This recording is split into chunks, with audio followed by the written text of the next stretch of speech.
I keep forgetting to press go live on YouTube. It's literally one extra button that I just keep forgetting pressing. Okay. Or just behind the pilot's bulkhead there at the backside of the cockpit in the front of the first class cabin, and then the mid-wing exit where they were able to get out and essentially walk away from this crash. I want to show you this incredible new video taken from the evacuation inside the plane that was inverted. The floor, now the ceiling, the bins, the overhead bins, now on the floor. And I want you to watch. Like, I'm gonna be real, chat. I'm gonna wait until everybody else leaves so I can at least grab my luggage. All right, I'm gonna be real. I'll be like, all right, yeah, everybody get out of there. Go ahead. No, you guys go. You guys are more important than I am. Keep going. Once everybody's gone, I'm popping open that overhead bin. Now floor bin. I'm grabbing my luggage and I'm leaving. That's what I'm doing. This now. This is actually the first time I'm seeing it too. Watch. Everything, the same? Drop it. Come on. Don't take the video. Put that phone away. I do think I like it's interesting that this video's come out. Watch. Everything. Right? But imagine you were just I'm joking, I'm memeing, right? But imagine you're just in a plane crash and you're like,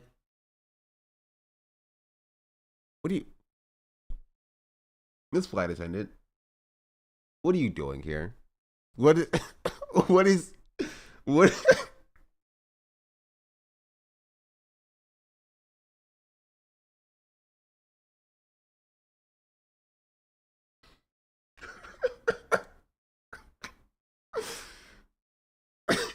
everyone's talking about that? Seize the opportunity. Okay, anyway, so the point that I was making is that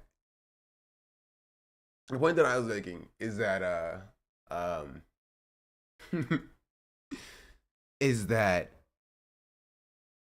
I don't even remember what I was making, honestly. Okay, I was memeing, but like being in a plane crash and your first instinct is like, I'm gonna get my phone out and record. It's kind of funny to me. You know what I mean? Like, really?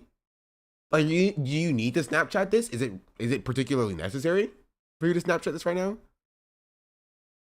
Like, you don't know if the plane can still explode while you're in it, you know? Drop it. Come on. Oh, she went back for round 2, bro. She went back with 2 hands. Respect. I'm seeing it too. Watch. Everything. Drop it. Come on. Don't take the video. Put that phone away. If I plane crash and I don't get to take the slide after, that's crazy. Instructions there from the flight attendant: drop it, drop everything, drop it. That is critical, especially in a. I'm not dropping my phone or I'm getting my luggage. You will see me carrying my giant, carry-on. Yeah, guys, drop whatever you have. It's not worth it. It's not worth your lives. Drop a 50 bag for the op on the spot. I was really trying to keep it PG. Being on a plane in a week? Bro, is everybody flying on planes? You know what? Honestly. Evacuation like this, you want to leave everything behind and not hamper what to do. Your way out of the airplane, especially because we saw scenes of this plane on fire. The black smoke was pouring out almost right away as the airport rescue and firefighting crews came up with Tell that to the upside down plane on the screen, chatter. Confirmed. Incredible rapidity. Hats off to them for putting out what appeared to be a fire there, at least on where the right wing used to be. That is where the fuel is stored for. Wow, trying to save the right wing. Classic America. Classic America. Trying to save the right wing. An airplane like this CRJ 900. The configuration of this plane, 76 seats, and all of them were full. 4 members of the crew, so 80 people in total. We've seen reports vacillating between 15 and 18, injured 2 to 3 with critical injuries. But pretty incredible that this full flight, essentially everybody leaving with their life, a very different story compared to 19 days ago when we were covering the disaster, the midair collision over the Potomac River, where all 67 people lost their lives. A really incredible and miraculous. Like, imagine, okay, it's already a crazy set of circumstances to be in a plane crash, but now it's a coin flip. Now it's either you are in a plane crash where everybody survives, or you are in a plane crash where everybody dies. Like, that's insane. Like, is that what I get? Midair collision. It's over the Potomac River, frigid cold waters. Like, and like this is like on a tarmac, but it's also on fire. It's crazy. It's crazy.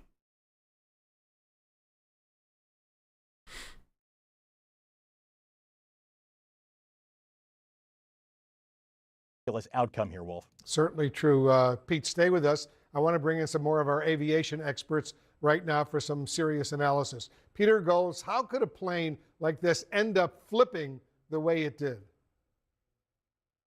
Well, we It won't. wouldn't matter that the river was a heated jacuzzi to collide in midair with a helicopter. I mean, still, like, there's still a chance that you can survive that. You know what I mean? Depending on how the collision happens.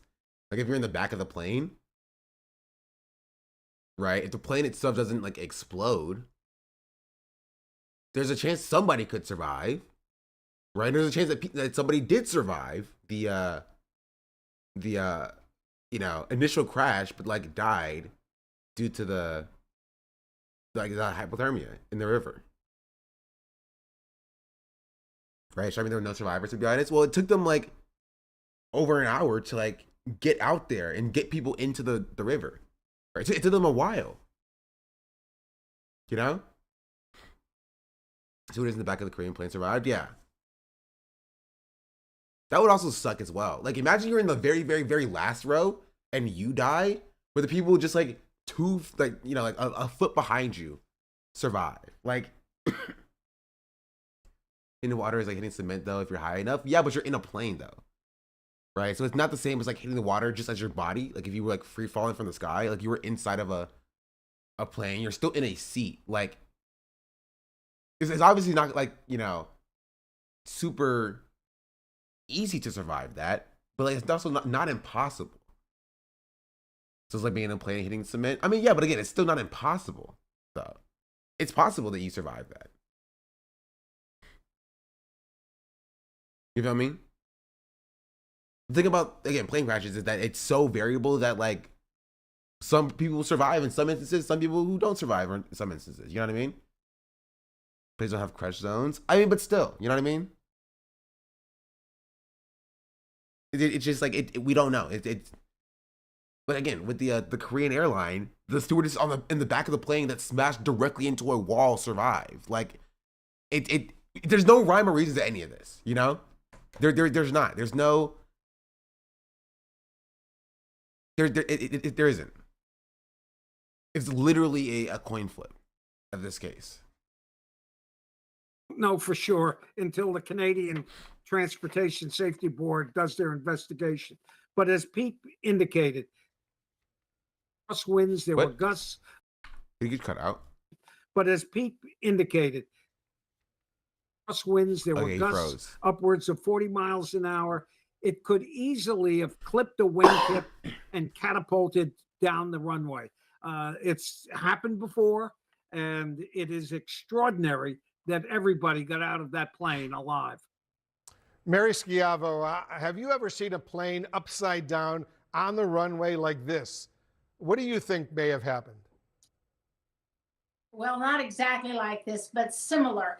And as Peter said, in those cases, in those other accidents, one was Asiana in San Francisco, one was United Airlines in Sioux City, and then a couple smaller planes. What happened is they came in on Asiana, they clipped the seawall, and then they Which I didn't asked come about in it, straight and level. And one Seeming like a bunch more happening. And one of our attorneys said this happens all the time in clusters, and it's just a coincidence. I hope so. Right? I don't have a better explanation for you, but like I hope so. Like, it's interesting that some people are just like, you know, how is it always someone's filming? Like, the answer to this is very simple. Like, there's no conspiracy here. It's not like people know plane crashes are gonna happen and they're filming it just to be able to post it online for some reason. Like, it's just we are in a phone-centered society, right? Everybody has a portable phone in their pocket. Like, it just, some of them aren't filmed. Some of them are filmed with like CCTV. Some of them are filmed like from afar. Like, some of them are like, you know, it's like grainy flips or whatever. Like, that's confirmation bias. Like, we're looking for instances where like, oh, it's almost like a pattern here where everybody seems to be filming. We're like, that's not the case. Not everybody is filming plane crashes. Not every plane crash is filmed. Now, I know when plane crashes planes are gonna crash, and but I have to get the karma. Yeah. The point is phones. The phone is an extra limb. Yeah, so, I mean, people have like footage of benign stuff, right? People record planes all the time, and they land safely and stuff, right? People record inside of planes all the time, right? And they land safely and stuff. But like, if you happen to be recording and you are able to catch a bird flying into the engine, like, you know, that's just, it was gonna happen regardless. If a plane crashes in the film, does it make a sound? Yeah. The answer is no, it does not. Wingtip hit the runway, and then the plane cartwheeled. Same thing in Sioux City. They had a gust of wind right as they came in. It was a long explanation leading up to that, but the wingtip hit, and then they flipped.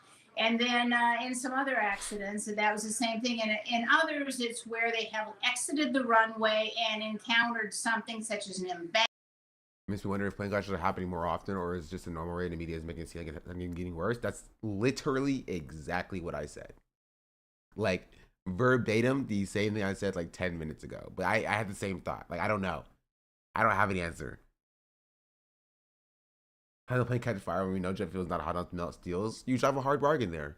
Tuxedo Friday. Who knows? Interesting.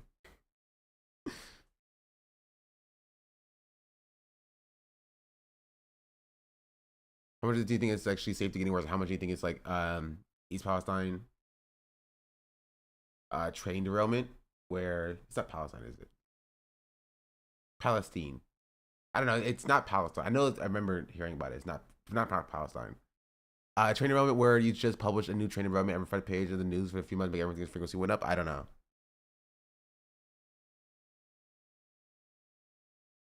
My QAnon arc is starting. I didn't even have an answer for you.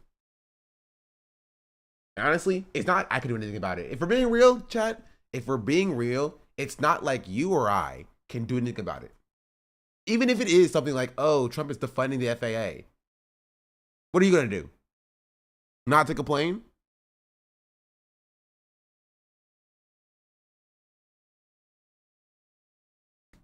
You know what I mean? It's not like there's like actual you know, alternatives. Learn to fly. Yeah, like it's just you know, we live in the world we give. We live in the world we exist in. That's a bar. So if I die, I die. That's my thought process. Embankment or other equipment that then caused them to become inverted. But in Still a scene like this, that's what Big Plane wants you to think, chat. That's what Big Plane wants you to think. Confirmed. We should have went over combo harder. Libs, yeah. it is where a wingtip is hit. In many cases, it breaks the wing off. The wingtip is hit and the plane rolls.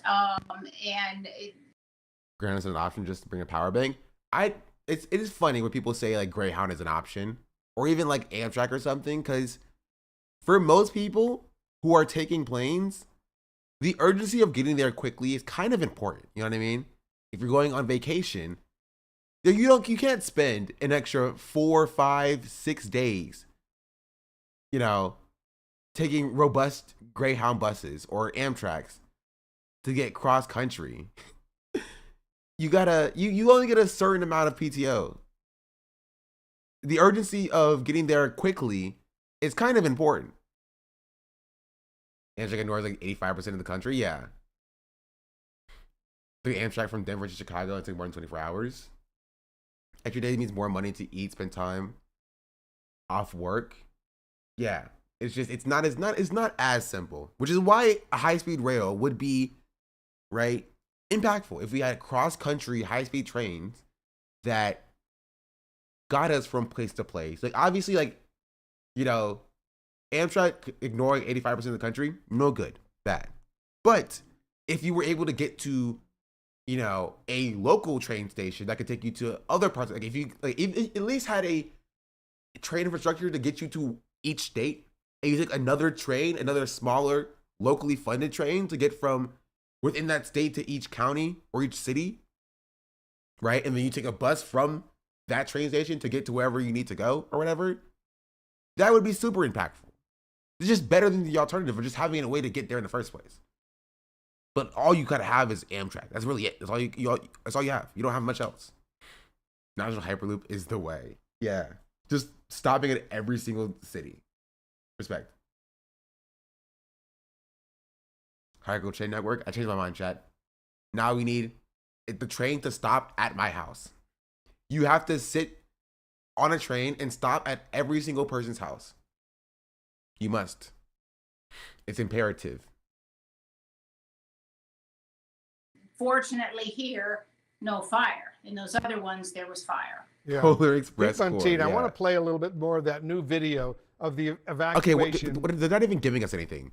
They're just playing the same video and saying, we don't really know why it happens. We just have to wait for the investigation to finish. Plane crashes sometimes. It does that. Guys, be careful. Planes only do that when they're scared. Like, that's it. That's all they're doing. They're not giving us any information. Once again, with the new development. What's up?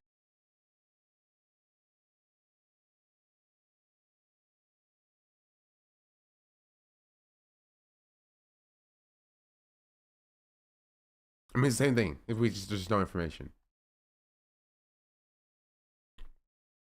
Yeah, I don't know. But, it's kind of crazy to see planes doing this. But my take is, if I die, I die. That's my take. If I'm on a plane and I die, I die.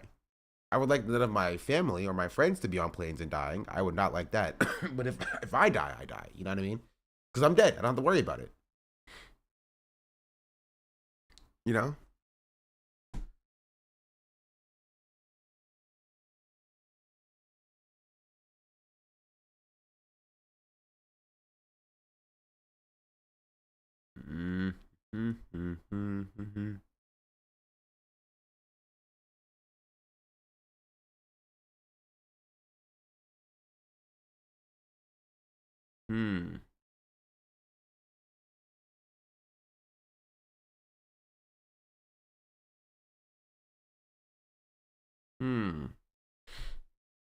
Probably about to have a Neuralink chip, yeah. So that's that. This is the plane crash. We can take a little detour to the Pussification of games to talk about Gamergate. Or we can talk about Drake's new album. Valentine's Day. Or we can we'll probably do one more story before getting to the Ethan stuff. Oh, as long as we can watch a Phil DeFranco video. Is Trump's federal purge the beginning of a Red Scare 2.0? And if so, what are the long-term risks? Wealthy investors and billionaires are exploiting loopholes that are screwing over Medicare to the point that it could die. And we need to talk about the over $20 billion new state of play when it comes to money, politics, and elections in the US. We're talking about all that today. I was shocked about how disgustingly awful that video is. Oh, this one? There's a lot of like very good, right, Gamergate content creators, you know? By good, and I mean like good content, but like fun to watch. Oh, there's also a Jobby video on Jerry Springer that we can watch as well.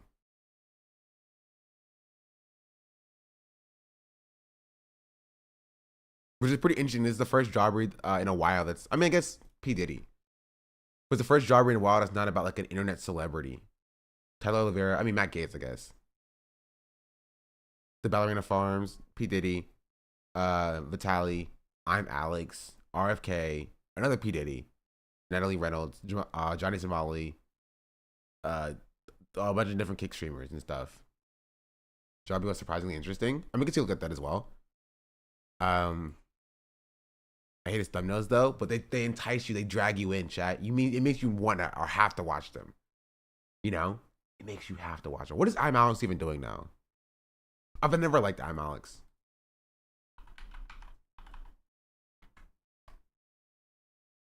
Is his channel gone?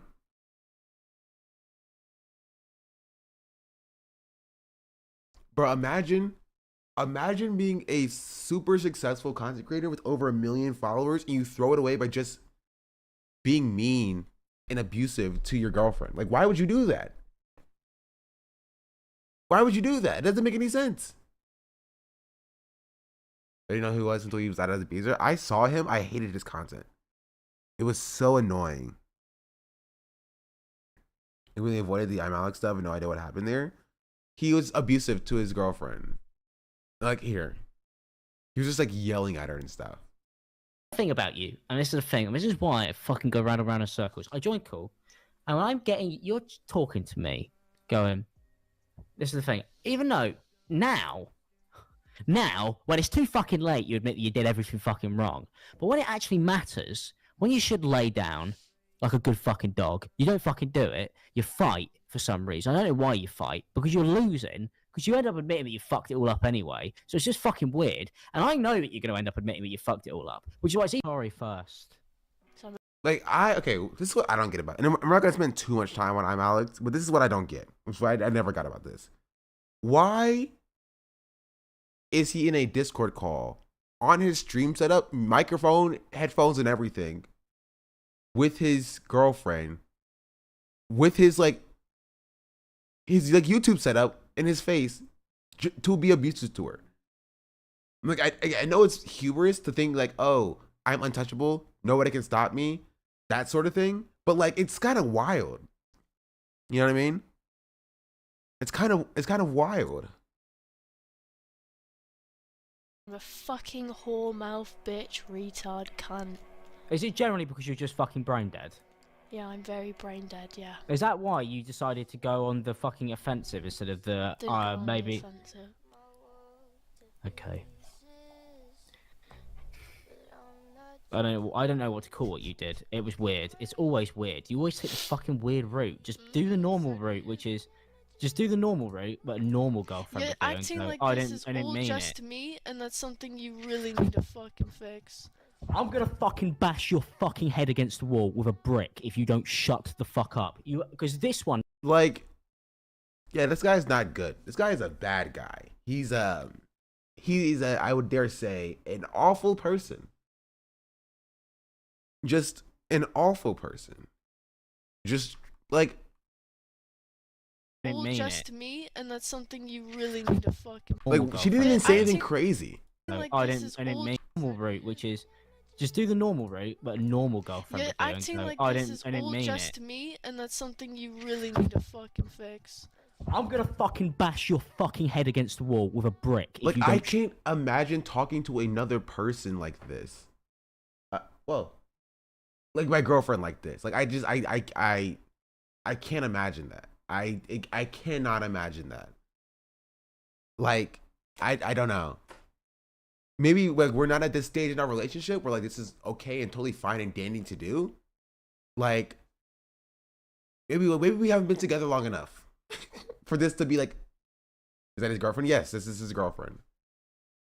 But like, I don't even wait until you get Platinum League. You're right.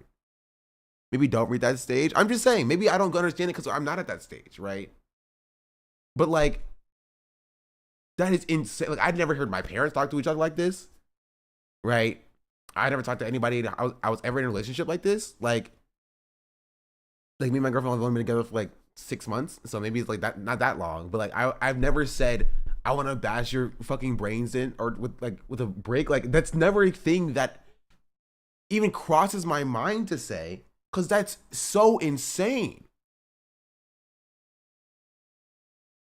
She needs to leave immediately. She already did leave, chat.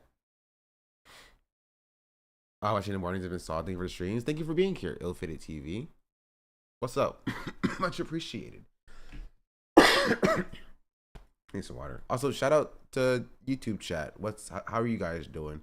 I totally reading you guys. I'm not avoiding you. Tectone levels of insanity. I would go as far as to say that he's worse than Tectone in this way. In this way, at least, in like rhetoric. Like that's insane. That's crazy. So to record it too. I thought he streamed it. No. This is her. The girlfriend is recording it. She's recording it. And he's like on camera yelling at her these things. Watching you more than a song recently because you're also Euro friendly time wise. I get that a lot. I can see Tectone popping off like this, but we haven't seen it yet. Yeah, I mean we heard that he was abusive. Like his ex-wife came out and said that he was abusive, but is he live streaming the argument? No. She's just recording it, and so she's recording the argument. He's not live streaming it. That would be insane. He's just at his live stream setup. Shut the fuck up. Because this one, genuinely, this one, you fucked this, royally fucked this.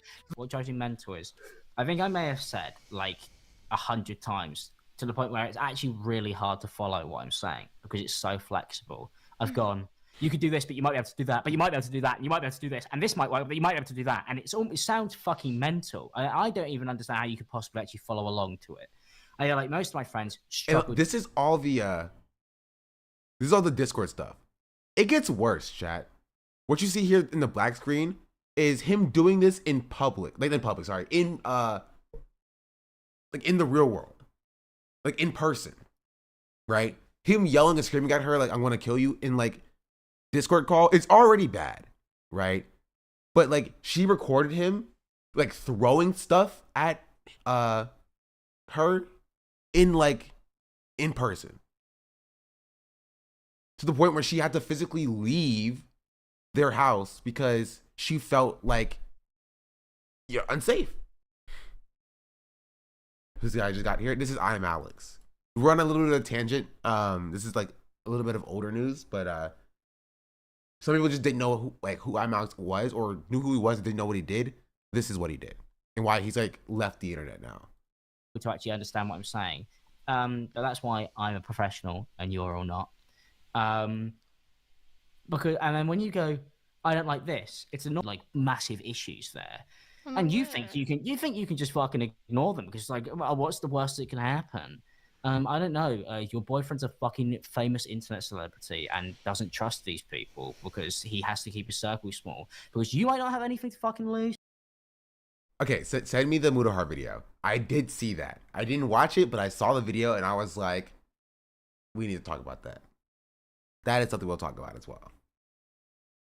Because your life might be down the fucking drain, but I still have quite a lot that I would like to fucking give. Yeah, I'll be right back. You're making it incredibly fucking hard for me. Just like Lewis did. Some food. I fucking hate all of you. You guys are fucking like I can't make any videos of Paul Breach. Over what? I don't understand. Because you ain't got anything to fucking be stuck up over. But for some reason something isn't good enough for you. You get to do whatever you fucking want all day. It's like, and then you look like a fucking miserable fucking little cunt all the time.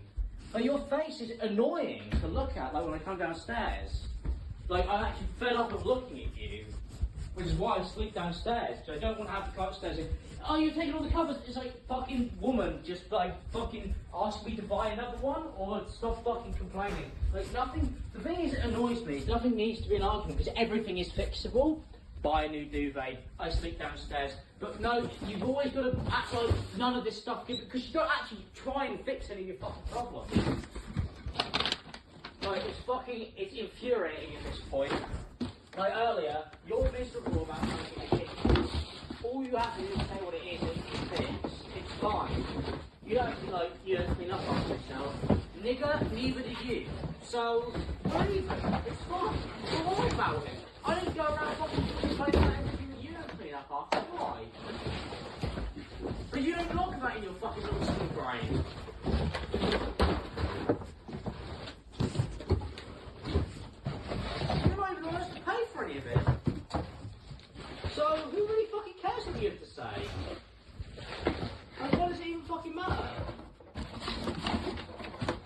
cleaner, I'll fucking hire one. It's my money. But this is the thing, even right now, you just ignore all of that. I'm giving you options.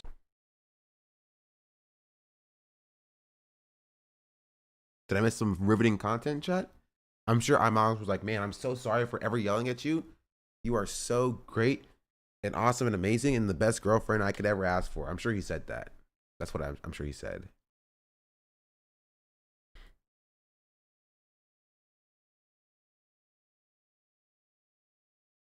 Hello, guys and gals. Fucking like I can't make any videos of Paul Breach. Over what? I don't understand. Because you ain't got anything to fucking be stuck up over. But for some reason, something isn't good enough for you. You get to do whatever you fucking want all day. It's like, and then you look like a fucking miserable fucking little cunt all the time. Like, your face is annoying to look at, like, when I come downstairs. Like, why is he even in a relationship with her? Like, maybe, I don't know, maybe, like, control, and he wants somebody to be abusive too, but, like, I don't know, there's more. I've seen this before. I already know, like, what he says. I was joking. Wait 10 minutes to tell you the 10-minute follow only is too long. Mods can change it if they want to. I don't have control over that. you look like a fucking miserable fucking little cunt all the time. Like, your face. Also, she's beautiful. She is like too beautiful to be with somebody who is this both internally and externally ugly. You know what I mean? Like, it's just, and she did, and I want to say, I'll spoil, she did end up leaving the situation. She ended up leaving. She ended up leaving after this. Right? So she did end up leaving after this, like, in-person, like, spout. But it is just, it's kind of, don't want to be ableist, but it, that way, but true. I mean, I don't think it's ableist to call somebody ugly. Face is annoying to look at, like, when I come downstairs. Like, I'm actually fed up of looking at you, which is why I sleep downstairs, because I don't want to have to go upstairs and, oh, you're taking all the covers. It's like, fucking woman, just, like, fucking ask me to buy another one, or stop fucking complaining. Like, nothing, the thing is, it annoys me, nothing needs to be an argument, because everything is fixable. Buy a new duvet, I sleep downstairs. But no, you've always got to act like none of this stuff, because you don't actually try and fix any of your fucking problems. Like, it's infuriating at this point. Like earlier, you're miserable about something in the kitchen. All you have to do is say what it is and it fits. It's fine. You don't have to, like, you don't clean up after yourself. Nigga, neither do you. So, where are you? He says it's so weird. I'm sorry. He says it's so weird. It's fine. You don't have to, like, you don't clean up after yourself. Nigga, neither do you. So, where are you? It's fine. Don't worry about it. I don't go around fucking complaining about everything that you don't clean up after. Why? Because you don't look that in your fucking little small brain.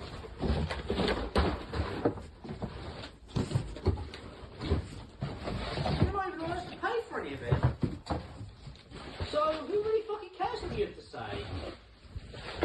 Like, what does it even fucking matter? If you want to clean up, I'll fucking hire. First time I've ever heard someone drop the hard This is the first time. There's one very famous example where somebody drops the hard It's a very, very famous example. My money. But this is the thing, even right now, you just ignore all of that. I'm giving you options for everything, you just ignore everything.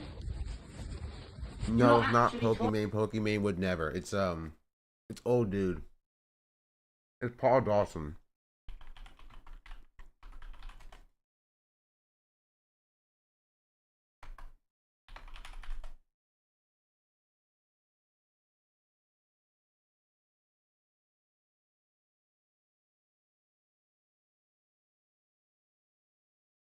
Well, it is a word that evokes many emotions in people. It's a derogatory. A pencil, What kind of understand it.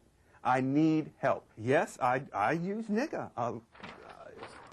I've used it. I admit it. I put the H on it to emphasize it's nigga. That, you know, nigga this, nigga please, nigga. You know, can you lend a nigga a pencil? What kind of example are you setting for your students if you use a word that you don't want them to use? Upon reflection, that's not good.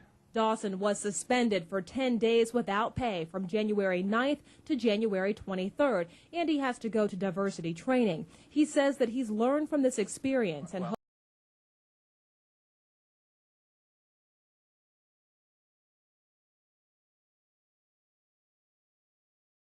This guy's so funny. I have the Boondocks rendition. I'm not gonna do it every time. We did it like literally like 3 streams ago. It's the same video, right? Just imagine this, but animated. It's literally the same video. The same video. It's the same video. Like I would be showing you the exact same video we just saw. Like, yeah, I'll show it to you. But I'm telling you, it's the exact same thing. Riley says to a classmate, "Can a nigga borrow a French fry?" And my first thought wasn't, "Oh my God, he said the word, the N word." It was, "Now how is a nigga gonna borrow a fry? Nigga, is you gonna give it back?"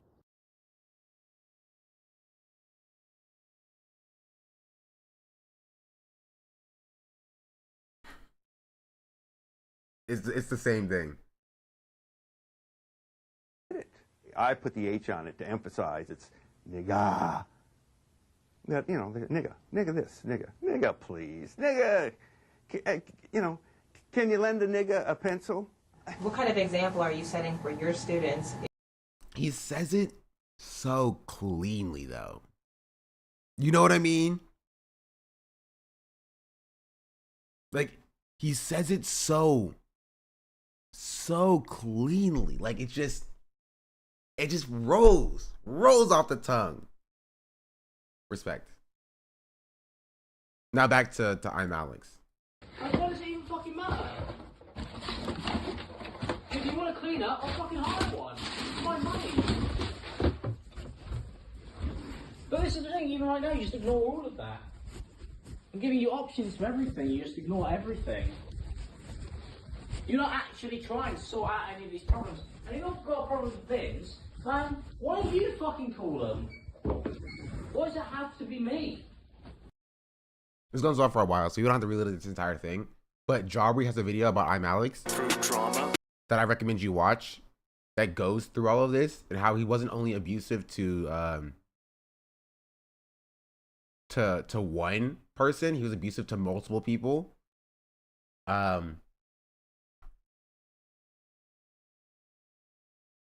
You know what I mean? And so, friend of the show, Jawbreak's great.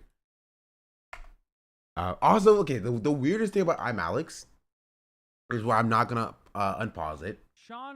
Is that he digitally colors his eyes to be bluer than they actually are. Subscribed. Like, that's what I don't get. That's what I don't understand. Like, why?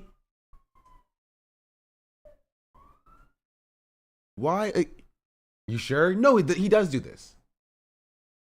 It was in this video. We saw it. We watched his entire video.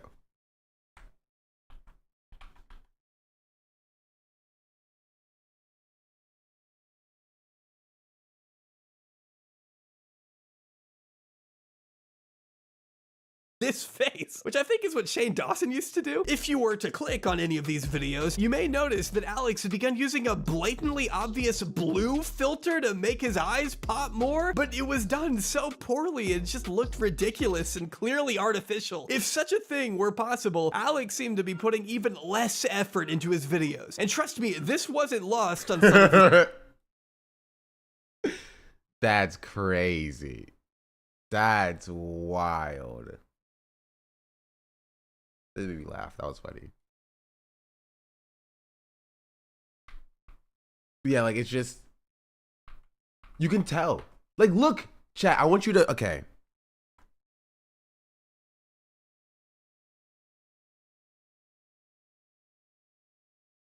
Like, look. It's very clearly a filter. His eyes are closed, but you can still see the blue of the filter. I was not making this up. Like, this is a filter. It's not real. There's also blue here, which, interesting. Like, yeah, his eyes are digitally altered blue. There's also blue on his chin for some reason. Obvious blue filter to make. Like, I don't know. His eyes are closed and you can still see it.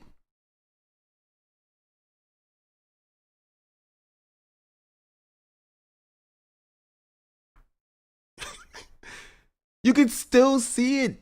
His eyes are closed and you can still see the blue. Instant Spice real chill, yeah. Like, it's so weird. This is sweatshirt colored blue as well. I can't tell if that's like I think it is colored blue, but I can't tell. It may actually be blue, but this is what I can like. I don't know. It's hard to tell. Because why would he do that? Should be wearing eyeshadow is crazy. Come on, chat. You know very clearly that's not eyeshadow. You know very clearly that's not eyeshadow. Yeah, he put eyeshadow on his eyeballs, on his irises. You may notice that Alex has begun using. Like, I live like a capitalist every single day, Shank. I live as a capitalist. Okay? I live when I believe. MR Marty McNasty. Mr. Marty McNasty, thank you for the 21 months. Years, Pog. Much appreciated. Almost 2 years indeed. Only 3 more months. I just do a sign. I think actually your stream's better. You know, I got that a lot. If I had a nickel for every time somebody said this to me today, I'd have 2 nickels. But welcome in, chat. This is what I'll also say is that I don't think my streams have changed from 6 months to a year ago to now. The hardest part about being a streamer is about discoverability and exposure. It's about getting your content in front of other people so that people are able to take a chance on the content, watch it, and then decide that they enjoy or don't enjoy the content, right? And so that's kind of the hardest part about being a streamer. It's about like hot tub stream when soon. It's like getting your content in front of other people. Yeah, I do appreciate you guys for being here. I think it's just different. I wouldn't say better. It's more comfy here for sure. Yeah, I don't do very strict politics. I talk about things from like a political lens, but like Hassan covers the news and he does that very well. And so people who want like Hassan type content in the morning, they don't come here. They don't come to me, right? They'll go to Gremlo or they'll go to Mike, right? They do very strict politics content in the morning, right? Denims and I do more like drama focused content from a political lens, including like a lot of other types of content as well. I'm not saying that they can't also do that, but like it's a bit different. And so if you want Hassan in the afternoon, but you want something different in the morning, then you know that's a reason why you would come in here. I like a mix of everything you do. Thank you, I appreciate that. You're more fun. To be fair, I understand Hassan can't necessarily be more fun because like then the politics only frogs will leave. You know what I mean? Something that I like that I've cultivated here is the fact that we can do an ImAllexx break talking about how his eyes are fake and artificially blue. You know what I mean? And like you guys stick around for that. Right, and not just being directly politics. Problem is though, is that when I do content outside of this, then my number does go down. Just like when strict politics streamers do other content, their numbers also do go down. But it's a bit different. You know what I mean? I'm here for the black perspective. That makes sense. You're also black. That's how it is.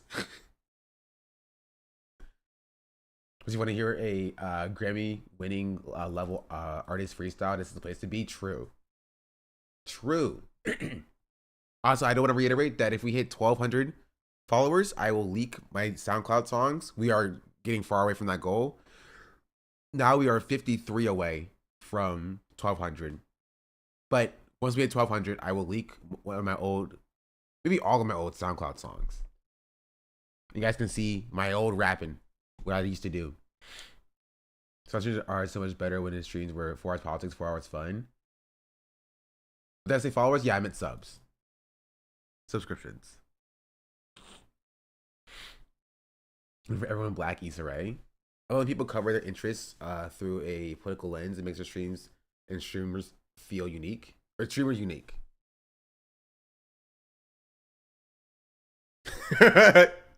It's okay. I like this. I like this. This is good. This is good. I I am a fan of this. That's good. That's good. How many subs for a blue eye filter? If I knew how to do it, I'd probably put a sub count on it. I don't know how to do it. I have to look it up. I'll figure out if it can be done. And if it can be done, I'll come back to you tomorrow with the answer.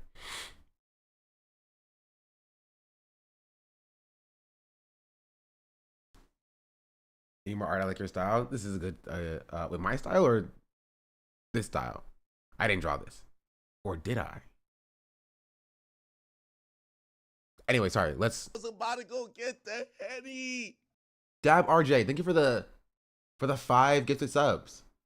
Art, I didn't draw this either. Oh, well, who knows where it came from? It is a good style. It's cool. Yeah, thank you for the 5 gifted subs. That's my person in passing, and he called me a slur. Yeah, makes sense. Anyway, that's ImAllexx. He's been abusive. He's an abusive person. He's no good. He no bueno. He bad. It wasn't until just after that I got a bit more clarity when I was out for dinner with another creator, and they brought up the fact that Alice had briefly published some text messages from him on TikTok before deleting them. I knew it was bad, but I didn't know how bad it was until I went over all the information when it was made public. I don't want to take attention away from the victim, but I think it's important I clarify my perspective and timeline of events. Please send your support to Alice. Will's statement echoed a similar sentiment, writing, "Firstly, I really hope Alice is doing well, and commend her." And I will say, I hate people putting public statements on Instagram stories. I said it when I watched the video for the first time in October, and I'll say it again. I hate when people put public statements on an Instagram story. It's cowardly. If you're going to put it on Instagram story, put it on Twitter, put it on your YouTube community page, put it somewhere where it's persistent. So you can have to stand behind those words.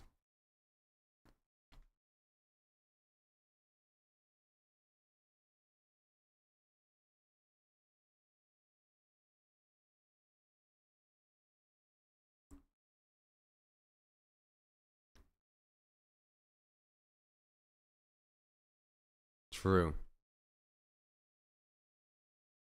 It's not a PSA, it's like a private apology.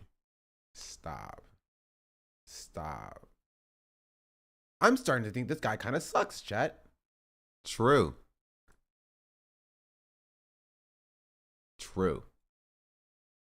Anyway, we won't spend too much time on ImAllexx. Can you still put our crash outs on stories though? I would say no. That's my I'm on the no section, the no train. Also,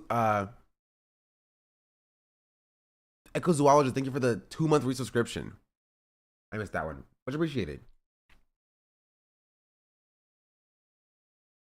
I do want to see Mudahar saying that he stopped talking about politics. I am curious about this one. It's me, Mudahar, and I'm playing Yakuza Infinite Wealth. There's a lot of games here that I'm recording, and boy, ladies... I never got Yakuza.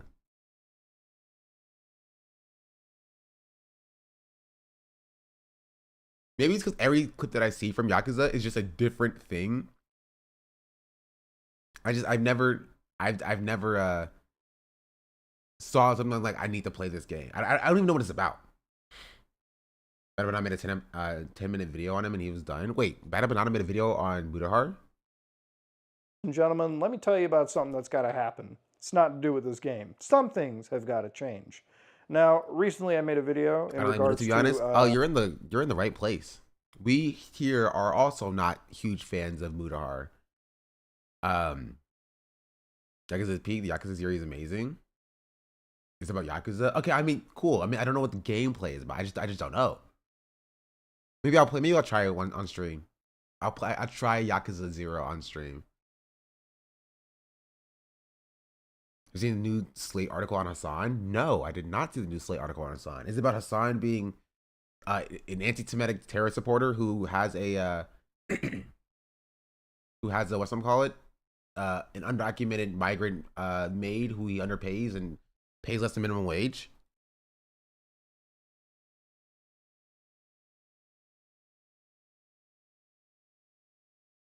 Who's afraid of Hassan Piker? He's hot. He's dangerous. Young men actually listen to him. Is he what the Democrats are looking for?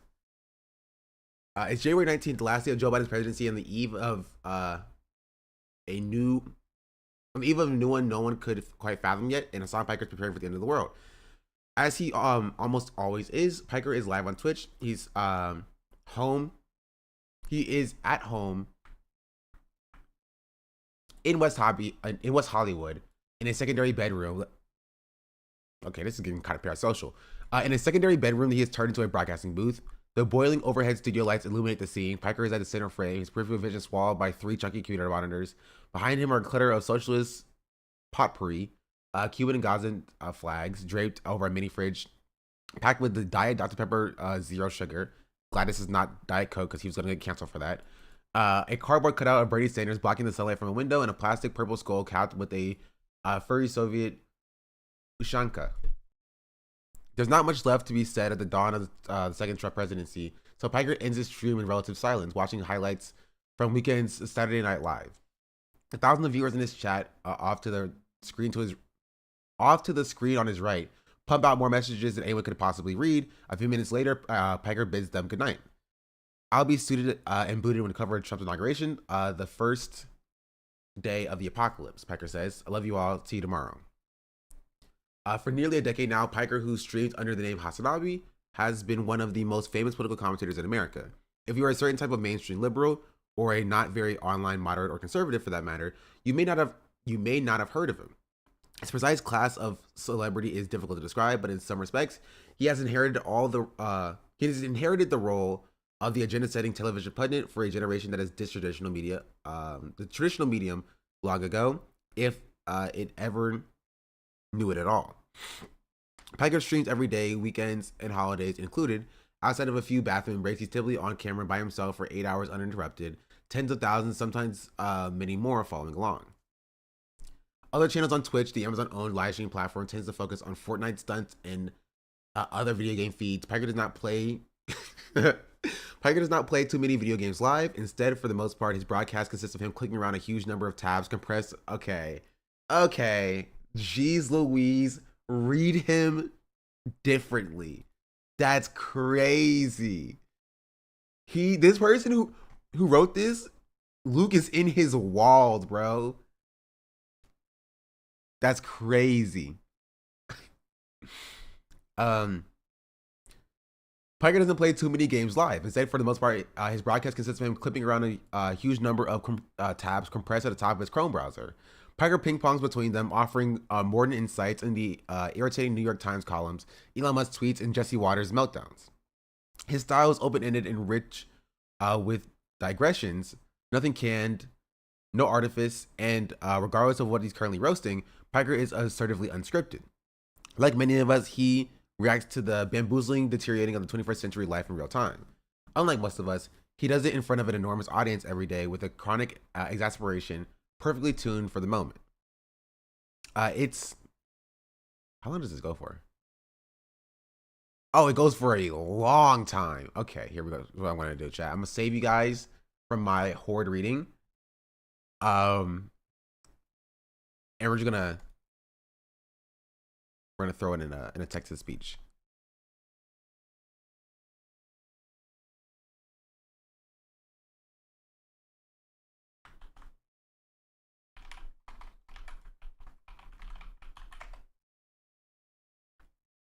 A short leftist article, yeah. Get Carla to read it? I have to turn Carla on then. It's been a winning formula, and Piker seems to conquer a new benchmark every year. In 2020, back when he was still getting his feet wet on the platform, his stream peaked at 230,000 concurrent viewers while he covered Biden's slim victory over Donald Trump, making him the 6th most watched source of election coverage across YouTube and Twitch. making him the 6th most watched source of election coverage across YouTube and Twitch. It is even slower. 4 years later, Piker broke that record when 313,000 people watched him analyze the defeat of Kamala Harris. In a digital news apparatus that is sharply breaking right, Piker is one of the only leftists standing. Of the 10 most watched pundits streaming on election day, he outpaced Tucker Carlson and, notably, Trump operative Charlie Kirk, who worked with the campaign to turn out millennial and Gen Z men. Many young male liberals, supposedly an endangered species, have determined that the more tempered and polite avenues of left-leaning media, the nightly Slate at MSNBC, the edgeless punchlines of late night, leave them cold. Instead, they have found a common movement with this 33-year-old socialist dicking around on his computer. Old. In that sense, Piker is in possession of one thing the Democrats desperately want now more than ever. Shortly after the presidential election, when it became clear that the party was hemorrhaging young men to the right, the commentariat bemoaned the absence of a liberal. Joe Rogan dashes in. An alternative media figure who commands significant clout within a loose contingency of disengaged males and happens to be aligned with an overarching left-of-center project. Who could be a bulwark against an increasingly radicalized Adin Ross, Dave Portnoy, and Theo Von? Okay, well, here is Adin Piker. Ross being mentioned. He stands 6'4", with a sharp jawline and ripples of Adin Ross being mentioned in this conversation is so crazy to me. I miss your voice now. Okay, I can do a different voice chat.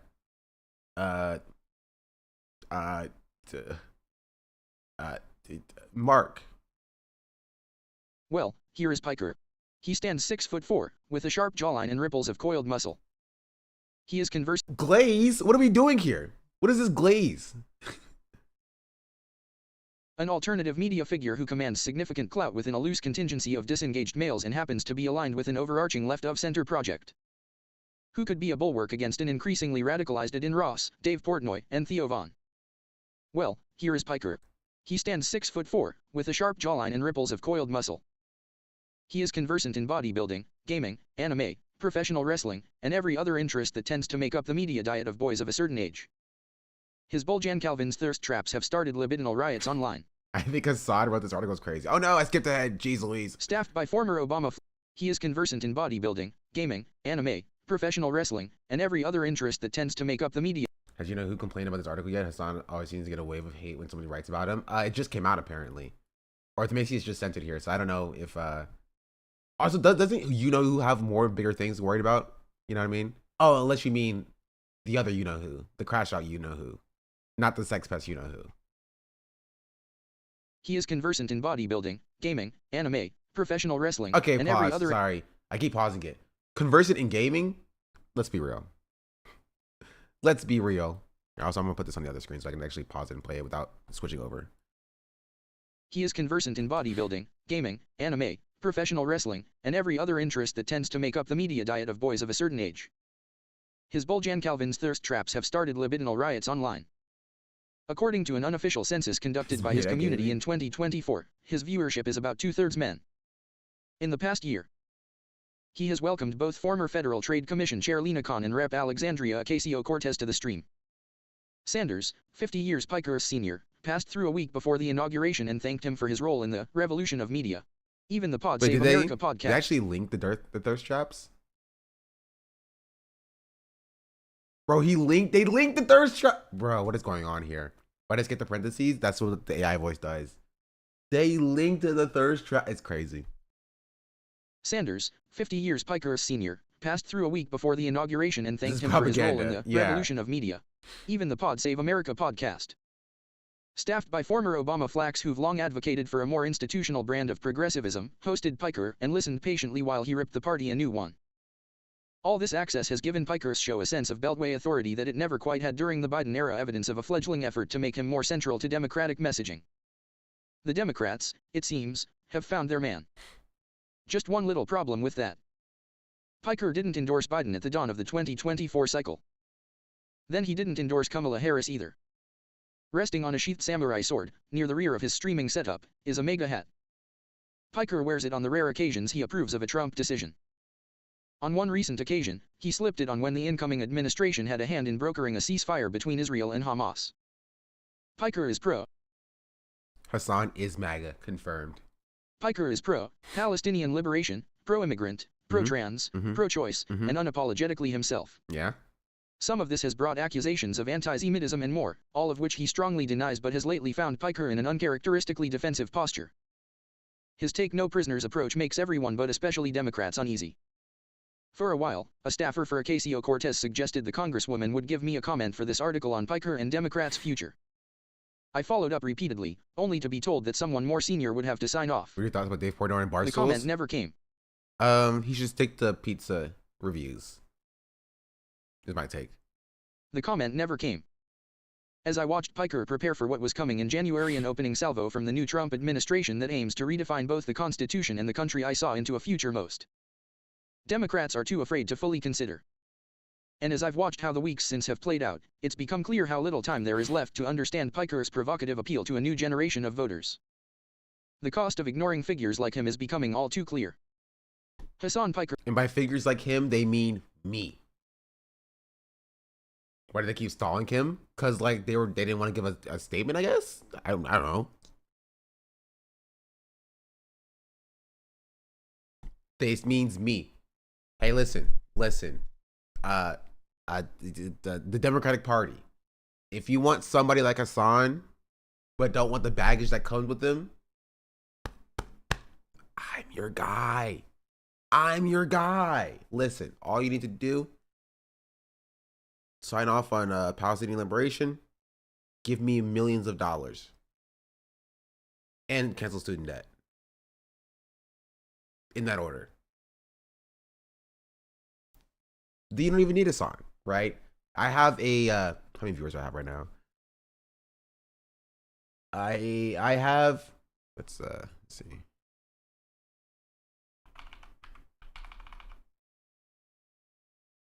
To 2% of not 2%. Is it 2%? Yeah, I have 2% of Hasan's audience. It works.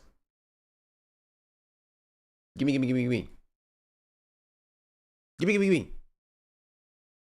Thank you.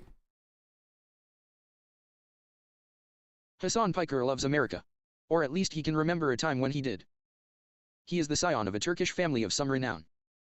Piker's father, Mehmet Besat Piker, is one of the founding members of the country's upstart center-right Future Party, and an uncle, Cenk Uygur, is a veteran pundit best known for his progressive media company The Young Turks. Piker himself was born in New Jersey but moved to Istanbul as a toddler. In his youth, he bristled at the chasteness of the country's customs, struggling, in his words, with growing up horny in a repressed culture, and plotted a return to his once and future homeland. At 18, he got his wish. Piker enrolled at the notoriously debauched University of Miami and chased his very own American dream. His education came second to intoxicating stateside indulgences. Pokey? I do know Pokey. Pokey doesn't know me though. His education came second to intoxicating stateside indulgences. A few weeks into his college career, Piker started working as a nightclub promoter, one of his first jobs in the U.S. hustling tourists into the strobing bacchanals of the city's nightlife district. Hasan knew exactly what was going on. He could get 100 to a club as a freshman, Uygur told me.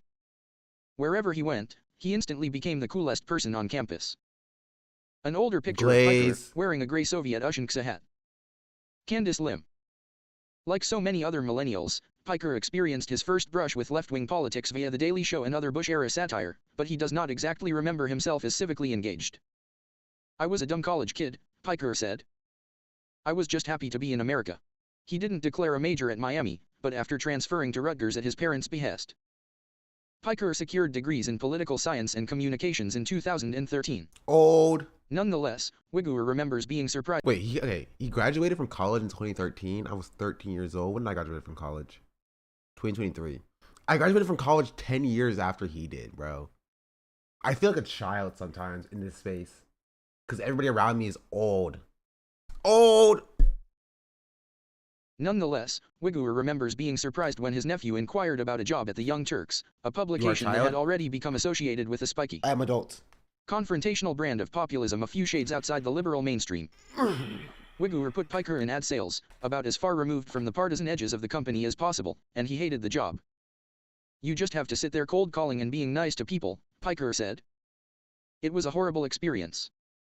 I also can't tell if they're taking, like, if Hasan was interviewed for this article, or if they're taking, like, clips of what he said in the past, and then, like, quoting him saying those clips. I can't tell. In 2016, Piker managed to secure dominion over the Young Turks Facebook page, which was technically a demotion from his position in the advertising department. He was tasked with cutting together the company's TV broadcasts into bite-size, BuzzFeed-style clips designed to juice virality. Piker attended to those duties while simultaneously breaking ground on a rogue media brand of his own. He commandeered an empty supply closet in the Young Turks' office and converted it into a makeshift studio. He hung up a green screen and, after determining that he didn't yet have the broadcasting chops to rant on command, started writing scripts. The resulting videos melded perfectly with the Young Turks brand. Piker was scrappy, profane, horrified by Republicans, and annoyed at Democrats auguring a burgeoning left, liberal schism that continues to color American politics today. Piker began surreptitiously interlacing those uploads with the rest of the company's Facebook library. The first episode featured a noticeably stiff Piker standing in front of the camera, wearing a lavender shirt buttoned up to his collar. It was titled, 5 Things You Didn't Know About Bernie Sanders. Okay, I need to see this. There's lots we already know about. Jeez Louise, that was so freaking loud. Why was that so loud? It was loud in my ear holes. Bernie Sanders. He's a senator from Vermont, he's running for president, and he's a proud Democratic socialist. But I'm not here to tell you what you already know about Bernie Sanders. I'm here to tell you some things you might not know about Bernie Sanders. Man, okay. Old Hassan was rough. Sanders. I'm here to tell you some things you might not know about Bernie Sanders. It doesn't even look like Hassan. Bernie Sanders may have more in common with Larry David than you think. I am Larry David. And you didn't get it. Aside from looking like a twin separated at birth, Bernie also did some acting, where he portrayed a rabbi in an indie comedy titled My Ex-Girlfriend's Wedding Reception back in 1999. Testing, testing. 1, 2, 3. Can you all hear me? And then he had a cameo in a film called Sweetheart's Dance as a homeowner giving out candy to trick-or-treaters. Also real voice. Come on, Bernie, film up there. Okay, here you go. Is Even with his acting, Bernie can't help but give out handouts. But Bernie's no one-dimensional talent. The presidential candidate also released a folk album titled We Shall Overcome in 1987 as he launched his political career, running for the mayor of Burlington, Vermont. This land was made for you and me. This land is your land. This land is my land. What's interesting is that before Sanders became mayor, Burlington had a range of antiquated sound ordinances that restricted music, kind of like Footloose. I thought this was a party. Let's dance! But don't think Bernie's just about singing Kumbaya and giving out candy. He also has a bad boy side. Back in 1962, Sanders was arrested for protesting segregation in Chicago public schools. He followed that up by attending the March on Washington, where Martin Luther King Jr. delivered his famous I Have a Dream speech. And Bernie isn't even the only politician in the family. His older brother, Larry Sanders, is a member of the Green Party in the UK. While Bernie's competing in the presidential race in the US, his brother's across the pond vying for a parliamentary seat. And lastly, if you want to know why Bernie's such a hit with the millennials, it might be because he's a Vine superstar. Remove the federal prohibition on marijuana. That kind of puts a whole new perspective I've actually on never what it seen means that. to feel the burn. That's a marijuana reference.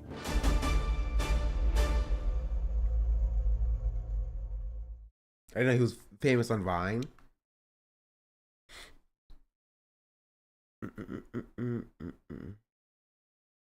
That is not me, chat. That's a different black guy. Does it even look like me, chat? This looks nothing like me. I did not digitally alter my eyes to be bluer than they actually are. I promised. It was titled, 5 Things You Didn't Know About Bernie Sanders. Piker called this series The Breakdown, and it became a surprise hit on Facebook, with some videos scoring more than 100 million views. The success was a testament to Piker's content instincts. He was keyed in on a generational distaste for Hillary Clinton's short-lived Democratic Party. And he also knew how to synthesize the various tendrils of social media during the shock of the initial Trump confusion. One of his most frequent targets was Tomi Lahren, an early megastar who was drafting in a similar wave of engagement on the other end of the political spectrum. The breakdown embedded itself in the bones of the Facebook algorithm.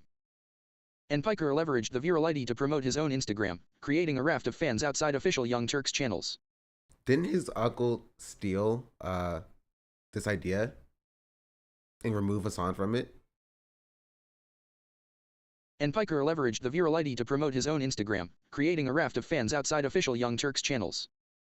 The first time Pike ever felt famous was at a Buffalo Exchange store, when he overheard two people talking about a particularly spicy episode of the show. I was like, oh my god, he told me. People are really watching this.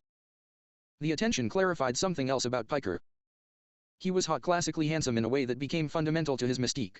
Glaze. Piker was a chubby kid in high school and continued to struggle with his weight through college, but after pledging himself to the gym in his early 20s, his body rewarded him. Piker shed 85 pounds, his shoulders thickened, his waist cinched up, and his striking visage conquered a certain corner of the liberal internet. Glaze. BuzzFeed compiled a slideshow of Piker's saucy Instagram selfies, bequeathing him the nickname Woke Bae. Jeez Louise, bro. Jeez Louise, what glaze? The Woke Bae has on your Facebook feed has a name, Hassan Piker. That's crazy. That's a crazy way to start your career. I wrote this? You wrote this? I need an explanation. Oh, you mean you wrote that here? I mean you wrote the article. That would be crazy. If I had the article of the Woke Bae, the author of the Woke Bae, talking about the glaze. Yeah, I thought we had the writer or the author of the Woke Bae article in here. That would be crazy. Full circle. BuzzFeed compiled a slideshow of Piker's saucy Instagram selfies, bequeathing him the nickname Woke Bae. Piker pinned the article to the top of his Twitter page with pride. He seemed to inspire an endangered masculine fantasy in the fragile months of Trump's first ascent. A hunk of progressive, proclaiming the virtues of the Women's March, standing against alpha wave alt-right figures. One of the photos included in the BuzzFeed article featured Piker, with a doe-eyed model stare, dressed in a gray hoodie that reads, "I met God, she's black." The glow-up provided him a blueprint for everything he's achieved since. If Piker could become yoked, then anything was possible. It was life-changing in the sense that it was a task I set for myself that I never was able to accomplish my whole life. It gave me so much confidence, not necessarily about how I look, but in my ability to overcome trials, he said. I'm not necessarily the most skilled person at anything. I don't have a ton of natural talent. But I am super talented at working very hard. Self-glaze. Piker was already streaming on Twitch while he was working at the Young Turks, but in 2020, he left the company to pursue the venture full-time. The breakup was amicable. I didn't try to talk him out of it, Wiguer said. If I wasn't sure he was going to be successful, I wouldn't let him out on his own. A bookcase packed with anime, a Darth Vader mask, and other nerdy memorabilia. Candice Lim. Piker regards his Twitch broadcasts as a natural extension of the work he did on Facebook. Online leftism, especially since Biden secured the Democratic nomination in 2020, has earned a reputation for being dour and nihilistic, eager to cheer on the pratfalls of the Democratic Party. But since his move 4 years ago, Piker has shown a willingness to be a team player. He has hosted voter registration drives with Ocasio-Cortez and Ilhan Omar, and when he filled out his 2024 ballot live on air, he reluctantly pulled the lever for Adam Schiff, whom he referred to as Adam Shit, owing to his staunch pro-Israel stance. Man, they're trying to get Hassan Felix canceled. Biederman. They're trying to get Hassan canceled by the left-wing audience, by the leftists on Twitter. Felix Biederman, a friend of Piker's and one of the hosts of the notoriously ribald leftist podcast Chapo Trap House, compared his influence to something like The Daily Show's cultural apex, which, tellingly, occurred when the Democratic Party was adrift following Bush's defeat of Kerry in 2004. Is Piker a tad vulgar? Does he engage in some heterodox thinking? Sure, but as Biederman puts it, that presents comparatively little risk to a pretty good reward. Piker's house is oddly quiet when he's not streaming. They haven't, not yet. He's made the place into a palatial bachelor pad, all honoring his unique strain of bro-friendly progressivism. Bookcases. How long does this go on for?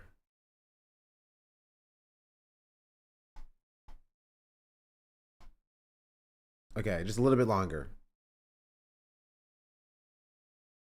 We're gonna speed up a little bit. Bookcases pack Naruto manga next to revolutionary scholarship. Naruto. Bookcases pack Naruto manga next to revolutionary scholarship. An oil painting of Bernie Sanders, depicted as a leather-clad punk singer, gazes toward the mile-wide kitchen island. The refrigerator brims with protein shakes, ZYN canisters, in every flavor, are stacked in a pyramid. Most revealing of all might be the sticker plastered on the oven. It reads, "I love being met on the internet." In 2021 he purchased this house, the one that he and I are currently sitting in, for $2.7 million. Fake it is undeniably lavish, 5 bedrooms and 5.5 bathrooms, with high ceilings, polished countertops, hardwood floors, and a stately patio on the bank of a lap pool. Piker has made no effort to conceal the good life while I'm around. I spot, on top of a pile of torn open envelopes splayed out in the kitchen, a letter from Porsche. There's a parts recall for his car. Thanks, Socialist. Some 50,000 people pay a monthly fee of $5 to subscribe to Piker's Twitch channel, allowing them to tune into Piker's stream ad-free. Incorrect. First of all, it's like 60,000. Second of all, it's $6 a month. Get it right. Bad journalism. Also, there are no more ads. Bad journalism. Some 50,000 people pay a monthly fee of $5 to subscribe to Piker's Twitch channel, allowing them to tune into Piker's stream ad-free. Extrapolate those numbers, as NBC did last September, and Piker is estimated to be raking in more than $2 million annually, a significant upgrade from the $65,000 a year he was making at his uncle's company. Fake He has socialist. taken full advantage of that sizable bounty, which has ruffled more than a few feathers on both sides of the aisle. Fake socialist. Conservative media loves to fetishize the material discrepancies of progressivism, so an avowed socialist buying up prime California real estate was manna from heaven. When news broke of Piker's new abode, Fox News opined about the hypocrisy of a leftist living in upper-class luxury, while Ben Shapiro took Piker to task on YouTube. $2.7 million is a lot of money.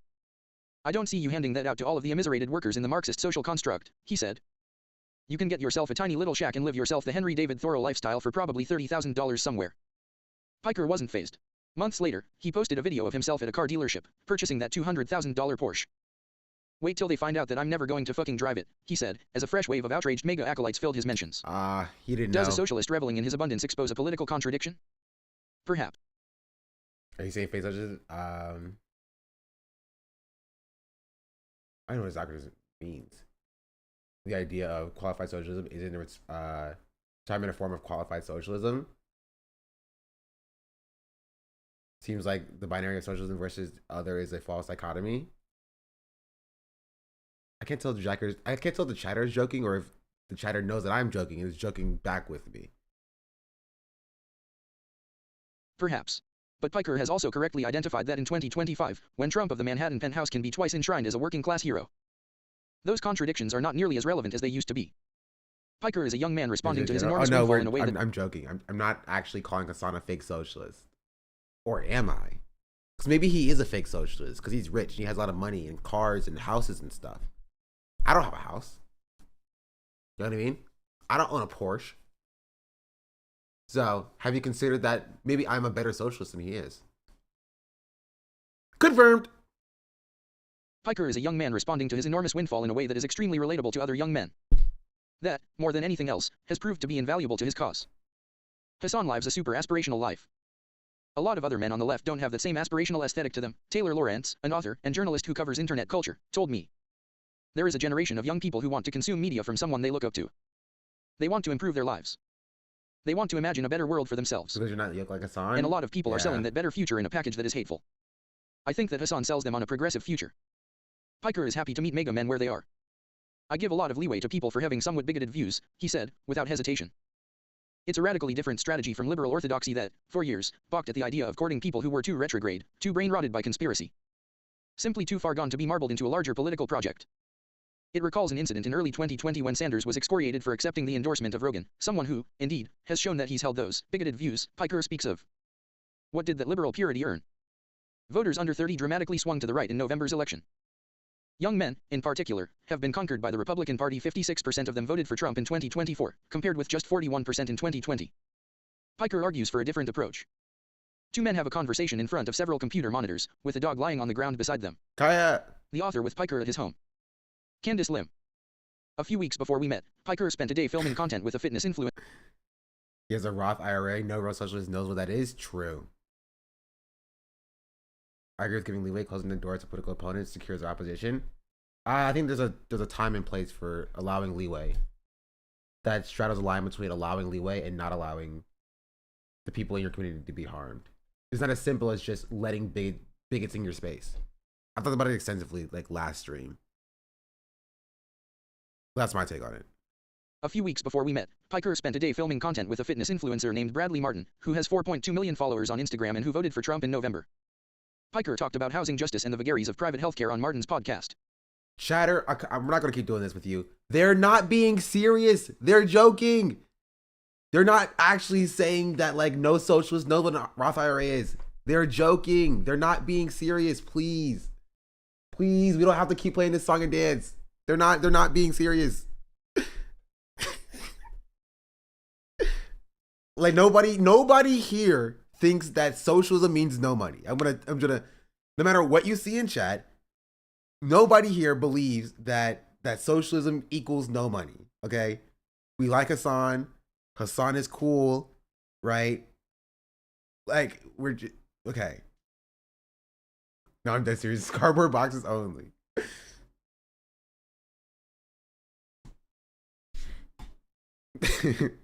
I just want to point that out before we keep doing this song and dance about we saying a joke and then having to explain that like we're not being serious about it.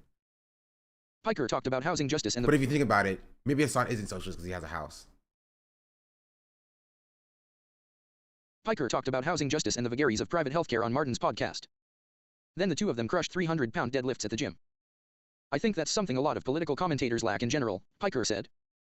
They're not real human beings. What I do requires a tremendous amount of charitability from the audience. I speak in opposition on a lot of issues that people take for granted. Issues that people have been socially conditioned to believe are the norm, and that the alternative is scary and dangerous. So people have to be open to hearing me out. It might make them more open-minded to my commentary and the way I see the world. Piker has reason to believe this is working. On the r/Hassan Piker subreddit, home to 151,000 Marxist chads, there is a thread titled, "How did you come across Hassan?" Okay, what is this? What is the story? I was gonna wait for the article was over, but you guys could keep talking about it.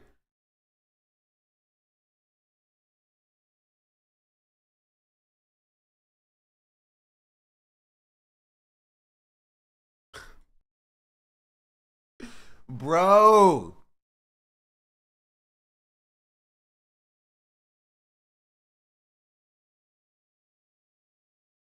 Bro.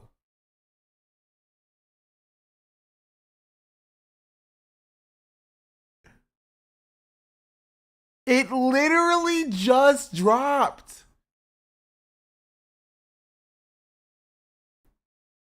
It just dropped today. Like it came out like 3 hours ago at 5 a.m. Bro opened up his phone immediately. Like as soon as he woke up, saw Hassan and just posted about it.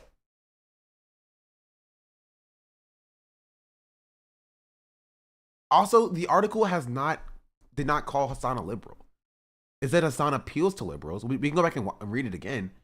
But it said Hassan appeals to liberals. It said Hassan paying rent in Ethan's mind. Honestly, maybe. I live as a capitalist. Okay? See, that's how Hassan is not a real socialist. Hassan is a fake socialist. 5,624 just Right? subscribed. Hassan is a fake socialist because he owns real estate in Ethan's mind.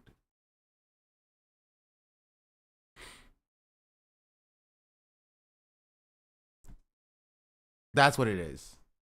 That's crazy. Okay, let's finish this off and then we'll get to that. He doesn't have Twitter, so he's probably scrolling the Reddit when he found out about this article. That's so wild. He also did not read it then. If he thinks the article is calling Hassan a liberal, he did not read the article.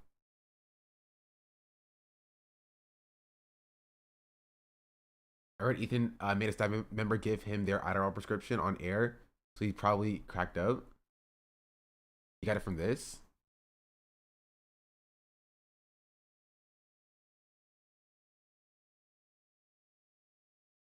Oh yeah, so you just got it from his clearly this journalist has never watched the content nuke.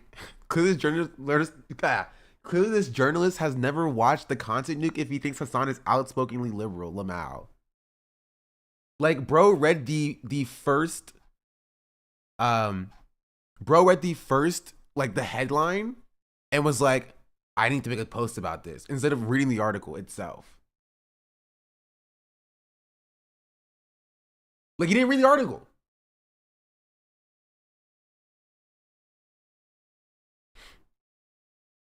Where's the text to speech? Let's continue it and then we can come back to that. There is a thread titled, "How did you come across Hassan?" Some chime in to say they fell in love with his videos for the Young Turks or via a shout out from Aok. But scores more credit Piker for either their radicalization or their deradicalization. An avowed centrist recalls being fearful of the stigma of socialism until he watched a video of a guy who was young, sexy, and strong, debunking a right-wing talking point on systemic racism. They've swung left ever since. Another poster recalls going down a much darker path. They were watching Shapiro and Steven Crowder and found themselves sympathizing with white nationalist rhetoric. Over time, though, the poster began tuning into some of Piker's non-political videos. They found his personality charming, and it slowly drew them into the movement.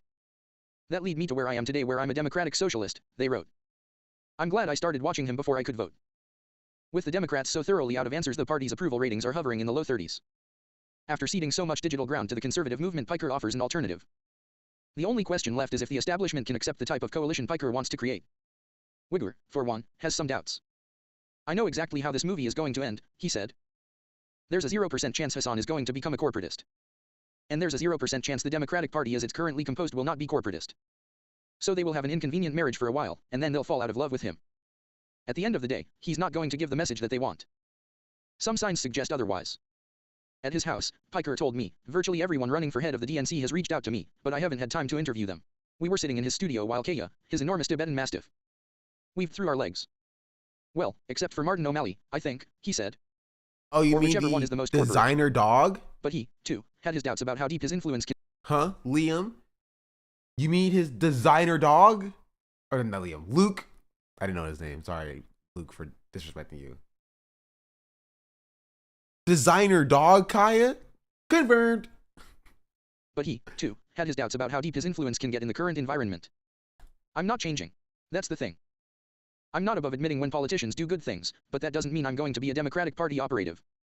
That's just not how I operate. He says this Some people like he wasn't a creator for Kamala, but he was. Confirmed. Some people play catch up with the Democratic Party and defend everything the Democrats do on principle, because they see that as a way to improve their social status. They're just careerists. But I have a real political opinion, a real way I see the world. And I genuinely believe that it improves the living standards of everyday Americans. I think that's not only good policy but also good politics.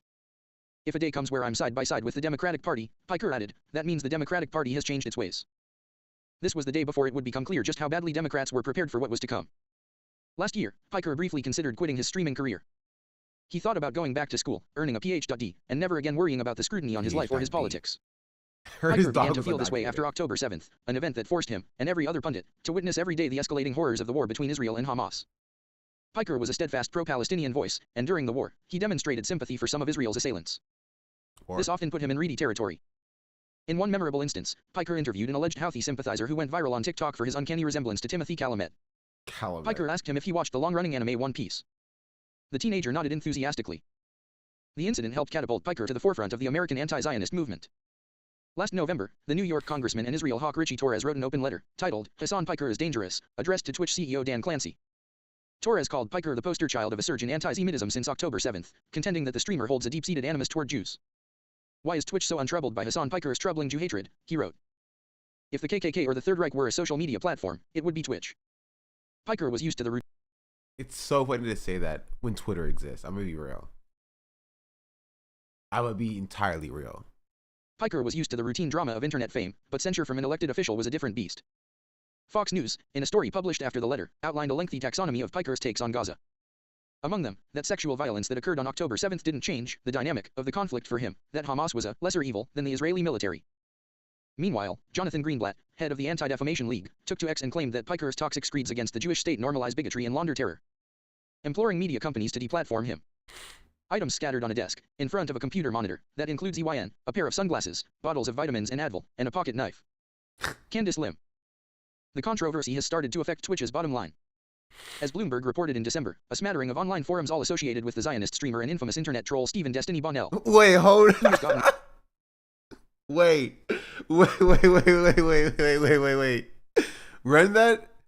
As Bloomberg reported in December, a smattering of online forums all associated with the Zionist streamer and infamous internet troll Stephen Destiny Bonnell. That's crazy. That's crazy. Being mentioned as the Zionist streamer and infamous internet troll is crazy.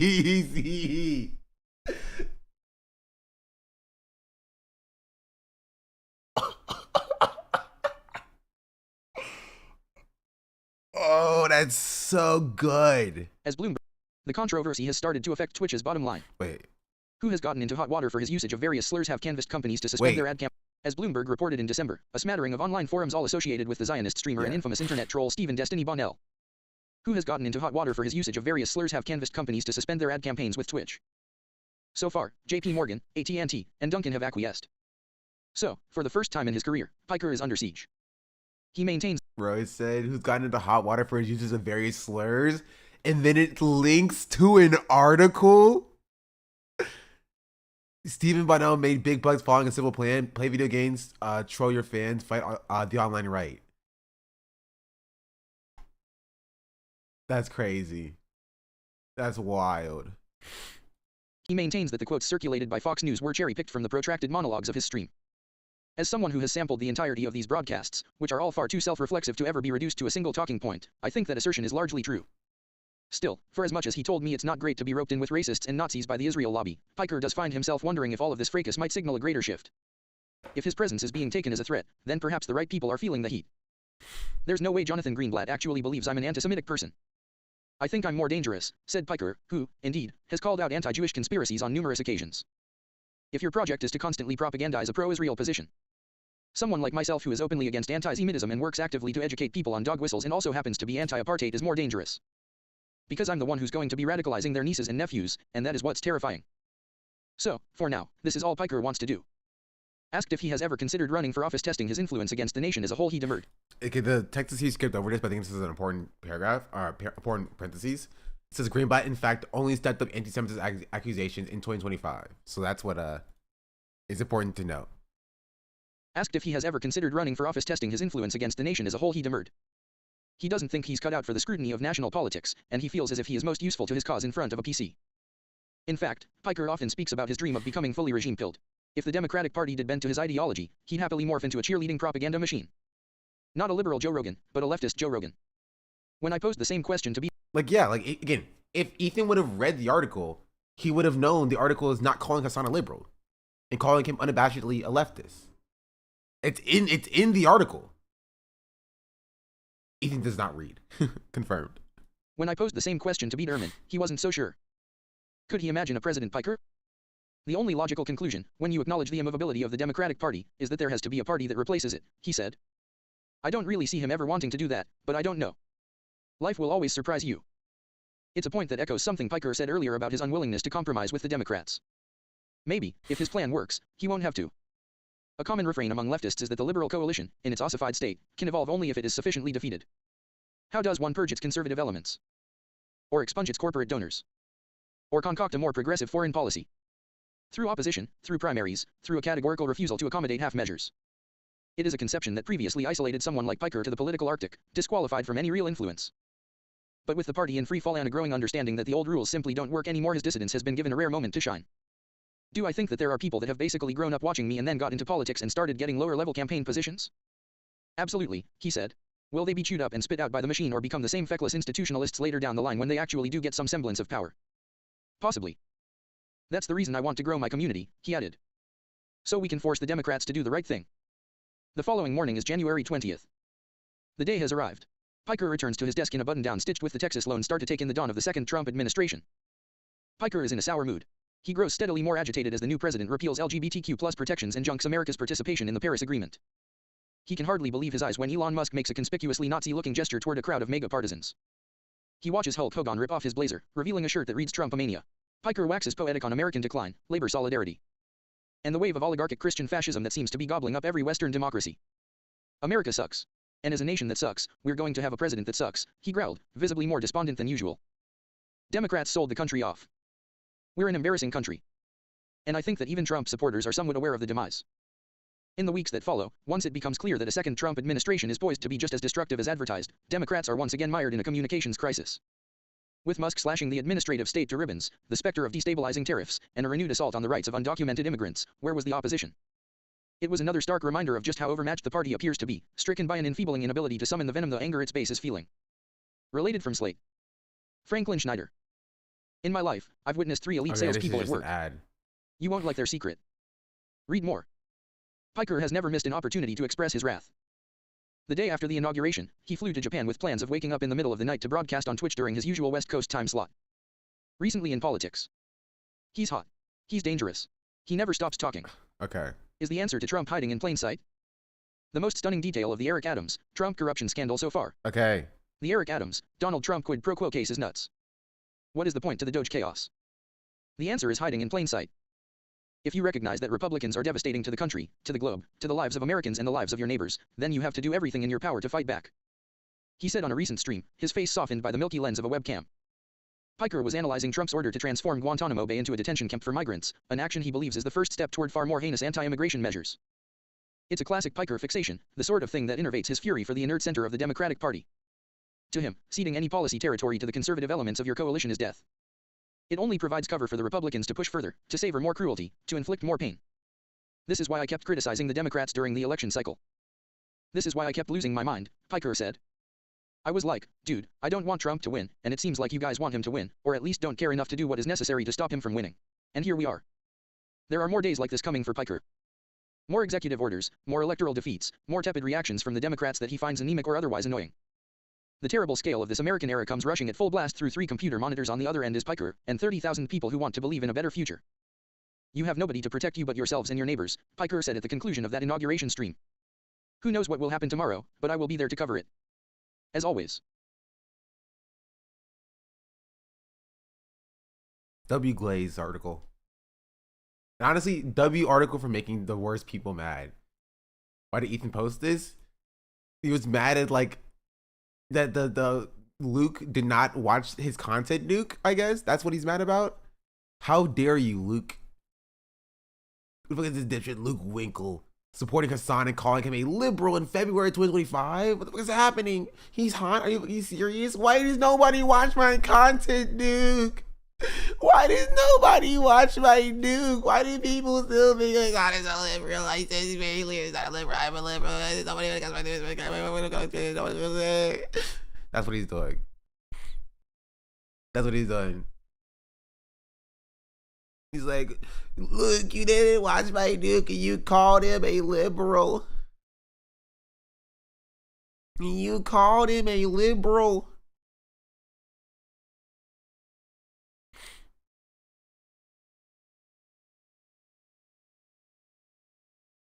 Wait a minute. Hold on. Hold on.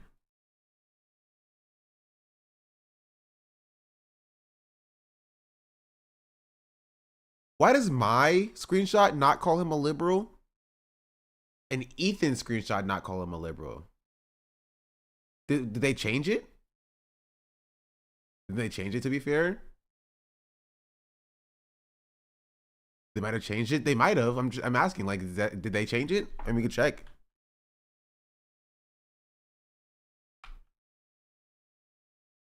That was pretty early on. Oh.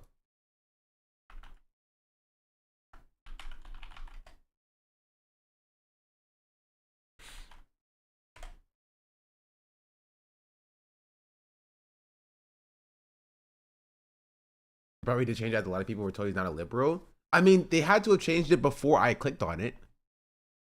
You know what I mean? And Ethan, okay, this is the problem though, because even if they did change it, his screenshot doesn't even show that. Yeah, his own screen, exactly, the basis. His own screenshot doesn't even show what he's saying. Like, he didn't use this screenshot, which says he's outwardly liberal.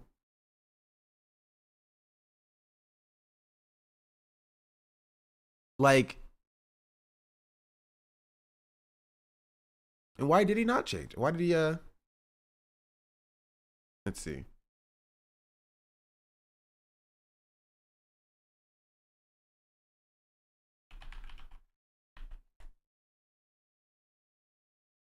I don't understand.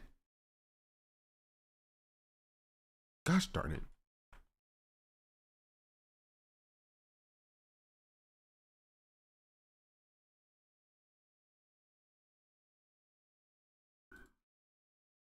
Oh my goodness. Oh my goodness. Oh my goodness. Please stop.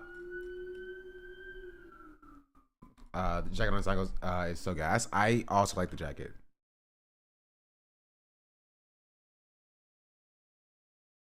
I didn't see the original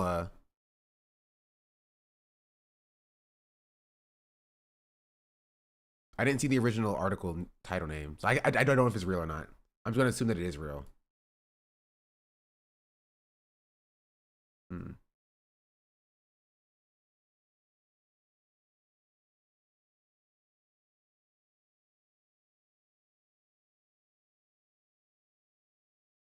Yeah, I don't know. Can we corrected it, so shouldn't they be happy? He mad at the headline to get it changed and still be mad about his crazy work. We shared archive.ph. I did not share archive.ph.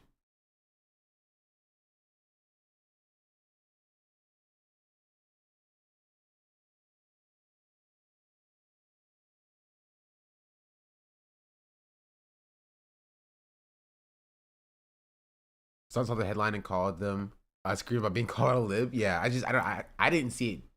Previous headline still doesn't change the context. Context of the article, which clearly expresses he isn't a liberal.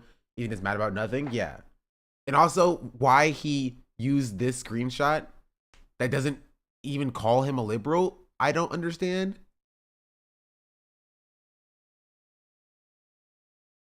So I guess it's not really a way of knowing, right?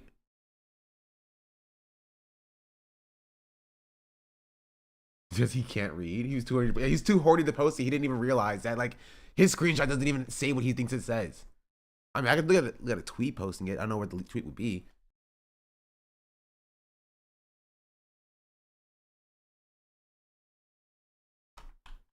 I mean, I could try to put Luke's own page into the archive Wayback Machine. What's today? Today's. It probably won't be February 3rd.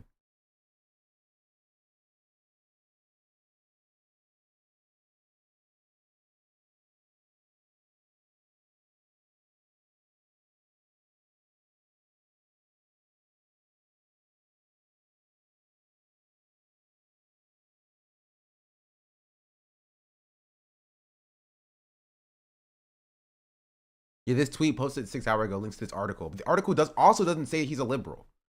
I have not seen anywhere except for this post here that says he's outwardly liberal. I haven't seen it. I'm not saying the original article did not say that. I'm just saying that Ethan's own screenshot doesn't say that. You say r/destiny? You want me to search on r/destiny? I mean, I did a reverse image search. Let me see.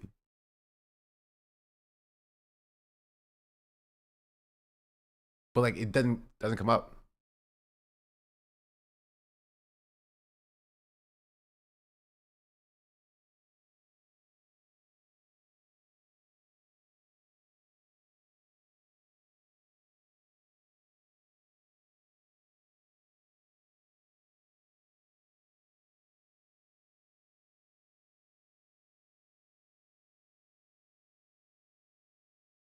Yeah, I don't see it.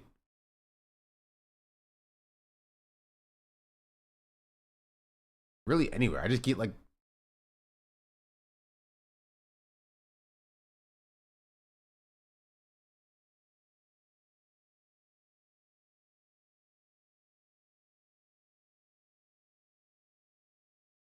yeah, I don't know. Some science articles have A/B testing for the best title. I can see he's a liberal being something the editor would put in the headlines to get liberals to click. I don't doubt it.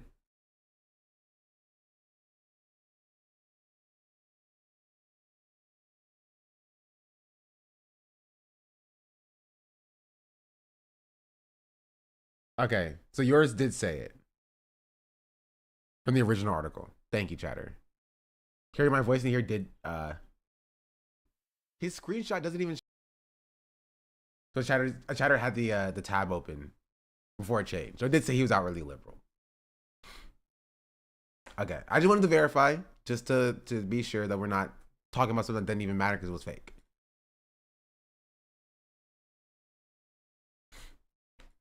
I found the old on the H3 Reddit. I mean, yeah, we saw it on the H3 subreddit, but that's not the most fact-based situation.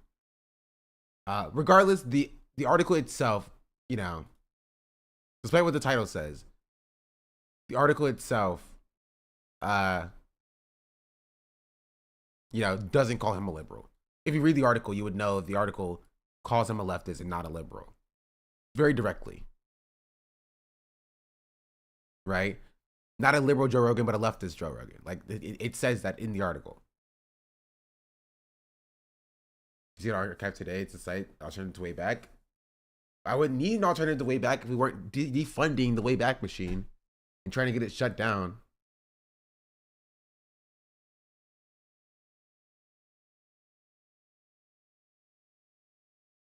Keyword search, it only says the word liberal only 10 times. Ethan probably thinks liberal and leftists are the same thing. No, he doesn't. He does not think that liberals and leftists are the same thing. He's mad about Hassan being called a liberal because he made an entire content nuke saying how Hassan is not a liberal. He portrays himself as a liberal.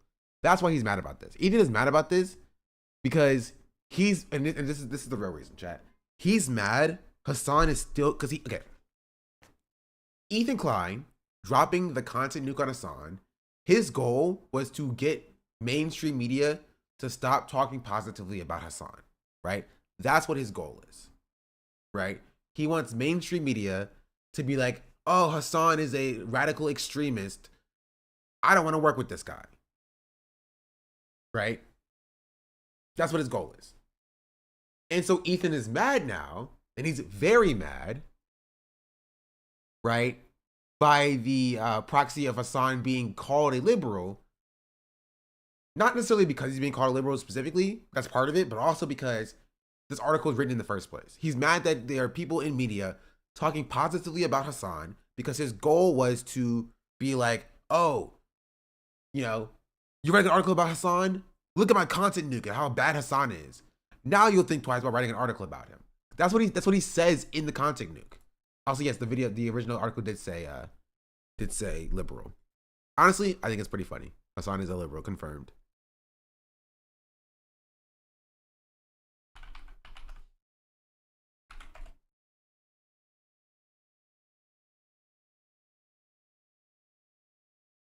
Did the show immediately, and I felt guilty for my participation in mainstreaming Hassan, and for that,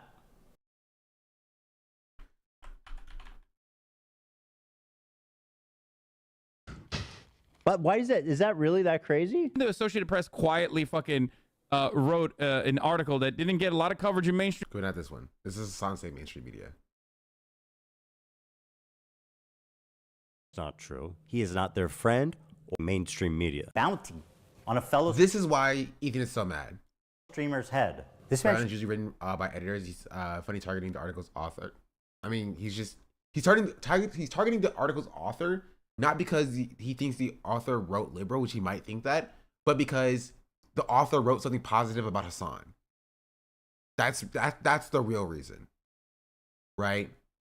He wrote something positive about Hassan, and Ethan thinks that's bad because of what he says here. He should not be getting a 3-day suspension. He should be getting a knock on his door from the FBI. I made this video for 2 reasons. First, to stop Hassan infiltrating mainstream media. Like, he says it very clearly at the end of his content nuke. He says it. He says his goal is to stop Hassan from infiltrating mainstream media. So seeing Hassan get a puff piece in mainstream media, right, makes him feel super bad and sad and stuff. Makes him feel super meanie bobini. That like, oh, Hassan, like my content nuke didn't work. Yeah, it makes him feel like a failure. Exactly. It makes him feel like a failure. It makes it feel like his content nuke was a failure, which I have been saying it was a failure. I've been saying this. It was a failure. It was an abject failure. And it's the perfect demonstration of it, right? The perfect demonstration of it. And I said, you know, only time will tell that, like, whether or not it actually has sticking power, but I don't think it will, right? But yeah, it was a failure. It was an abject failure. It did not do what he thought it was going to do. He thought that by the presence of the content nuke existing, right, he could turn around and be like, oh, mainstream media, look, Hassan is there, and he's a bad guy. Don't write any articles about him. And look, now an article is written about him, and now it makes him feel like, oh, the number one reason, according to him, reason number one for why he made this entire nuke in the first place is to stop mainstream media talking positively about Hassan. And they're not doing that, and that makes him tick. That makes him very upset. Very upset. because of all the time and effort he spent in making this whole content nuke to take down Hassan. It's literally the Ethan Klein meme of why does nobody care?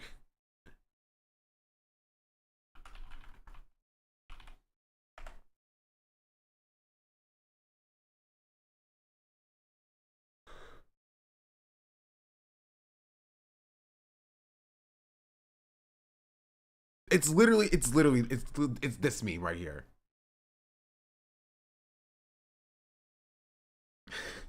This is why Ethan is so mad. This is why he's so mad. He's like, why does nobody care?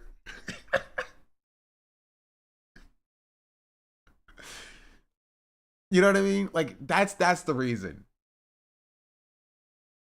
That's the reason. Because you would, like, just a normal person would look at this and he's like, why is he so upset about this? You know what I mean? Like, why is he so upset about this? And the reason why is because he's saying, why does nobody care about my content nuke I made about Hassan? He thought his nuke was going to move mountains. Bro thought he could part the Red Sea with this nuke. But all it made was a slight ripple, if that. And he's like, man, what I spent so much time working on did not work. It makes me sad. That he thought he had motion. He thought he had motion. But he had no motion. Have you seen him threatening Reddit mods? We'll get to that in a second. Clip of him realizing Philly D didn't even cover it was absolute cinema? Yeah. I mean, if you have that, we'll look at that as well. They're swarming the author's tweet now? I mean, of course they are. Of course they are. This isn't surprising. Honestly, I don't want to give this any attention either.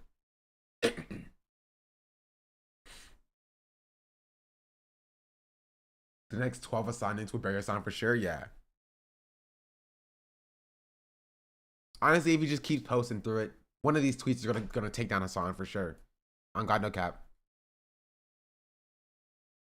Have you ever been to a birthday party for children and one of the children won't stop screaming because he's just a little attention attractor? When he grows up to be a comic or actor, he'll be rewarded for never maturing, for never understanding or learning that every day can't be about him. There's other people, you selfish asshole. Yeah, hopefully my YouTube VOD doesn't get struck down by Bo Burnham because of that.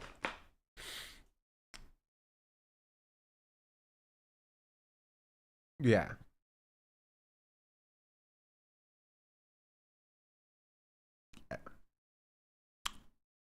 Man.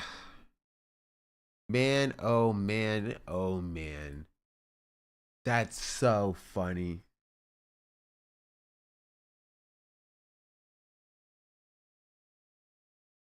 That's so just getting mad at somebody supporting Hassan. Like it's just a funny thing. You know what I mean? It's such a funny thing. I don't know. Like I feel like you have bigger fish to fry than somebody writing this is what Hassan Piker brings to the political sphere article. But you know, what more do you say? What more can you say about Ethan? You feel me? And honestly, I don't have an answer for you. Dude, what? Thank you for the 4-month resubscription, by the way. Also, 25624. Thank you for the 8-month resubscription. Represent at the mid-season update video. We'll take a look at that a little bit later. As you know, I'm a Marvel Rivals head. I'm currently gold 2? 3? I'm almost at plat, honestly. If I just keep playing. I just don't play enough.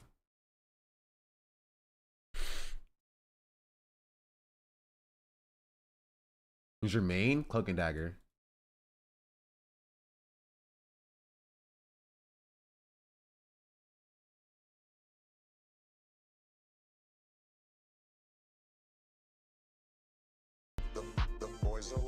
He's alive.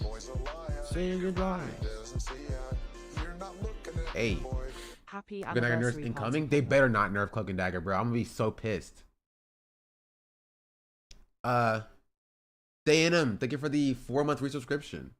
Much appreciated. Good encapsulation here. The difficulty at AOC is having with a foot on the edge and a foot inside. She appears on this stream multiple times, but also her office couldn't get it together to comment. Yeah.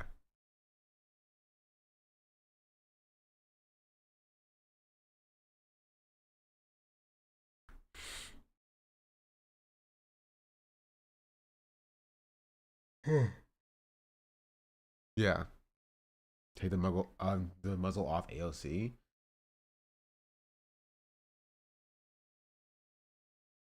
I mean, this is kind of what happens when you kind of play the game of like trying to be in or a part of like the establishment while also being, you know, outside of it. You can't do it. You know? It doesn't work very well. Is he making Deadpool a strategist, not a DPS? No spoilers! Gosh darn it, chat. Why would you spoil that Deadpool's gonna be in the game? I didn't even know that.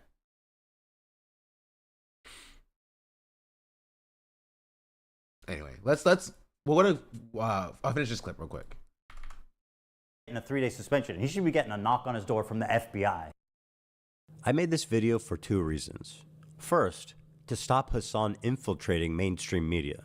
Hassan has been welcomed by many mainstream outlets. They view him as a friendly social democrat, as someone who's just trying to spread progressive politics online to an important demographic. But we know that's not true. He is not their friend or their ally. If you ever see Hassan rubbing shoulders with anyone from mainstream media, let them know politely, with all the civility in the world, what kind of person... Yes. This is politely with all the civility in the world. Yeah. Yeah, Ethan, this is him letting him know lightly with all the civility in the world. Who the fuck is this dipshit Luke Winkle supporting Hassan and calling him a liberal in February 2025? What the fuck is happening? He's hot. Are you fucking serious? Such civility. Such politeness. Man. Man, I'm sure whoever told Ethan to do this would be very happy about him being so polite. Media. Let them know politely, with all the civility in the world, what kind of person he is when he thinks mainstream media isn't watching. Help them understand that his name should be associated with people like Nick Fuentes and Alex Jones, other fringe, radical, political commentators. Number 2, Twitch must be held accountable. And then he Twitch goes on has about proven that it Twitch. will not change by choice. And so it is... And honestly, the way this article characterizes Destiny, like, Ethan should be kind of happy he didn't get a mention here or anything like that. You know what I mean? Because, you know, I'm just gonna say that. Did he Photoshop any sentences on Hassan's shirt? Yes, he did. The informant is painfully bad. If you haven't seen it, makes no points. No original thought in his head. We've seen the concept new. We saw it when it first dropped immediately. We're just watching it because of the that mention of like trying to gatekeep Hassan from mainstream media. That's what he's trying to do here.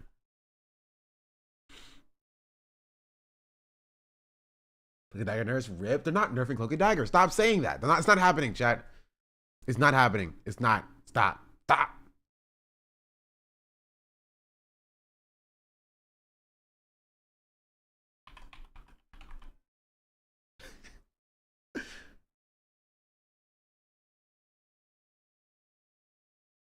Dude, everyone should protest when playing Smite too.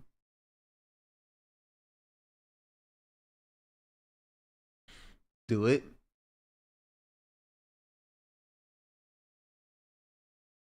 No, I won't do it. Buff Invisible Woman. Who should they buff? In my opinion, maybe I'll do a tier list, a Marvel Rivals tier list for the characters. They need to nerf Black Panther, 100%. You know what? Just remove Black Panther's cooldown reduction. Just remove it. Even be like, oh, Sean, that's a core part of his character. Nope, just remove it. Remove it. Get it out of here. He doesn't need it. Just remove it. Remove it. Get it out of here. Trump is already doing that during Black History Month. Honestly, do it now. It's the best time. He's literally took a monster. He needs damage buffs. No, he does not. No, he does not. Does not. Get that man out of here. Leave me alone, bro. I can't deal with this man. If I have to deal with a Black Panther and a Magic on the same team, I will die as a healer. I just cannot. I cannot. Okay, I need to see these nerfs, bro. What are these nerfs? Okay. Close this. We're gonna close this. Close this. Close this. Close this. Close this. Close this. Close this. Close this. Close this. Close this.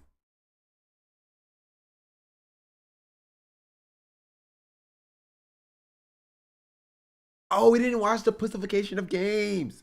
How could I forget?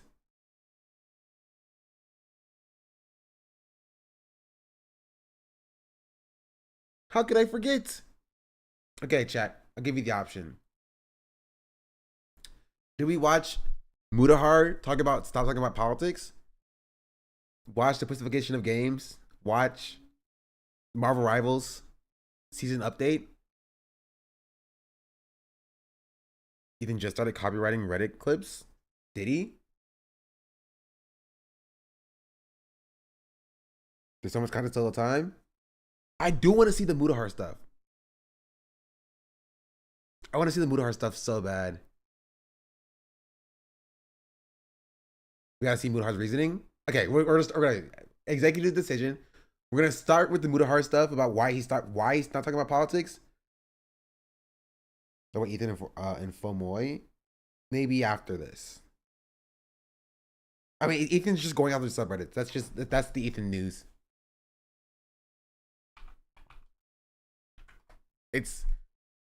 He's going after subreddits. That's really it.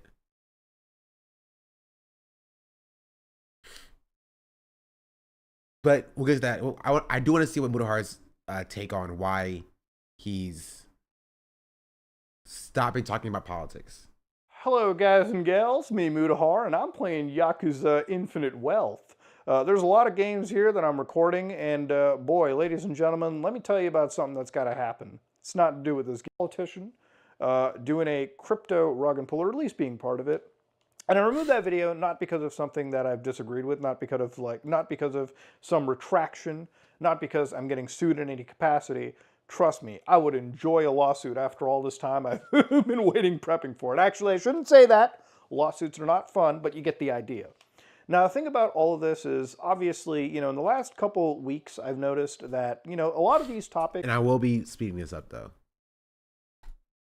Especially when it comes to, big-time politicians, this has got to change. And I really am somebody that, from the beginning of this channel, is not somebody that is politically adept. Obviously, that I admit, and I say that I really don't know what I'm talking to when it comes about, politics. And the few times that I do talk about it, like very recently, probably when it came to like the US and Canada, that's from the perspective of somebody that is kind of knee-deep in that. So I believe that's kind of a fair exception to the rule. But I usually tend to stay away from things like internet politics or things like real-world stuff because I always consider my channel to be an escapist route, right? Like, as somebody that likes to come home from work to do YouTube as a hobby, I like to leave the problems of the real world behind and just come to my internet little fantasy land, okay, where I can talk about video games, cybersecurity, and all that goofy stuff, internet, shenanigans that happen, right?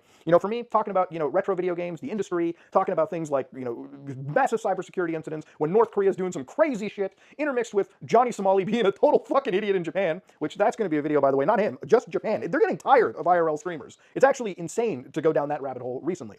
But anyways, point being, I made a video in regards to, a Argentinian president, the Argentinian president doing a crypto rug and, being a part of a crypto rug, so to speak. And the thing about it is, these videos do really well, but as somebody that witnesses the content, somebody that loves the engagement, right? Like, I love to read comment sections in videos. That is probably the best part of doing YouTube content creation, is reading the comment sections of what a video has to offer. The problem with comment sections are the worst part of YouTube. I'll say it, bro. Maybe because I don't have like millions of followers, bro. It is the absolute worst part of the content creation thing. Look, and it's honestly not just YouTube comments, it's like every comment section. Like, YouTube is notoriously bad, but like Twitter replies, I also don't read because they're the same thing. You know what I mean? It's a slug to get through. Covering videos like that is, generally speaking, when it comes to highly politicized figures, people like Trump or Elon Musk or really anybody in the space, I would go far as to say even videos on characters like Keffels, for instance, it makes the comment section completely useless. It really makes engaging with the content effectively the hardest thing to do.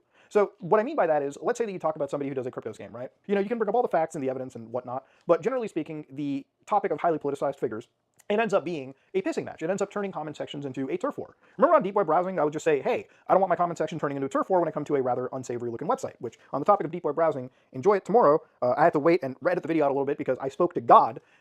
Long story there, which you'll get to see very soon. When you cover, topics that, are highly, I guess you could say controversial, or, topics like politics, where unfortunately the discussion of it has become almost like a team sports type of deal, where, you're either left, right, you're either for or against, nobody really in the sphere wants to engage properly with the content, even with like political content, right? Like researching a video that I've now scrapped, for anybody that wanted to know what the video was, it was doge.gov, a federal government website apparently quote unquote getting hacked. It was all over the news, and being somebody that talks about cybersecurity, I felt, yeah, this is up my wheelhouse. I don't engage with it in a politics sense. I don't really care, because again, I'm a Canadian, not a fucking American, not really my neck of the woods, but I wanted to talk about it because people were saying there was a serious hack, and I actually filmed the video. I went through showing what the hack was, which, by the way, was some real script kiddie nonsense, so to speak. And I thought it would be a funny, goofy video. But honestly, seeing the last few weeks when it comes to political content and just talking about a political creator, as a side tangent almost, tangentially related to the main topic, nobody engages with the main topic. They always just turn the comment section into a massive, complete pissing match. And I know for core audiences that watch, that's not something that I think you want to see. That's not something I want to see. And as somebody that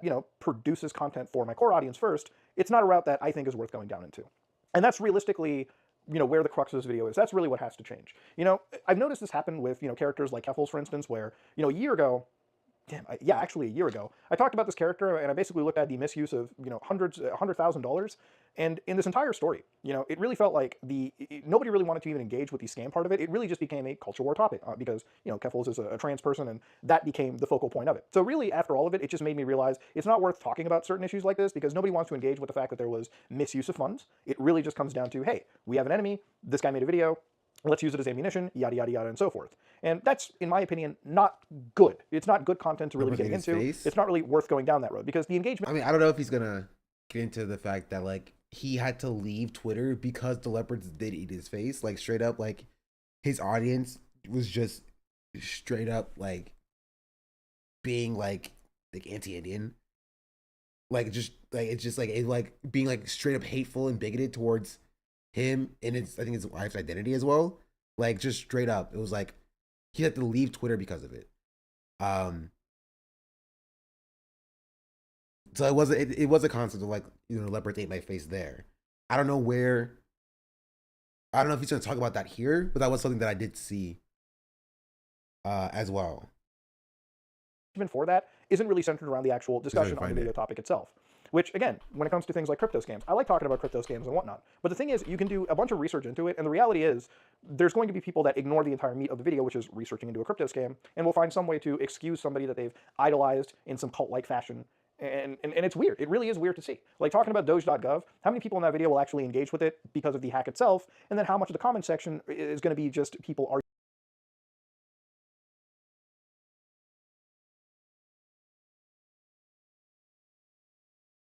Popular Indian Canadian YouTuber Mudahar deletes his X account due to constant racism he faced on X. So yeah, like that was the thing that happened like 6 months ago.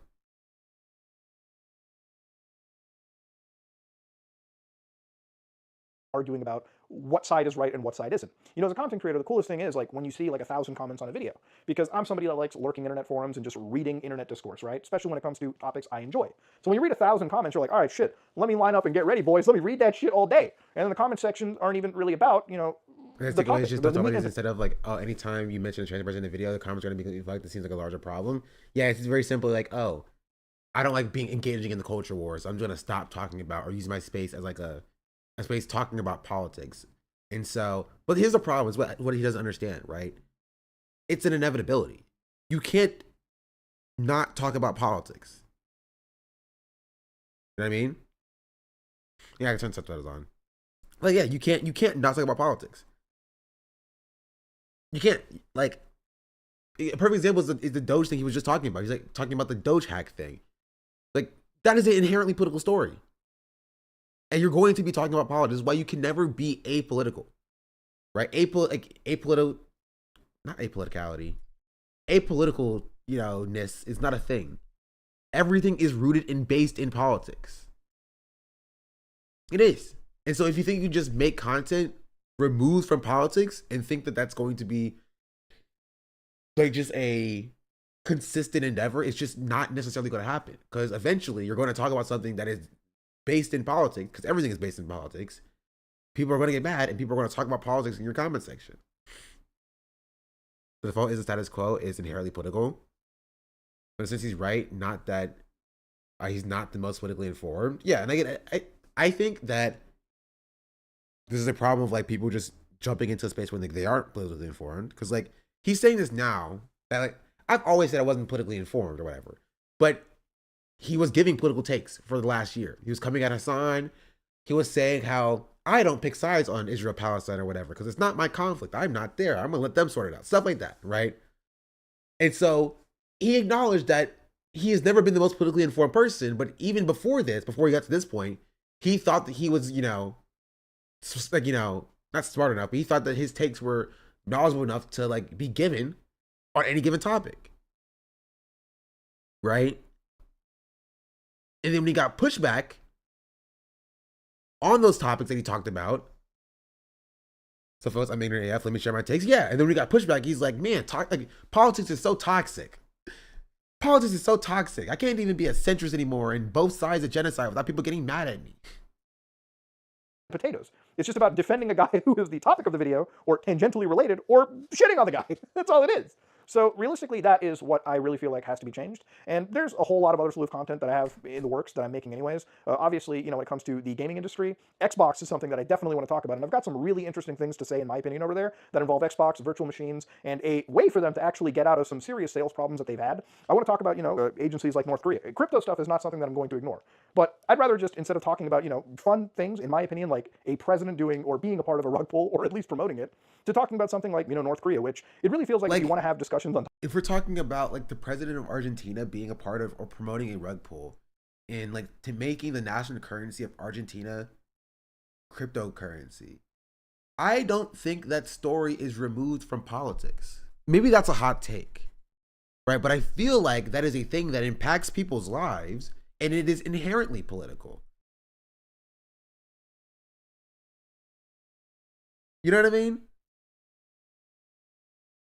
And so you're getting mad when you cover a story that is inherently political because it does affect people's lives.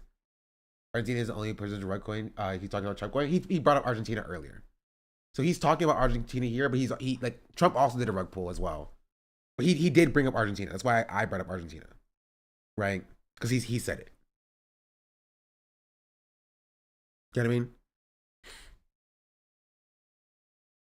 What's not political these days? That's exactly the point. Right now, he's surprised when people talk about this. He's like, guys, let's talk about the funny rug pull. He's like, well, this impacts people's lives, This person, like, this president sucks because he's doing this to impact people's lives. We love the ANCAP Argentinian president or whatever. He's like, guys, the rug pull. Why are you talking about how much you love this guy or hate this guy? Let's talk about the rug pull and how fun that was. Like, that's not going to happen. He wants to stay away from contentious politics, the whole meme that Hassan does about being apolitical, and once he puts the MAGA cap on, apolitical is just anything not contentious to them. Yeah. Topics like this, the people you have to talk about must be unanimously like the most disliked people in the world. It's funny, you can talk about crypto, and the moment you talk about somebody like Trump or whatever, it becomes a highly politicized topic. The moment you talk about Logan Paul, yeah, he's the freaking president.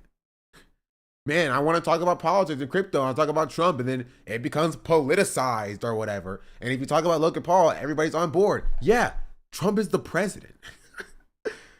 Yeah, I think that makes sense to me. It makes sense to me that the conversation about the president becomes politicized, maybe. I don't know. In a way that Logan Paul does not.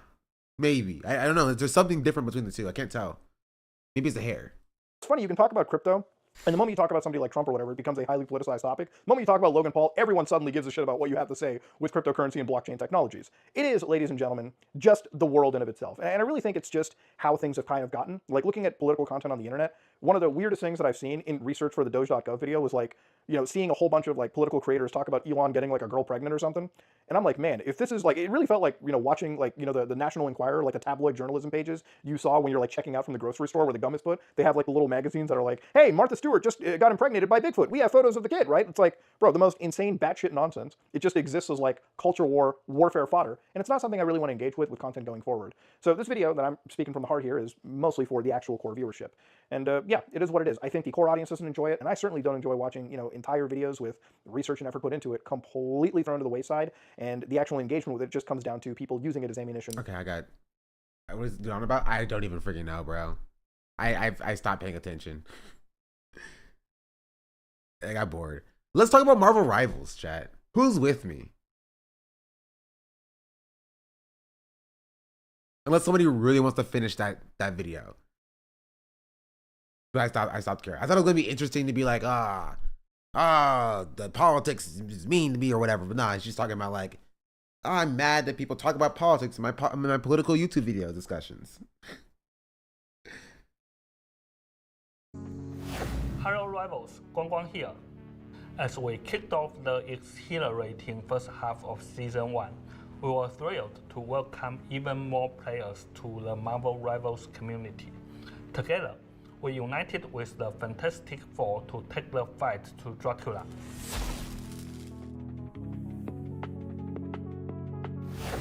In the second half of Season 1, the remaining two family members will be joining the fray, the Thing and the Human Torch. First up, we've got the Thing. He's a powerhouse vanguard. Wait, he kinda looks sick. Always ready for action. Whether you need a strong defensive wall, why is his head so small? Hassan cosplay? Or a fierce frontline fighter, he's your go-to guy. And then there's the Human Torch. He's a blazing duelist who's here to light up the skies and scorch his enemies. Please, we don't need any more duelists, okay? A hot take, I don't know, maybe. We don't need any more duelists. Please, please, can we just get one DLC that just doesn't have more duelists? We don't need any more duelists. There's already like 13 of them. There are like 9 strategists. There are like 7 or 8 vanguards, and there's like 15 to 16 duelists. Jeez Louise. With his fiery style, he jumps through the air like a comet and brings the heat when you need a true aerial ace. His presence will certainly ignite the battlefield. But that's not all. Prepare to explore the sinister depths of the Empire of Eternal Night in our new map, Central Park. Venture into this haunted terrain, now dominated by Dracula's vampire legions. Rescue Rita Tosca, the Asgardian squirrel god of Yggdrasil, and embark on a daring raid of G-Money, thank you for the Prime. Much appreciated. Dracula's Thank you very much. To vanquish the darkness and end the eternal night.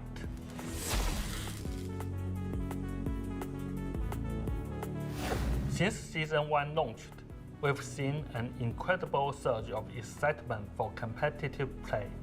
As we head into the second half of the season, we are rolling out some exciting updates and balanced adjustments that are sure to shake things up. To that end, we have decided to implement certain adjustments to the competitive mode.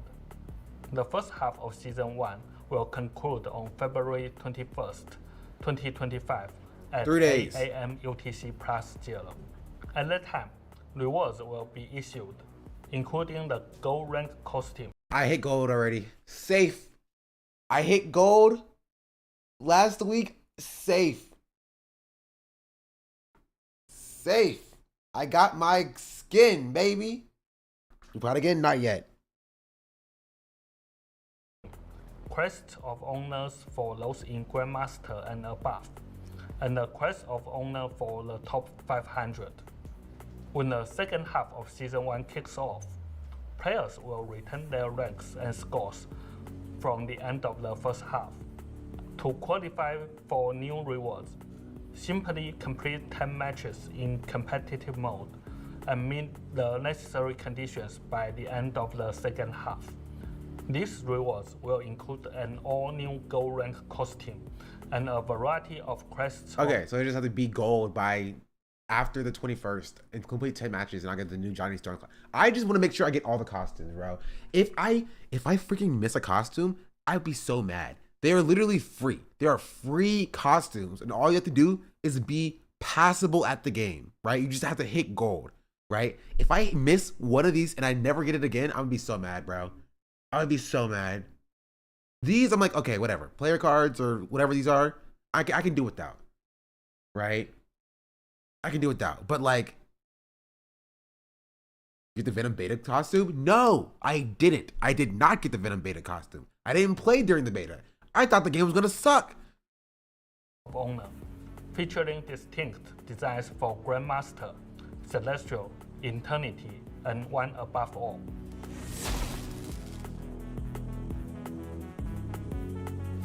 We've heard your feedback about access kernel tokens. Like, I went in and I played the stupid soccer mode just so I made sure I could get the Black Widow costume. I don't even play Black Widow. I've never played a game of Black Widow in my life.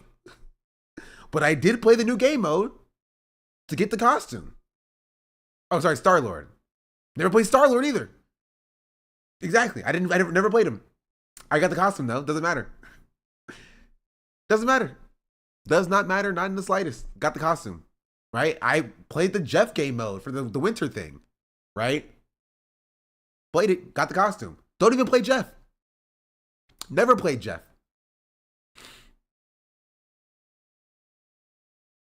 Got the costume. I didn't even see the Thor skin. I don't even know where you get the Thor skin at. If I can still get it, I'm gonna get it if it's possible. So I built like Black Widow. I mean, they all got curves. You know, they're like, whoa. Whoa. Sorry. How frustrating it can be when they don't carry It's too late? Well, that's an L then. So, we are excited to announce a brand new redemption system. Now, you can convert those excess kernel tokens into units.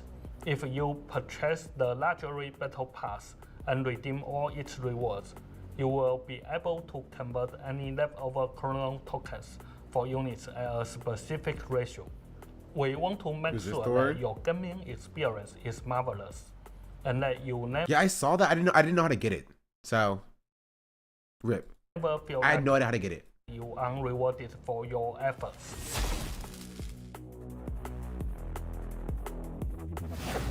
Now let's talk tournaments.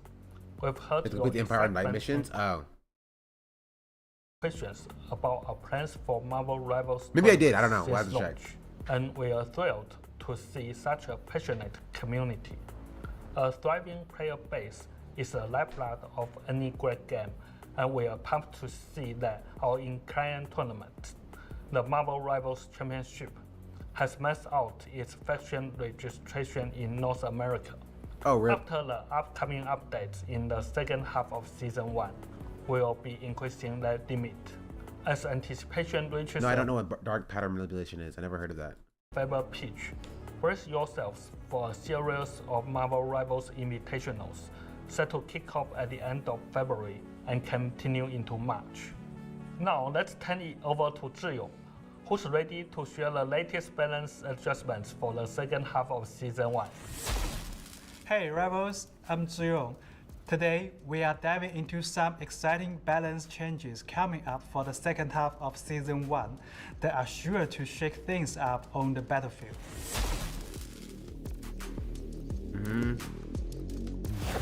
First off, let's talk about the journey we have had so far. The first half of Season 1 has given us some thrilling changes compared to Season 0.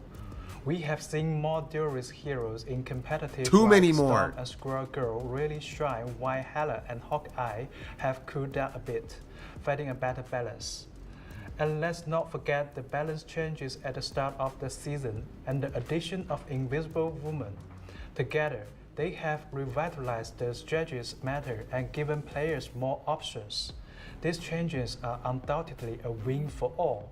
But hold on, there are a few challenges we have noticed that we are ready to tackle to make your gameplay even more epic.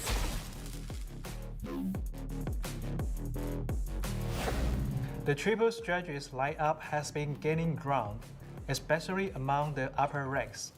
For us, it's been great to see so many different team compositions out there, proving that victory isn't just about the classic 2-2-2 lineup. But here's the catch. The quick ultimate recharge for strategies like Cloak and Dagger and our mischievous friend Loki has led to some oppressive... Listen, if ult charges gain, when I do my role as a DPS, it's when you do damage. Tank is when you tank damage, and when you are a healer is when you heal people.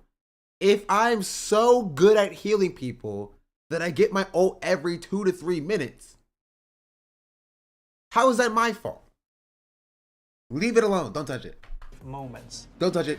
A triple strategy setup often means at least one ultimate counters a Vanguard or Duelist's ultimate, which may slow down the game's pace. We want every match to feel exhilarating, not drawn out. That's why in our upcoming changes, we will be bumping up the energy costs for those frequent ultimates. We will also be giving some targeted nerfs to certain strategies ultimates. Yep, Cloak and Dagger, I'm looking at you. Why? Why? Why? That's not necessary. Why? It's not my fault. I'm better at the game. It's not my fault. I'm better at the game. While reducing the ultimate energy costs of some of our Vanguards and Duelists, like Venom and Magic. Magic? Bro, release a toned down freaking like what's it called? The what's his face? Magneto. Give Magneto a quicker ult charge. Magic? Making it easier for them to unleash their powers. Venom? Okay, I get it. I get it. Though, we are not trying to completely shatter that 3 strategies play. Have you tried missing shots occasionally? That is impossible to do on Cloak and Dagger, bro. Now, we are just looking to bring in more options for farm counterplays and amp up the excitement.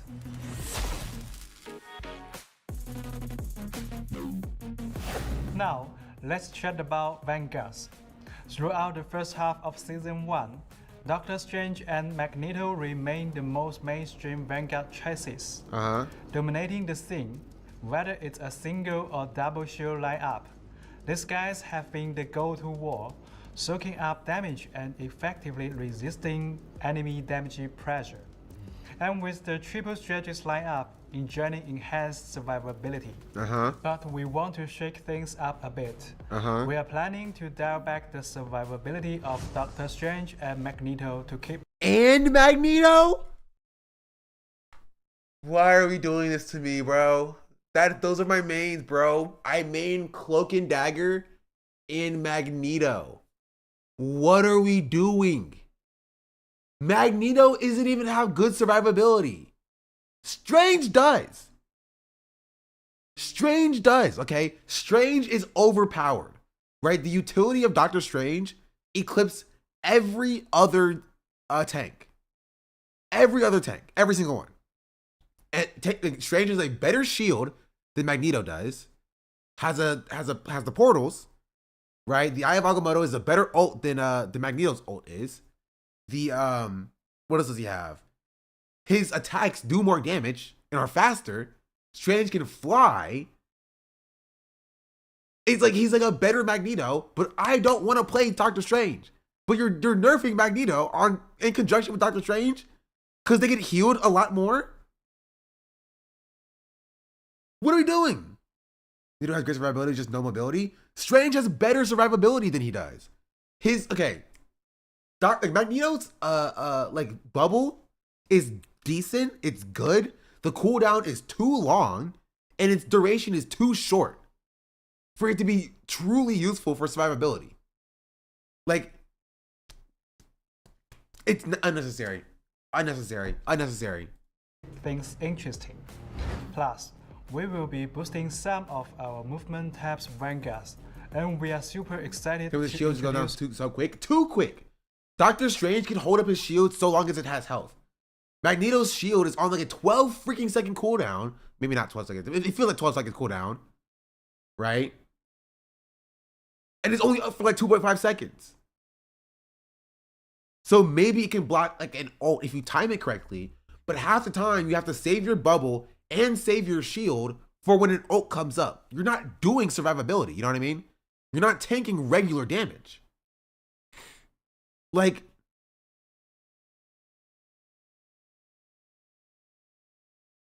our new got the right click and get knockback. Strange can get swarmed. Strange can not also get swarmed because Strange has like a an AoE push. It also can get out of there quickly. He can fly. Magneto is stuck. You can knock back like one person, maybe. hero, the Thing. Get ready for a fresh take on battle dynamics. David doesn't push just damage? Okay, well, still. We have been closely analyzing pick and win rates across all tiers, using battle data and battle rates for. And also, I want to point out that Magneto's push could only knock people back with 3 full bars. So you're not even doing that all the time. You know what I mean? Top tier heroes. With all this information in hand, we are making some targeted adjustment to certain characters. For example, Storm is getting a moderate trick to help her find the perfect balance again. Storm nerf is good. Moon Knight's ultimate is also Moon Knight ultimate nerf, that's good. That's good. We need more of that. We need more of that. also getting a moderate trick to help him feel more balanced. That's good. Now, let's talk about the balance schedule. We know it's been a bit longer than we wanted, and that's made it tough to tackle some big issues this season. So here's our plan. Winter Soldier? Winter Soldier needs a nerf that his ult can only go for a maximum of a certain number of charges, okay? He should not be able to nerf or to ult consistently over and over and over again. It hasn't happened to me, but I saw it on freaking like YouTube shorts that like the duration needs to be either that or the duration needs to be shortened, right? Either they need to do a certain amount of times, you can only do it 5 times or a cap, or you shorten the duration between how often they can do it. So if the opposing team is literally just like, all right, now it's your turn to go get ulted. Okay, now it's my turn to go get ulted. If they do that, then it's like, sure, whatever. But like, they need to shorten that down. So why do I hear again 20 seconds after his last ult use? Exactly. That it's too long. It's too long. Like, I'm fine with it being like a, you know, you can keep doing it as long as you get a kill. But the duration from the last, again, is too long. It's too long. It's entirely too long. Sticking to our overall balance There's a timer should get less and less each kill. That's a good balance. Schedule and rolling them out with our big updates for the first and second halves of each season. But going forward, we will also be keeping an extra close eye on the game environment throughout each half season. If we spot any urgent issues, we will swoop in with one quick, smaller adjustment to keep everything running smoothly. No, his pull is so strong he can't even really counterplay it. I don't fight against him. I just stay in the back line. He never pulls me because I'm behind my tanks and stuff. But good luck to the DPS. We're trying to actually do some damage. Good luck to you. Or if you're freaking Magneto who has no survivability, really, because like your shield is on cooldown and you already used your bubble on your supports and you're kind of cooked. Of the innumerable matches, we will mainly be observing and only interfere during the season when necessary. We are committed to being careful with these changes because we want to keep the game to have a stable play environment.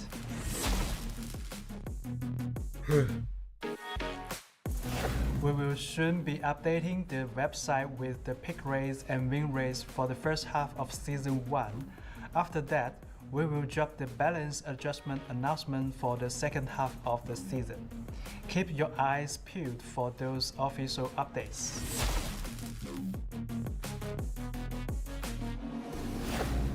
We are rolling out a hidden name feature in competitive mode for players who reach Diamond 3. Once it's activated mode for players who reach Diamond 3. Okay. Once it's activated, your true identity will be under wraps during the loading screen, hero selection, and the start of the match. No stream sniping. Other players won't be able to see your name right away, and after a short period in the battle, your real name will pop back up. Thank you for your unwavering support. That's actually not bad. That is not bad. Not bad at all. I don't know why they just don't do like the Valorant thing where like you give an option to just hide your name if you really want to. You do that for all levels. The reason why they don't is that it genuinely doesn't matter. Honestly, no offense to us down here in low elo, it doesn't matter. To avoid target bans, I think that or stream snipers, that sort of thing. Targeted bans is probably the biggest thing, but like, yeah, like if you are like known for being a, you know, one trick and they just ban your one trick at like a high elo, like, yeah, that makes sense.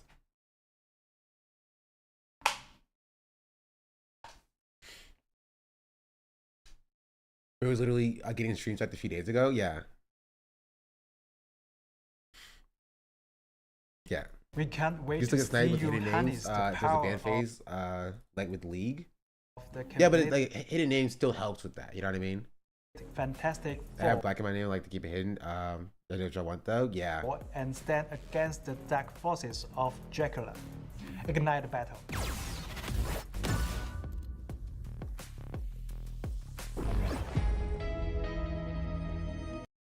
Air. We're gonna go over the hero data and then we'll watch the gameplay trailer. And then we'll play some Marvel Rivals, because why not? You know what I mean? The world is our oyster. Maybe we can force Gremlin to play as well. We can carry Gremlin to gold.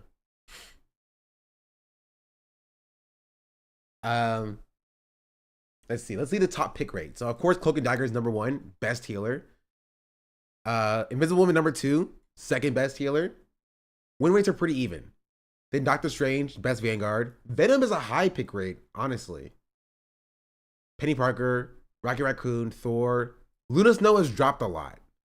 Luna Snow used to be very high up in pick rate, but like since Invisible Woman came out, I think oh, it is quick play.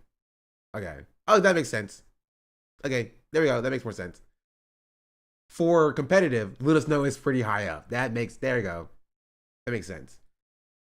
Cloak and Dagger is pretty high. Number 1 pick rate. Doctor Strange, number 1 Vanguard. Then Luna Snow, Invisible Woman, Rocket Raccoon. Strategists have gotten a lot of love. A lot of love. With Luna Snow win rate though, yeah, it's not great. It's 47%. Magneto's pretty high up there. Groot's also not that. Groot's got a big buff from being pick rate in competitive. Let's see what's the lowest. Black Widow makes sense. Iron Fist, Hawkeye, bro. Hawkeye nerfs killed. Hawkeye nerfs killed Hawkeye. Like nobody's playing him. Killed his win rate and his pick rate.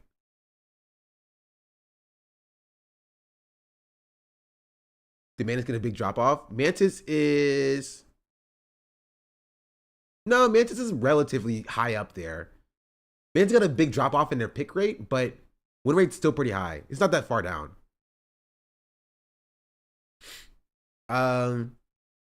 Punisher and Venom are so high because Rocket Raccoon got picked up so high. And so Rocket pulled up Venom and Winter Soldier. Not Venom. Winter Soldier and the Punisher with him, in my opinion. So losing Mantis movement speed sucks as a force Mantis main. The anti-Black Panther agenda is not proven by facts. 53% win rate. Okay, you know what? Magic and Black Panther 55.29% win rate, 53.55% win rate. I am vindicated. These characters suck to play against. Storm, high win rate because Storm has insane damage, right? Insane damage. Right, so I understand this. Like if you are playing DPS, you don't pick Storm, you're kind of trolling, in my opinion. Right? Insane damage and insane mobility. Right? Let's see. Thor's pretty high win rate. Mantis is still pretty high. Man, Cloak and Dagger is super low for win rate, but it's picked so much. Maybe I have to pick up Loki. I've always been wanting to learn Loki. People, the only people playing Black Panther are elite Wingate creators when normies play him. Whereas with Mantis, your aim is always when you're shooting projectiles from both sides. Spider-Man main, I'm glad his win rate is up there, to be honest.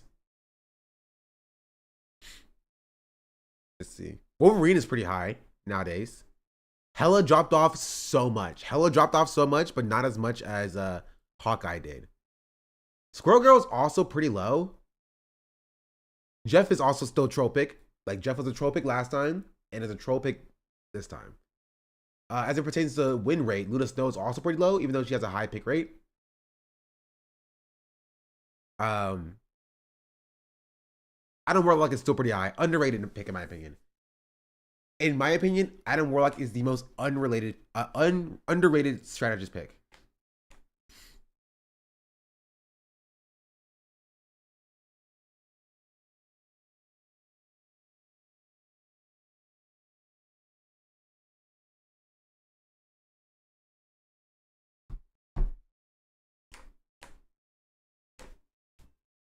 Adam just has no way to self-heal from divers. You can like soul bond and maybe that'll help you.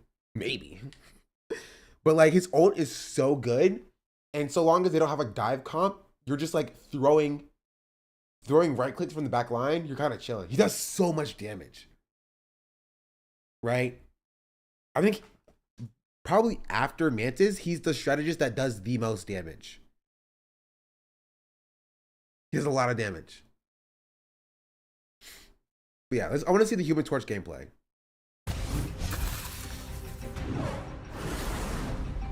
Human Torch in the house, yo. Yo? You don't look so hot. Boom goes the meteor. Okay, that's kind of crazy. No applause? That's crazy.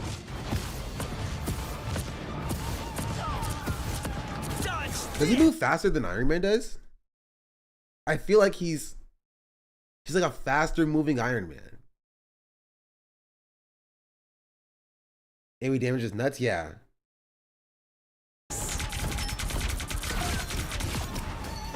I'm the brightest in the sky. Supernova! Okay, that's insane.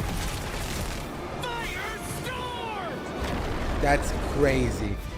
Bro, he has a team up with Storm, who currently has the highest win rate in the game. She's getting slightly freaking nerfed, but like, come on. Come on. Flame on. Yeah, and they're nerfing support ults. Okay. Human Torch in the house, yo.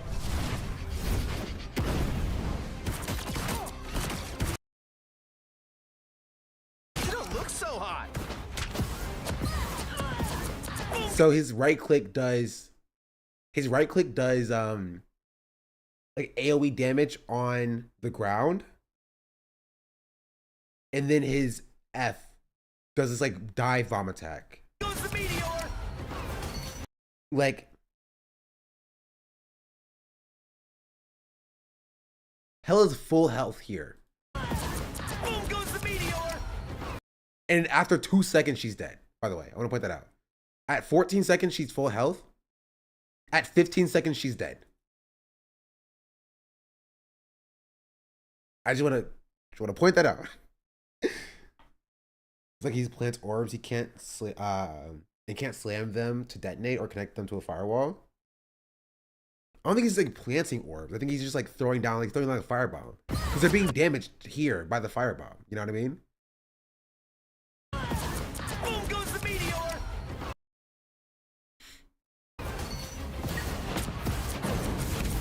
No applause. And his thing, his F does a pushback as well.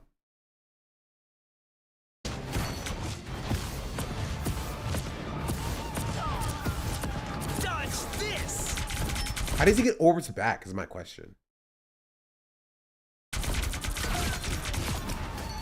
Getting kills? Dodge this. No, I heard it. Critical attacks. You could hear it like mantis, mantis flowers. So like mantis would have a 3-second cooldown and critical hits. Yeah, exactly. I'm the brightest in the sky. He's gonna suck to play against. Supernova. You really didn't need to team up with Storm though. I'm just saying, yeah. This is his ult. His ult is already insane. His ult is basically, I believe, like empowering his I don't know if it's his right clicks.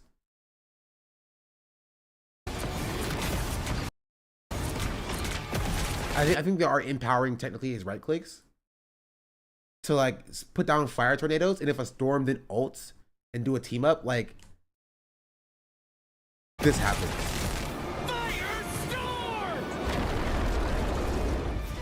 Flame on.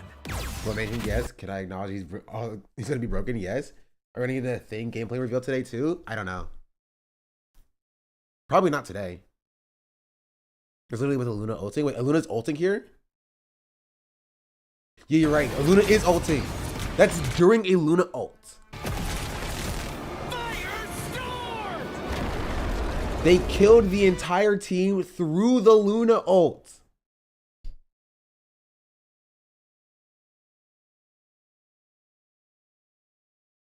Bro, strategists are kind of cooked.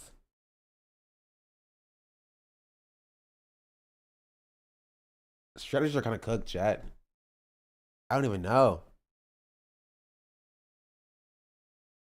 That's rough. Flame on.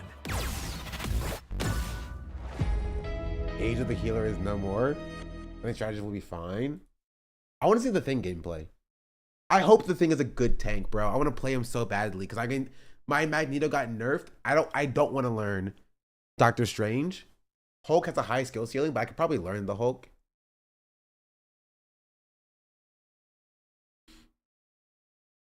Need a thing to be broken? Please, give us a good tank. Yeah, no, no thing yet. But yeah, I am curious about my rank in gold. Raccoon, Rocket Raccoon, high. Mantis, high. Cloak and Dagger, very low for win rate. So streamers are gonna play tonight.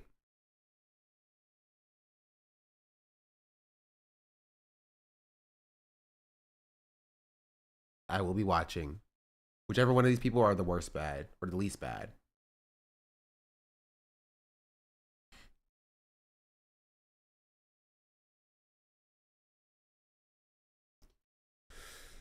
Huh.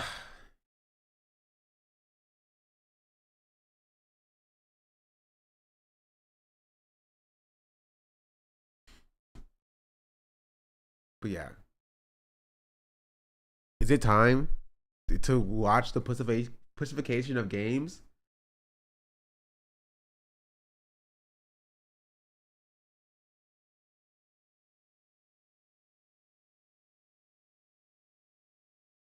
Are you talking about Drake's album? I want to know what it's about. I didn't see it, so I watched it. I just saw a clip of it. I was like, I need to see this. Talk about the great pussification. Today, I want to talk about the great. Are we getting Shaun the Black Marvel Rivals content today? Yeah. Yeah. Pussification of video games that has happened the past 20 years. Is it a soy-based diet doing this? Is it the rise of OnlyFans simping doing this? If you have recently had the thought, I wonder what new pumpkin-flavored items Trader Joe's has, be careful, my brother in Christ, you might be gay now. But if there's one thing that is straight as hell, it's the rock-solid video games of the 2000s. Your Gears of War, your Medals of Honor, your Chronicles of Riddicks. These games were masculine as hell, and we want them back, and we're boycotting. Okay, can I say, just off rip, no shade, no tea, he doesn't sound like the most masculine person. And I can say this as a zesty voice haver myself. You know, as a zesty voice haver myself, right? I can tell.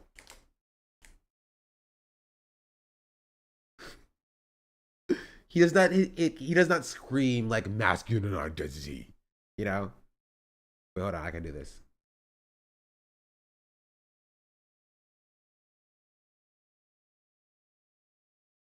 He does not scream masculine identity like me. I have masculine identity. I am masculine identity.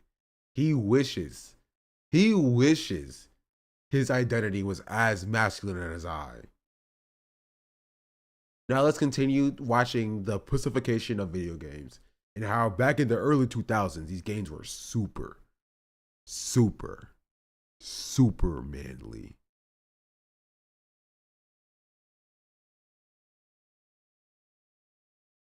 Video games until they come back.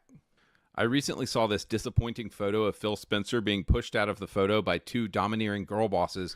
Wait. Gay communists? Disappointing What? photo of Phil Spencer being pushed. Is he calling? Wait, what does that mean? Like, he's saying these women are gay communists? ONG Pirate Software, yes. Don't you know? My dad worked at Blizzard for 23 years and got me my first job when I was 16 years old. Don't you know? Don't you know? Pushed out of the photo by two domineering girl bosses who are probably unfulfilled because they're trying to succeed in the corporate world instead of having children at home like God designed them to. And don't you love... Okay. I can feel the rage bait.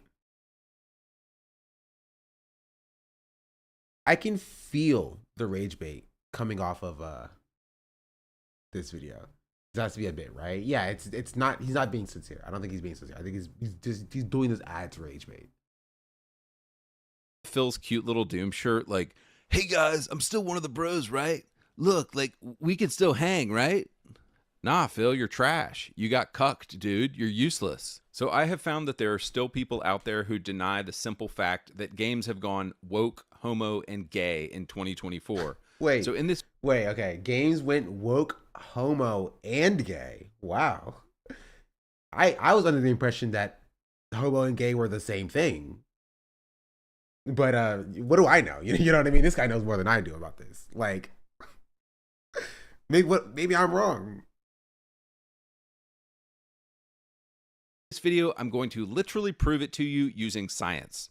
What we will do is read the back of the box description of 6 random games from 2024, and then we will read the back. That's not science. Okay, I'm being pedantic here. First of all, show me a methodology. How were these random games selected? Was it a blind test? For what years were you selected? Like, what does from the 2000s mean? That could be anywhere from 2000 to 2009, 2010, and then you just pick games from 2024.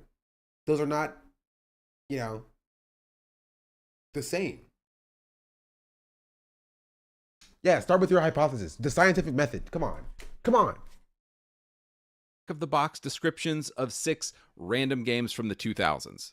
And if what I'm saying is true, we should notice a feminization. Like, what do you mean random games from the 2000s?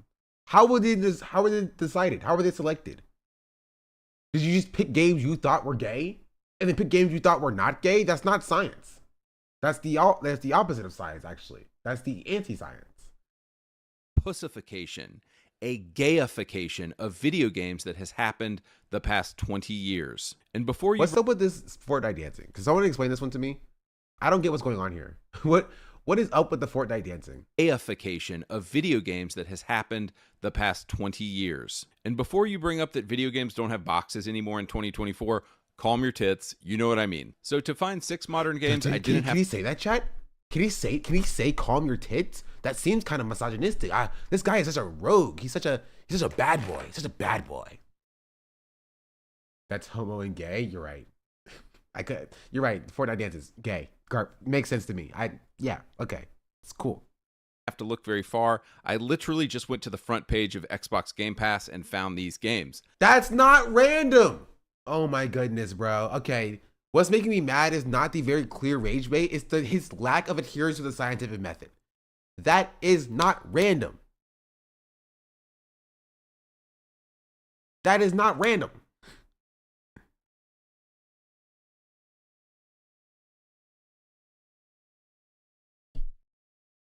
This is clearly what Phil and his team of homos actually expects us men to play. Here they are. No, they just said recently added. They didn't say, hey, we think you would like this. It's like, hey, these are new released games. They are not what you or what Phil and his team think that you should be playing. They're just like, hey, these are recently added games, by the way. These are new games that just came out. You don't have to play them. These games don't look interesting to me. I'll wait for whatever next game comes out that interests me. You see Valhalla and Far Cry 6 are literally in the screenshot. Well, have you considered that those are also gay, homo, and woke, according to this guy? Confirmed. Creatures of Ava, Dungeons of Hinterberg, Flintlock Siege of Dawn, Flock, Magical Delicacy, and Chia. Now you might say, oh, Andrew, you're specifically picking out games aimed at children. No, dude, I'm literally just going to the front page of Game Pass, and these are 6 games featured on the front page of Game. What about these games right here? These. Right here. What about these? Also, it says recently added. They are recently added games. That means they're new. They have a new tag right here. You get any money from channel points? No, I get no money from channel points. Game Pass. Also, side note, isn't it weird that these pedo developers are always making games aimed at kids? But that's a whole other thing I'm not going to get into right now. All right, so what games from the So he made up an okay. I can't do with this person, bro. 2000s should we compare these with? These are 6 kind of random games that I just happened to pull off the shelf without thinking too much about it. They are Brothers in Arms Road to Hill 30, Ride to Hell Retribution, Modern Warfare 2, Dark Sector. That's also not random. You know what I mean? Random would be like, hey, I have a shelf of games and I wrote a random number generator, went through how many games that I had on the shelf, and then I pick that game out. That would be what random would be, right? But he's like, I pick whatever game based on vibes, honestly. I just pick vibes-based games, honestly, on my shelf. Deus Ex Human Revolution, Chronicles of Riddick, Assault on Dark Athena. And again, all I'm going to do here is read the descriptions and we will compare. 2024, Creatures of Ava. Let your empathy guide you as you play an exciting action-adventure creature saver game. Understand and tame the Also, we're comparing games that he has owned with games he saw recently added on Game Pass. I don't think that those are analogous. You know what I mean? Like, I do not believe those are analogous. They are different. Of course, you're not going to own, Sparkling Twilight Princess, the game.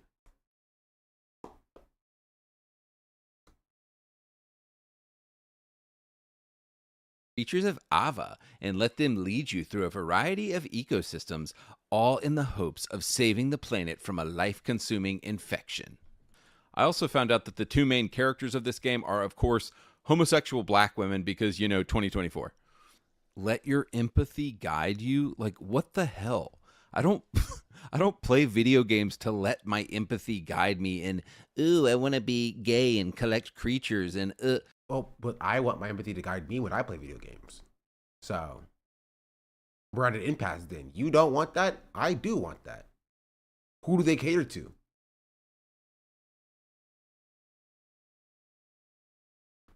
Exactly. Confirmed. Someone who has a career in research and analysis is my head hurt. I am so sorry. I need some water. Jeez Louise. I'm back. Enjoy Like, this chat. game I want just to let you sounds enjoy this retarded, guy let's be talking about honest. how he hates. So now let's gay compare people this or with a something. game from 20 years ago. 2005, Brothers in Arms, Road to Hill 30. The back of the box says this: they would sacrifice everything except each other. Like, damn, dude, just grabs you by the balls. Like, that is the back of a box. I'm like, okay, I'm interested now. That is a dope intro for a back of the box. It goes on: the night before D-Day, 1944, the paratroopers of the 101st Airborne Division are dropped into Normandy and scattered behind enemy lines. As Sergeant Matt Baker, lead your squad through 8 harrowing days that will define history and unite you forever as brothers in arms. Like, bro, like the balls of these games description. I have to go play this game now. See, this is what's honestly missing from the 2024 homo trash. Like, through 8 harrowing days, just grabs you by the ball. 30. The back of the box says this: they would sacrifice everything except each other. Like, damn. That sounds pretty gay. I'm gonna be real. Like, you know who else would say that about another dude? Gay people. I'm just saying. Damn, dude, just grabs you by the balls. Like, that is You know who else grabs men by the balls? Gay people. I'm just saying. It sounds pretty gay.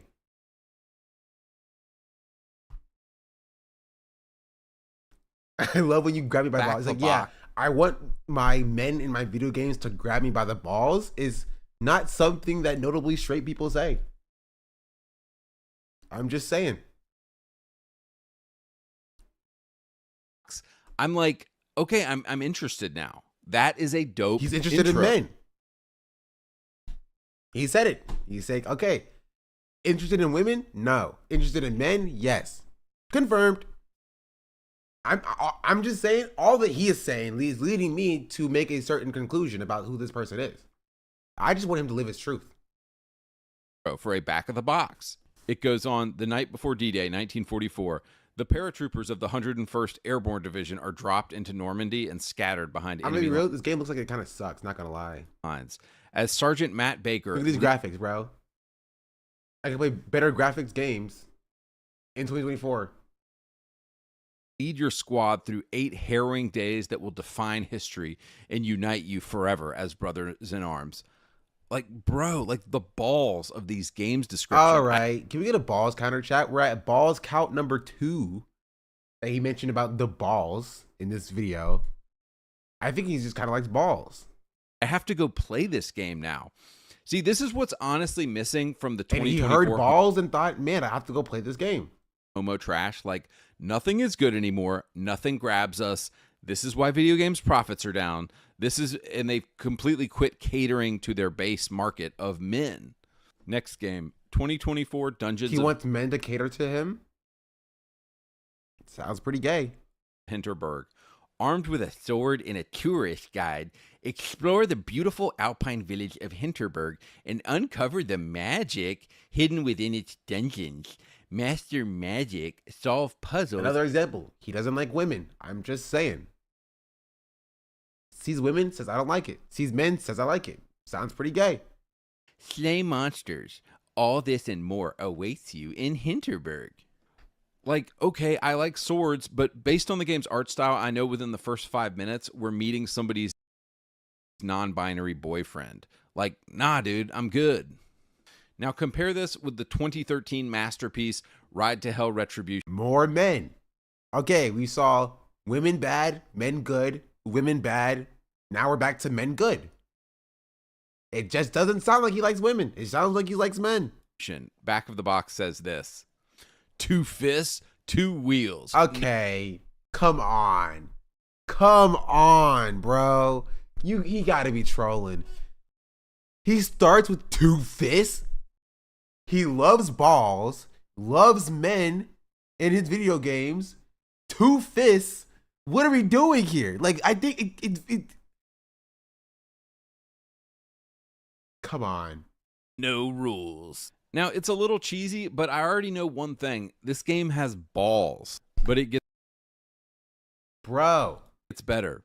A lone rider, Jake Conway, locked in a balls count number 3. Battle to the death against a ruthless gang of bikers called the Devil's Hand. Okay, and you got a hot chick on the back. Like, dude, I'm in. I want to play this game now. Okay, I'm gonna be real. Okay, and you got a hot chick on the back. I didn't even see the hot chick. He's talking about her here, but I'm just like, there's also some dude who's shirtless here and here and here and here. There are 4 shirtless dudes, or the same shirtless dude, on the back, and 1 lady. But the other game had like a woman as the main character, and he's like too far. Like, dude, I'm in. I want to play this game now. These 2024 games will be 3 sentences long and still can't grab my attention. And then with like 1 word, this 2013 game completely has me by the balls. Like, guys, bro, balls count number 4. Why does he keep talking about being held by the balls?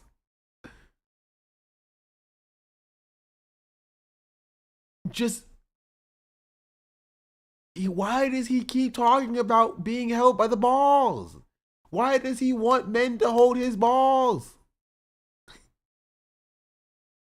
Kind of makes me sad that America actually used to export like cool stuff to the world, and now it's just homo woke garbage that America is exporting. Like, I know you dudes in Europe know what I'm talking about. Like, America used to export, you know, the Arnold Schwarzenegger movies, the Stallone movies, like all of the awesome stuff of the 80s and 90s.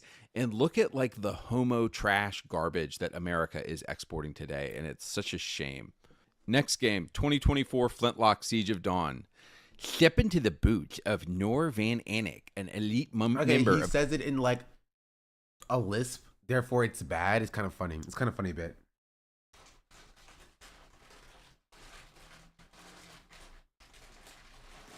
Like, it's super scientific, by the way. I'm doing scientific. I'm doing science, right? Super analytical. And then he just reads one in a funny voice. Therefore, it's bad.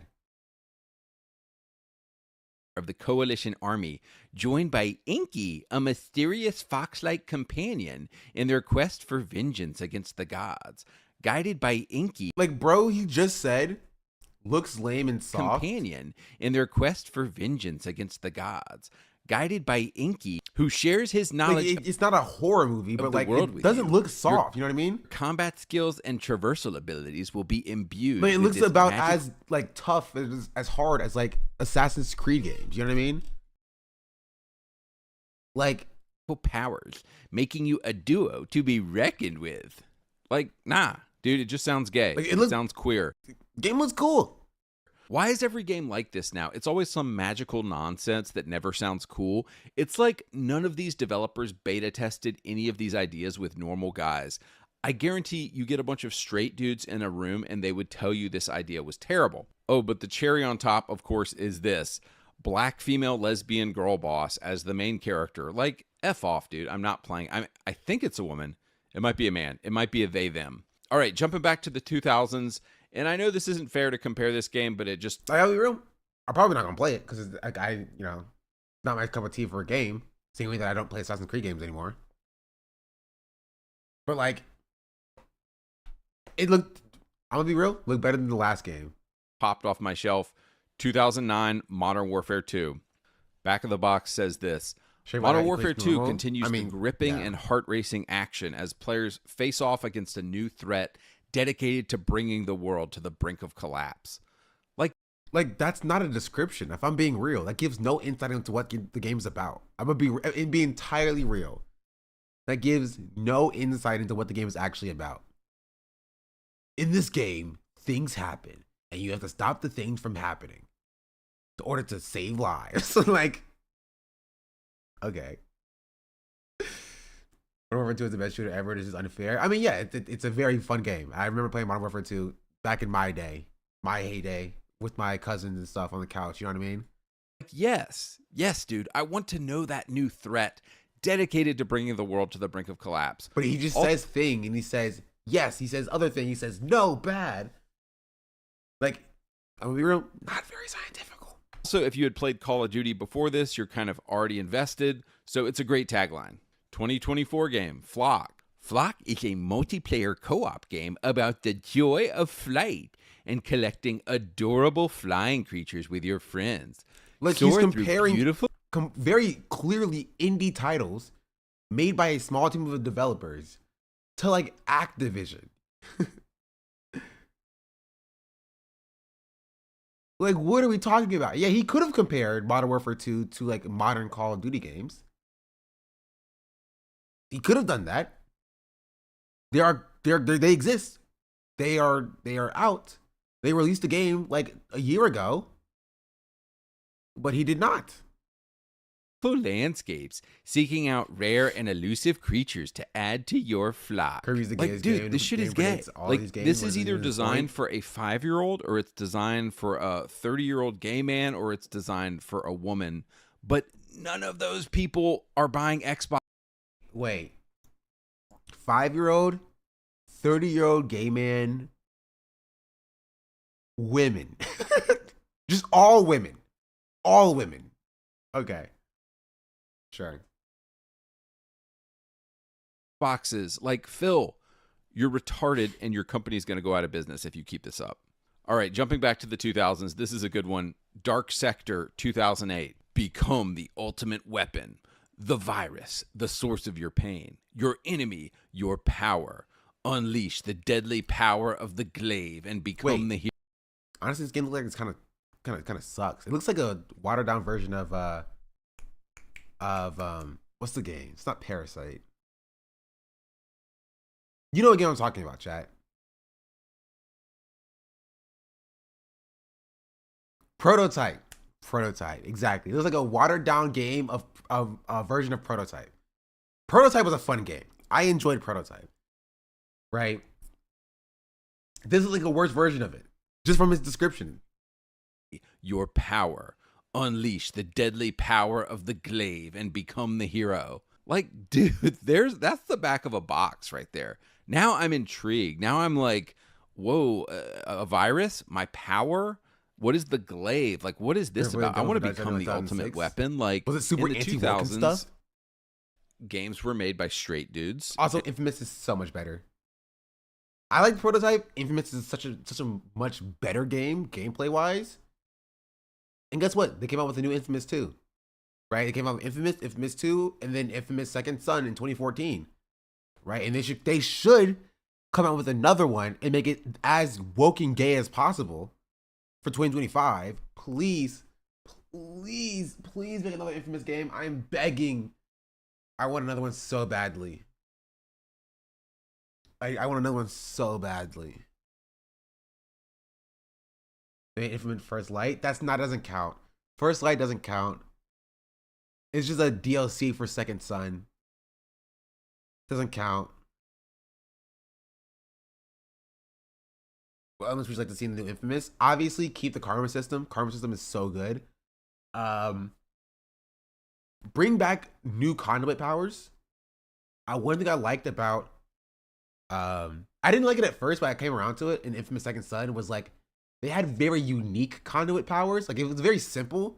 In Infamous, it was electricity, fire, ice. Very simple stuff, right? And then the beast, whatever the beast was. I had no idea what the beast's actual powers were. But in Second Son, you had smoke. You're like, smoke. And then you're like, smoke. And then they had neon. You're like, neon? I still wasn't a fan of neon. And then you have video. And you're like, all right, that's interesting. Right? And then you have paper that was introduced. We didn't get to see the paper conduit, but we got like, some mentions of it. I'm like, okay, that could be interesting. Or concrete. Right? Bring back like new and interesting conduit powers. So smoke was probably my favorite one. Smoke was so cool. I wish we got Cole back. Cole was such a cool protagonist. Yeah, he was so sick. What is this game? Magic? Anyone think about how cool this magic glaive is and give you powers is? This dude, yeah. Magic has gone woke, if you think about it. And in 2020, games are made by mostly gay men and women. Like that's just Where's the science behind this? That's not even true. Not even true. He's just lying, bro. That simple. Men, actual straight Like, this game men, looks like it sucks. I'm being real. This game looks like it sucks. Like it's that simple. Men, actual straight men, we want power, we want cool weapons, we want, you know, deadly powers and glaives and becoming the ultimate weapon. That. But you shit on a game doing that. Like, he literally shit on a game, literally like 2 minutes earlier. Skills and traversal giving you abilities will be powers, cool weapons and stuff. Imbued with this magical powers. But because it's a woman as a protagonist, therefore it's patooey, gross, nasty. You a duo to be reckoned with. Like, the gameplay looks fun. You have magical powers. You're like a badass. Like, nah, dude, it just sounds gay. But because black woman, therefore it sounds gay.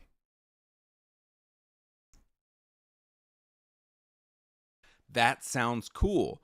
But if you're a gay man or a woman or a child, none of which are people who actually play video games, then you want... Okay, that's just objectively not true.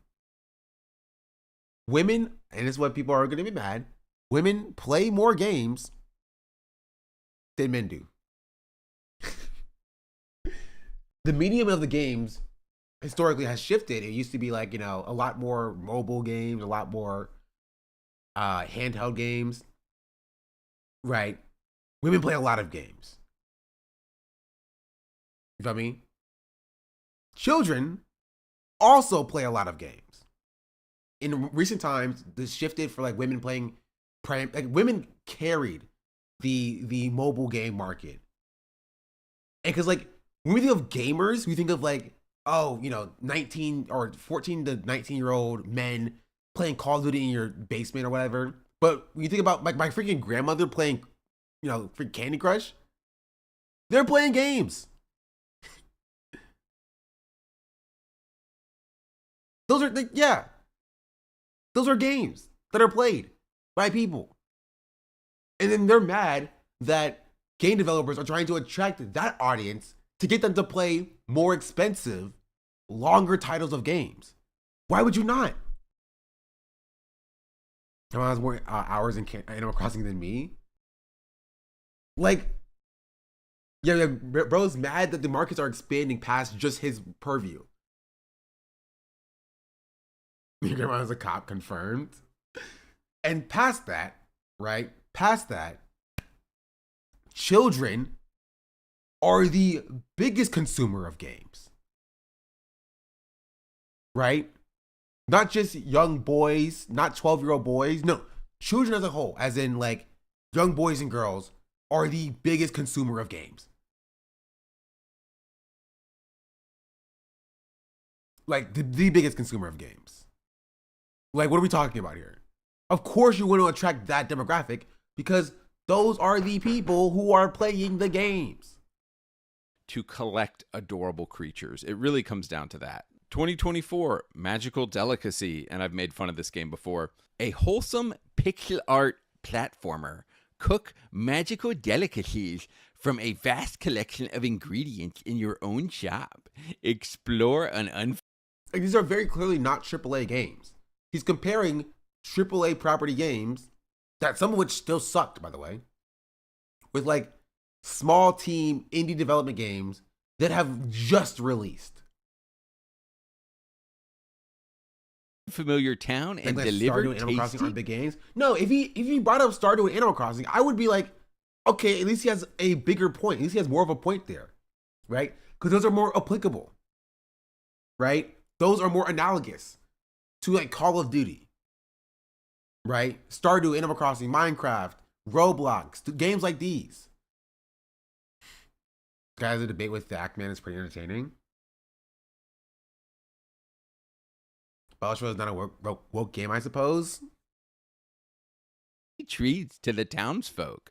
Like, no, dude. What the fuck? Yeah, no straight guy has ever thought, I want to deliver tasty treats to the townsfolk. That is something. I want to deliver tasty treats to the townsfolk. I like games where I get to do whatever the flip I... Has he never played an MMO before? Is he completely unaware of the MMO genre? Half of MMO low-level quests are literally delivering tasty treats to the town folks, okay? That's what you do. That's your thing.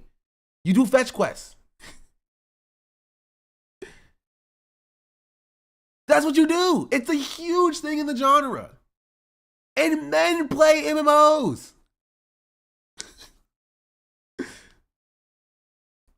What are we talking about here? Something women would do. Yeah, he's wrong here, or gay people are not a minority. True. That is not something a straight guy would be like, ooh, I want to deliver tasty treats. Jumping back to a classic from the 2000s, Deus Ex Human Revolution 2011. The big text says, the truth will change you. Like, damn, son. Actually, that is the 2010s. If you would know, if it says 21 something, that is the 2010s, and it's not actually the 2000s. Actually. What truth? I have to know. What is being hidden from me? It goes on. Critically injured after a deadly attack, Adam Jensen undergoes a life-saving operation, augmenting him with powerful cybernetics. Caught in the middle of a vast... Isn't this like one of the most darling games in history? Like, I don't think it's a fair comparison. Yeah, also, yeah, bro's not acknowledging Legend of Zelda. Because then it would break his entire brain. Because it would, or his entire argument. His ex is literally so woke, dude, missed the point of Jensen hating being augmented. Yeah, just like Modern Warfare 2. I haven't played this game. I've only seen H Bomber Guy's video on it. And it's like freaking too long.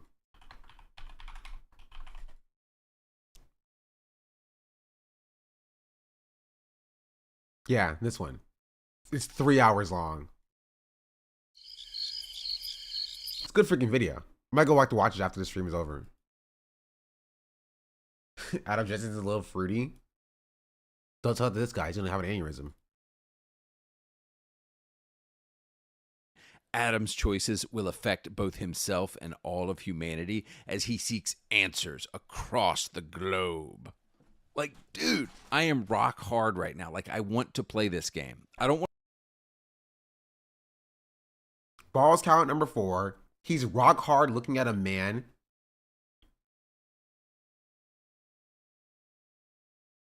I'm just saying. I'm not making any wide assertions, but I'm just saying that it's so interesting the way that he says this a lot. I want to play anything about collecting adorable creatures or delivering gay treats to people's... No Pokemon? Just Pokemon, it doesn't exist anymore. One of the most popular and monetarily successful franchises ever in history.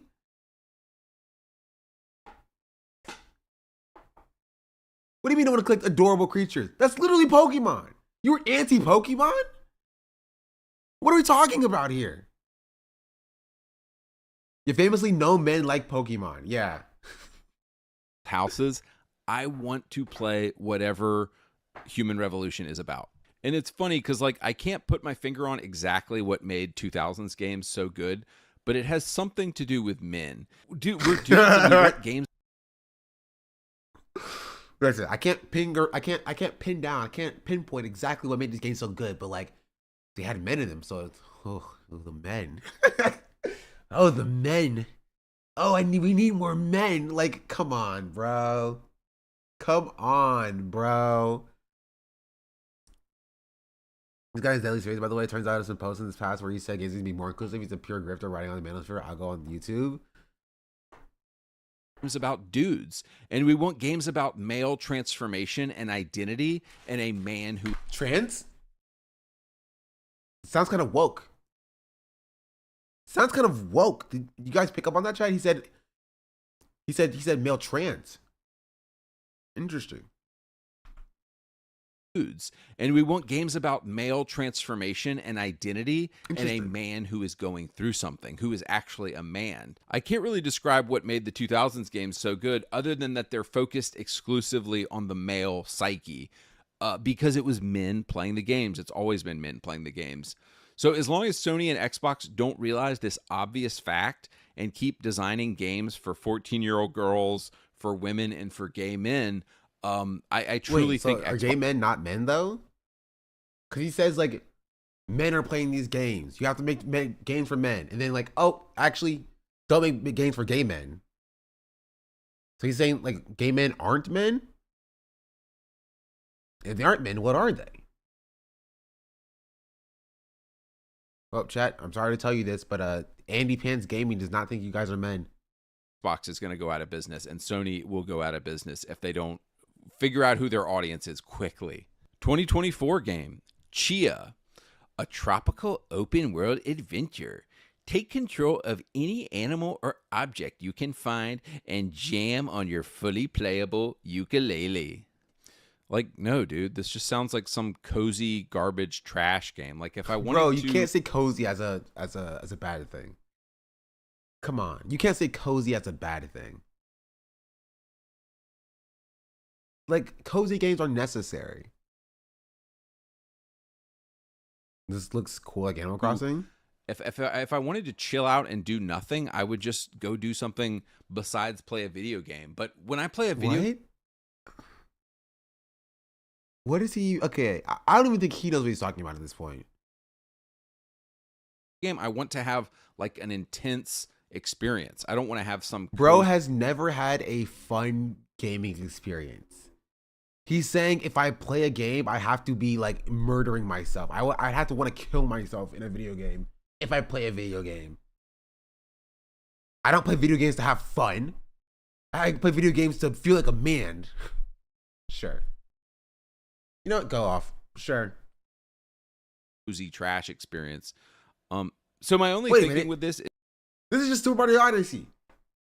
He's getting mad at Super Mario Odyssey. is that I don't want to have some cozy trash experience. Why does he never bring up Super Mario Odyssey? And the fact that that's one of the most beloved games that people have been consistently playing and have sold more units than like some of the games that he brought up.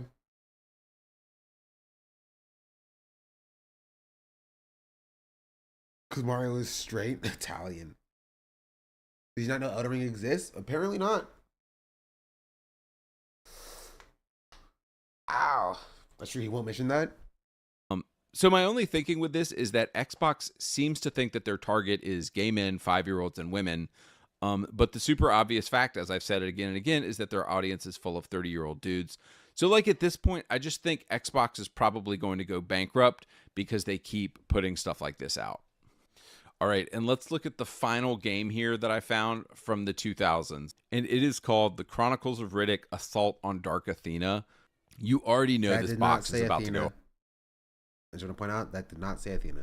Hard. At the top, it says in big letters, there is power in darkness. See, like men, we want power. We're all about powers and domination and conquering. Understand your audience, guys. Why does he sound Below like that, Klein when he says that? It says a dark, intense shooter set in an epic sci-fi world. Like, this is all things we want. We want darkness, we want intensity, we want shooting, and we want sci-fi. Riddick brings the darkness with stealth, action, and brutal melee combat. And then for the first time, play as Riddick in multiplayer on System Link or online. Below that, it says, be Riddick, the most ruthless criminal in the universe. In his latest chronicle, Riddick has been captured by the Dark Athena, a mercenary ship hell-bent on eliminating him once and for all. Using his intense hand-to-hand combat skills, explosive firepower, and lethal stealth, Riddick must shut down the maniacal Captain Ravos and her. Okay, I know I can't read, so I can't be one to talk, but like he's recording this. He knows he can just like restart again. Why is he leaving his like misspeaks in there? Like I'm doing this live, so it's a bit different. But like he can, whatever, it's fine. Deadly crew when Riddick steps into the darkness. No one is safe. Like, dude, don't you want to play that game? Darkness, power, prison. These describe the kind of games that guys, that men, that straight men want to play. And it's sad to see the video game industry completely bottoming out and completely dying right now because they're chasing audiences that don't exist. Gay men don't play your games. Kids don't play Xboxes. Women don't. Wait, kids don't play Xboxes? Kids don't play Xboxes? Then who's playing them?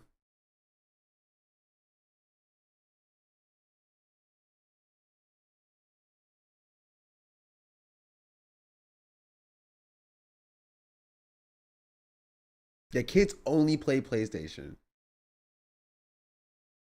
Don't play Xboxes.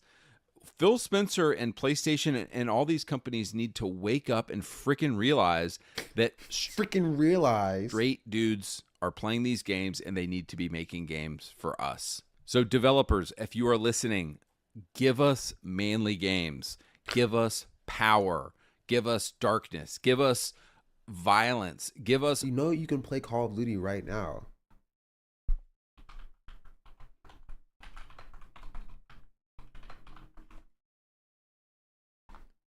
Call of Duty Black Ops 6 came out October 25th, 2024. When did this video come out? August 25th. 2 months before. Okay, so he must have known it was announced by this time. So, like, what are we talking about? What is... Okay, also, I can hear my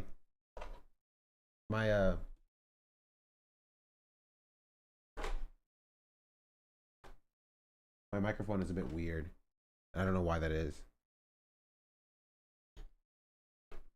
I can hear like a little thing, but it's fine. I gotta fix it. There's 6? I mean, I guess so. I didn't know there was 6 Call of Duty Black Ops either. Last I remember was Call of Duty Black Ops 2.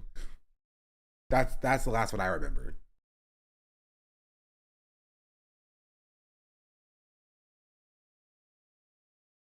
I didn't even know there was a 4 or 5. There was a remake of a sequel, I think. Anyway, that's enough of this guy. I'm tired of him. I'm bored of him.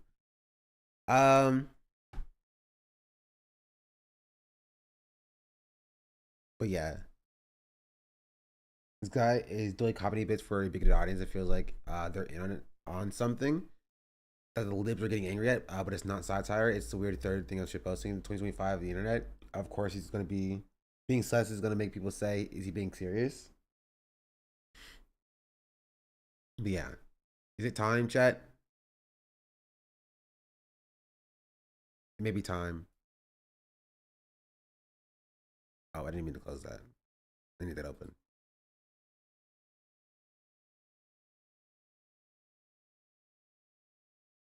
I'm not watching that. It's a freaking hour long. We did not watch the Drake video. What's good? I have not seen the album. I'm playing more of Rivals. I promised the gaming.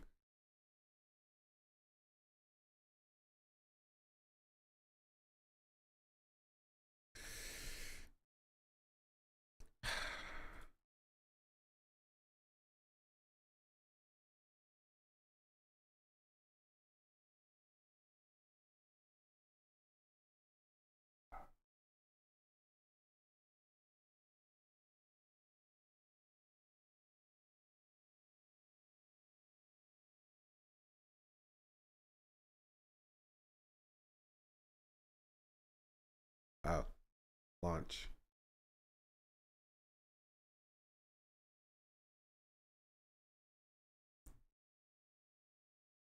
Why am I in a comp win-lose simulator right now, bro? I don't know. He's found me. What system do you play for TTA RPGs? It's for D&D 5e, and it's for stream. I have a thing I'm working on where I play Dungeons and Dragons with my chat using a Twitch extension that I'm building. I am not close to being done with it, but that's what it's used for. At least.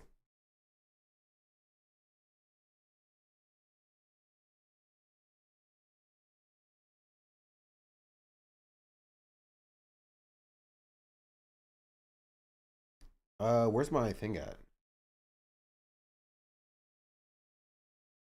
Okay, my game capture is not game capturing, so I just need to just take my display capture in. Copy. Paste.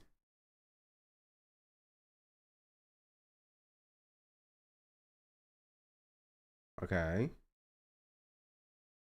I can delete the game capture. And then I can go plus here, here, here.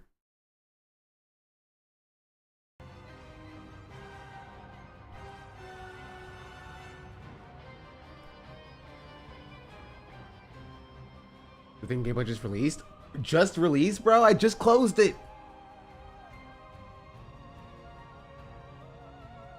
Okay, we'll start with that.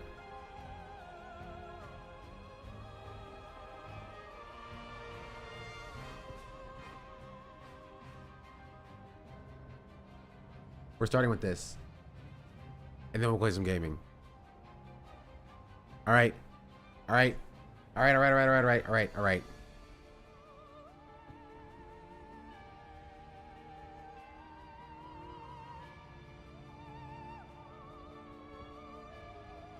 Wait, can you guys hear this?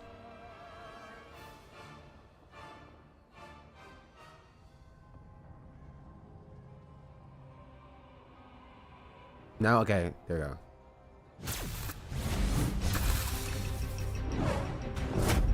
Benjamin J. Grimm, reporting for duty.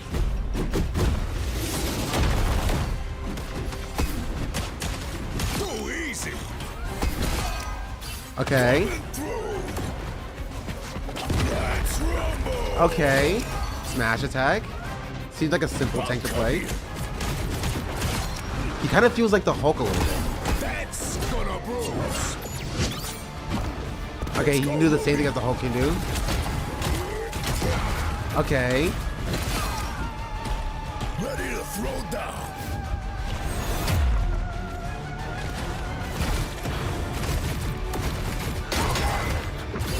It's clobbering time. Okay.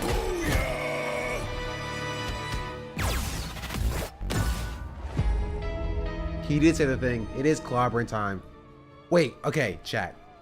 For all of my League players,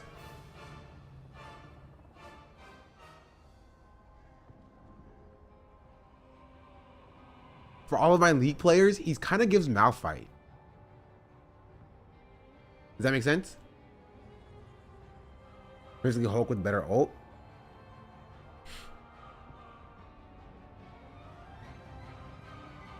But also apparently the Marvel Rivals director and his team were laid off according to posts. That doesn't make sense to me. I don't know why they would do this.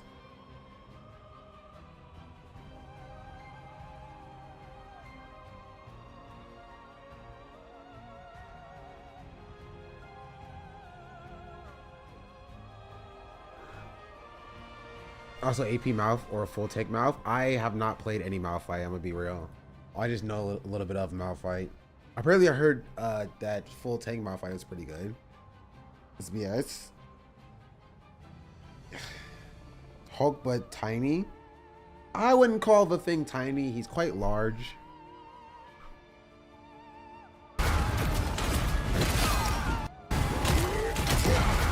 His charge is cool. How does he jump? Does this shift his jump? And he has like these. His E is like a shield around him. Do you really want your job and you still lose your job? That's capitalism. That's gonna bruise. And then his right click is his thing. Let's go, Logan.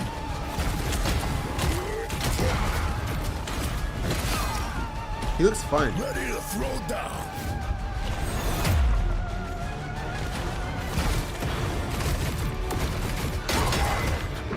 It's clobbering time. Yeah, so his ult is like a mouth fight ult. It's like it does a knockup. First album tracks is 50 to 200. On dailies, he's cooked.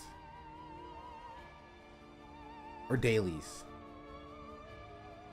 I mean, I haven't even heard it. Literally Hulk that can run. Yeah, I mean, it is a bit similar to the Hulk. I'm curious to see how that would go, or where that goes from there.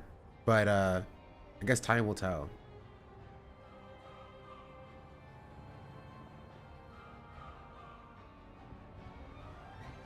But yeah.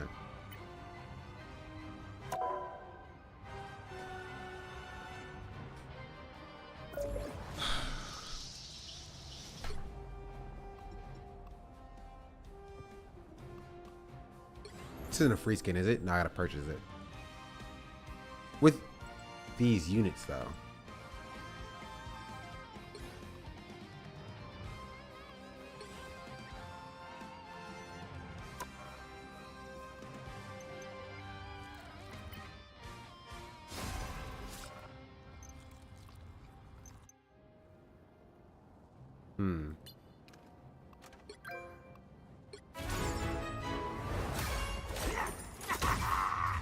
Does it have any pass abilities? I don't know. I couldn't tell from that thing.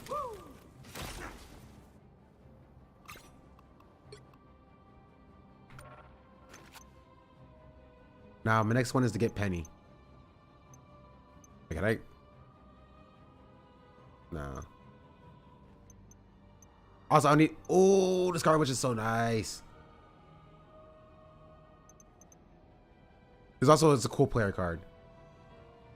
Anyway. Time to get some games in with, Hello? Hello? I want to let me play.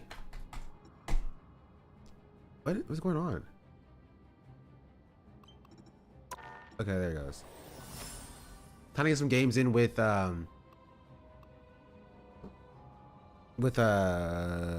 and Dagger before they get nerfed. I also want to learn a new character. Yeah. No.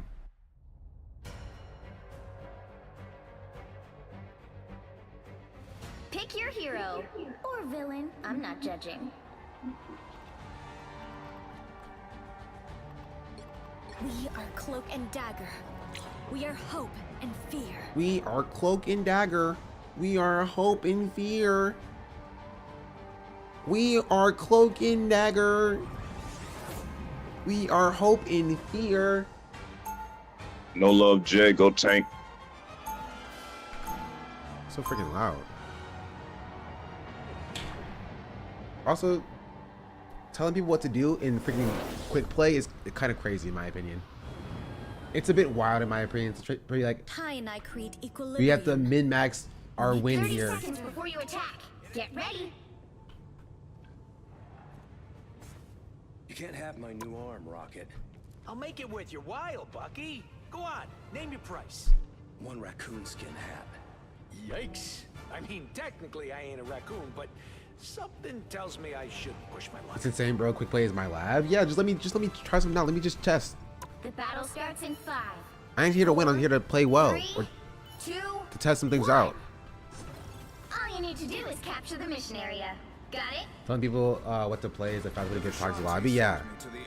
Just if you like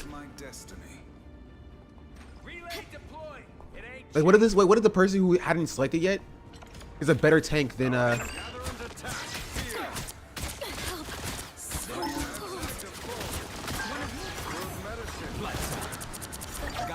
time to shine. Thanks. Looks like the mission area is yours to capture now.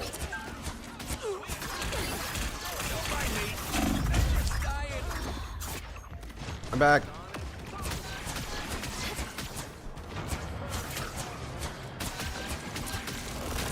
Light consumes you.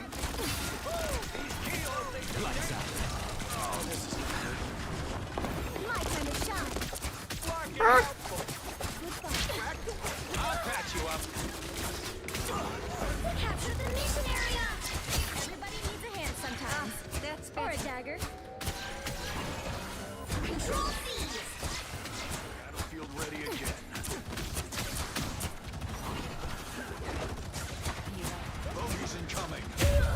Whoa! Oh, it's Hawkeye.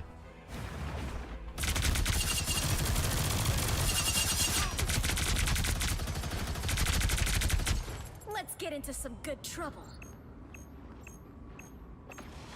They will strike, and I suspect. Racing team as a whole is valid. Don't be demanding and don't target someone. Yeah. But hey, we can use another tank.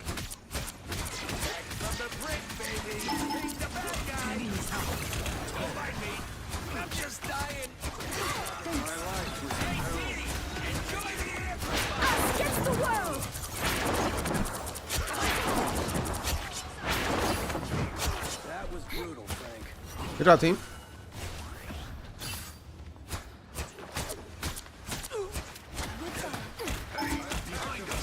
You captured more than half of the mission area.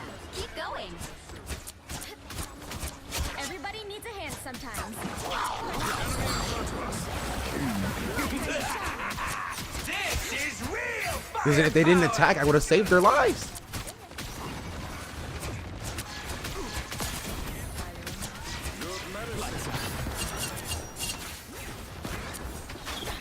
My time to shine. You're welcome. Thanks. Don't mess with the amazing Spider-Man. Fantastic.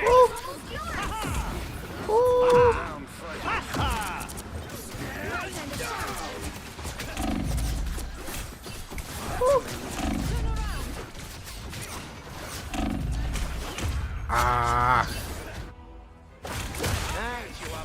I unleash the Vishanti's power. Perfect Hex!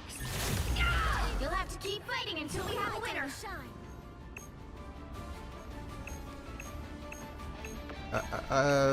You know what game I haven't played in a while that I kind of want to play? Close windows the best ability, 50% damage amp on enemies hit.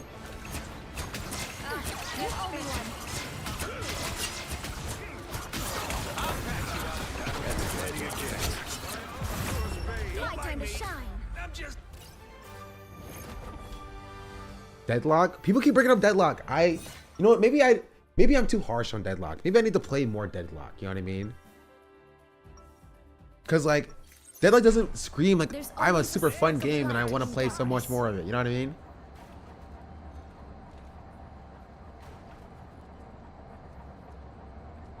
I hated Deadlock when I played it. I mean, I didn't hate it. It just wasn't like insanely fun to 30 me. seconds before you attack. Get ready. I'm just talking about Valorant. You're a shooter like me. There's no shooter like me. I just put my Valorant. Alexander, did you change your name? Never figured I'd have something. I didn't recognize your name until you started talking about Valorant. I was like, I know exactly who this is.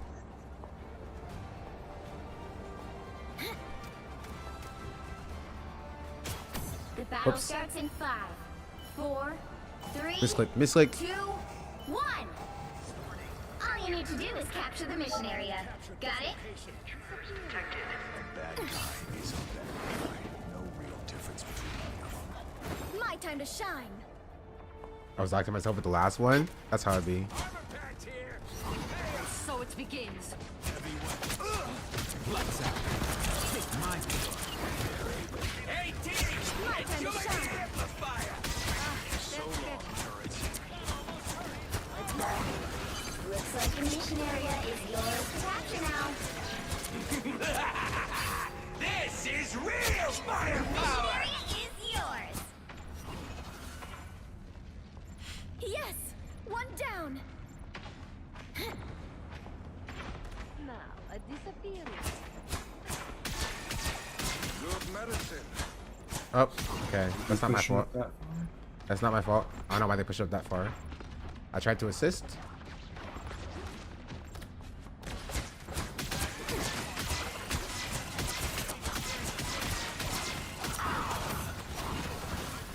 Lights out. Woo! Never miss. Let's put back up under their noses. These guys are about to shoot at us.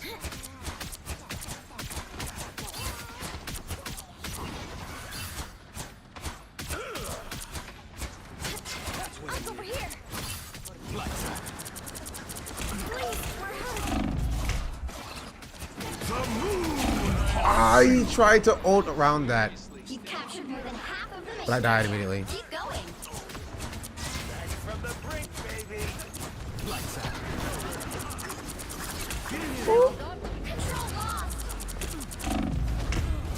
Yeah. Make a change using Twitch, you can. You have problems to hit plat valid this year? I've had problems to hit plat in a lot of places this year.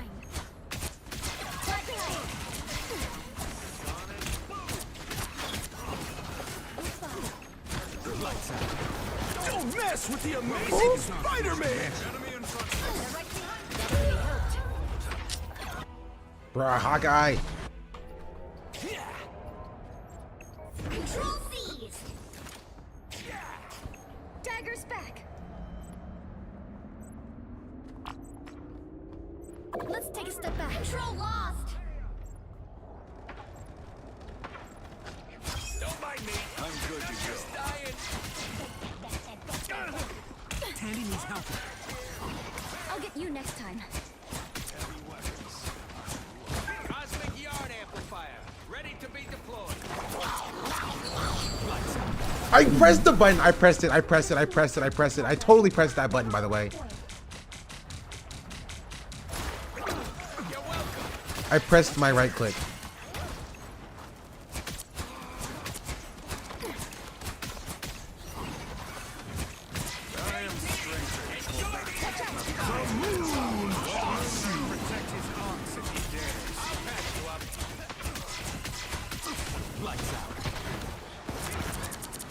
My time to shine. I'll get you next time. They've almost got it. Us against the world. Everybody needs a hand. Or a dagger. You need to teach me that feeling stronger already. Bro, where the fuck is my team? And why does no love do? Oh, he's AFK. What do you mean, where's the team at? We're like literally You're on fucking site. AFK, dude. We are literally on site. We literally are on site. Like quite literally on site right now. I'll get you next time. There you go. There you go. More bad guys. Just what we need.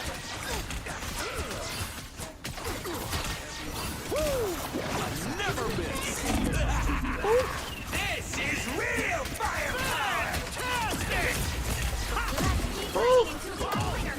Oh my god, I'm getting targeted.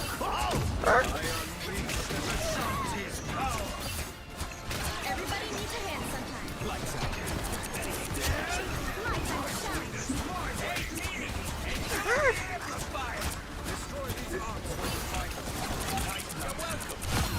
Got him.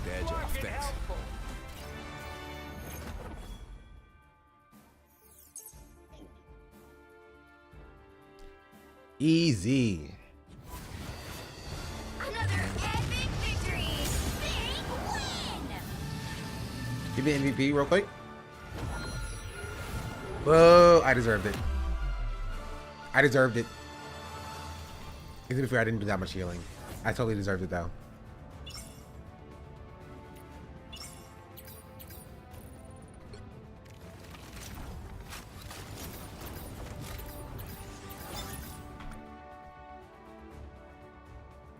So I almost never get MVP, I swear. I have to be the top healer, damage, and damage blocked in order to be MVP, bro.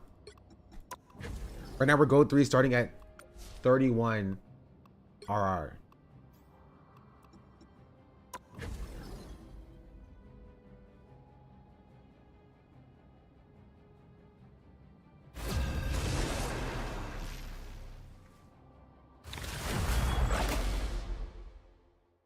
Girls well balanced, good job. I could have done better healing.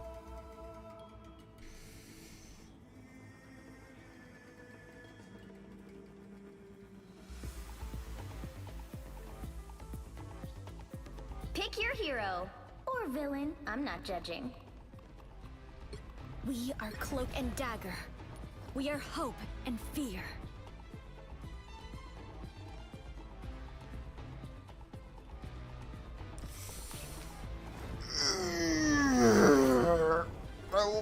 My back. You have a Lord Magneto? Wait, we have Sean the Black and then Sean Cheap Trick. Same name. Or I was dev team. I got laid off. Then we saw. I don't think it was the entire dev team. I think it was. There's always a spark of light. It had to have been someone else, cause like 30 seconds before somebody's working on the game still. I saw one was a level designer, and then a director. I don't know what it means. Also, it doesn't make sense to me.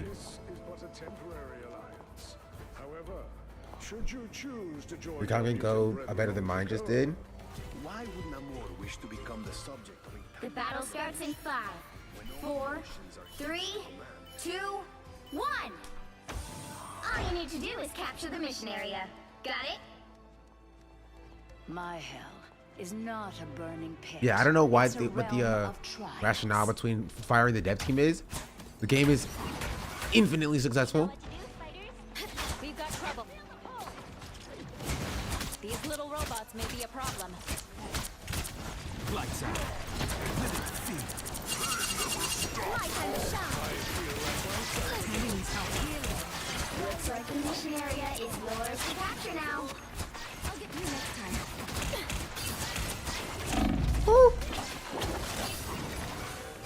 Freaking Black Panther, I saw you. Mission area is yours. I'll get myself real quick. Fine victory. We have earned a little pride. Time for some fire. Feeling fantastic. Alert! Protective shield destroyed. Activate. Stabilizer.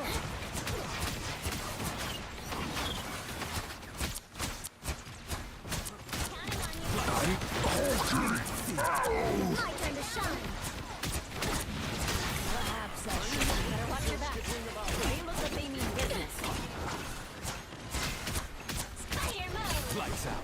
Us against the world. Us against the world. So cool. A little help, please. Those little spiders pack a punch. Be careful. I am ready to put on a show. You captured more than half of the mission area. Keep going. My turn to shine. That is much better. A battle awaits us. For mutants. Lights out.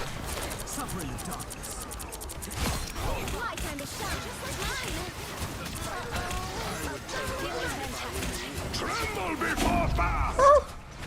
You owe me one. Story.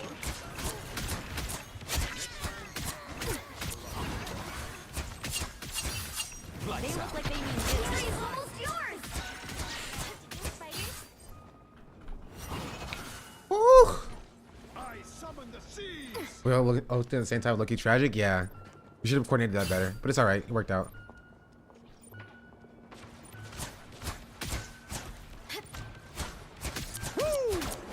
Never miss. We got it. Spider time! We got it. They didn't touch point. They didn't touch point. We killed the Black Panther at the perfect time. They did not touch point. All right.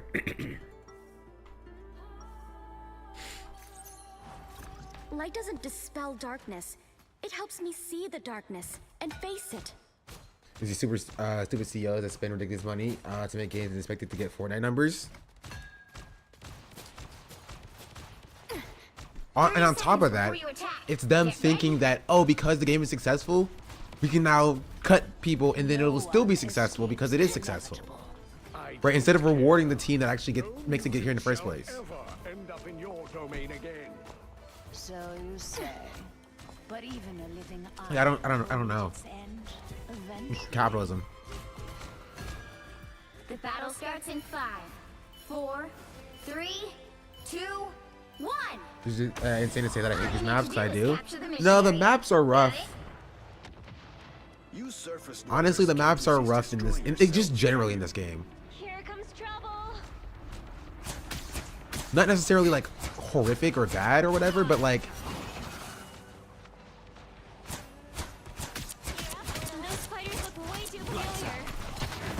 The defenses are down. Anyone willing to help?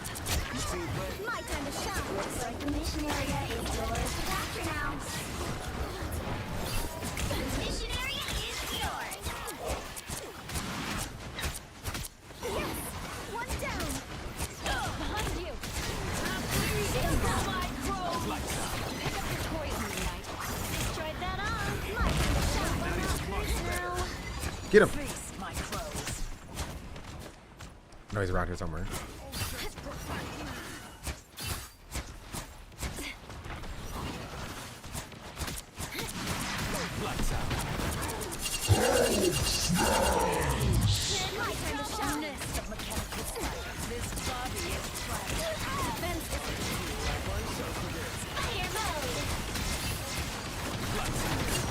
Us against the world. Us against the world.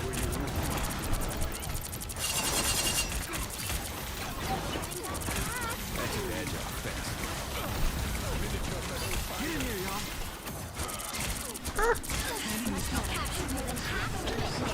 Keep going. Tremble before fast. Ah! Black Panther. I am ready to put on a show. Too many enemies. You cannot hurt me. My time to shine. Control lost. For mutant kind.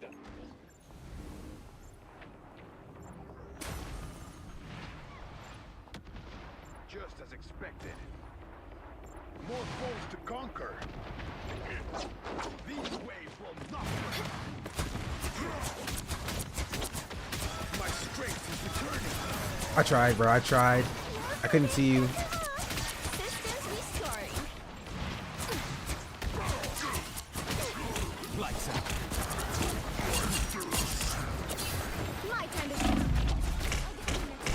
Oh! I hate Black Panther, bro.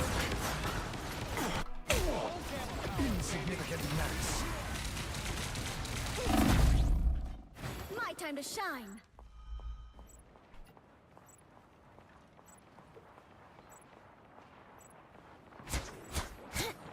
Your team's capture progress has passed the halfway point. Shields up.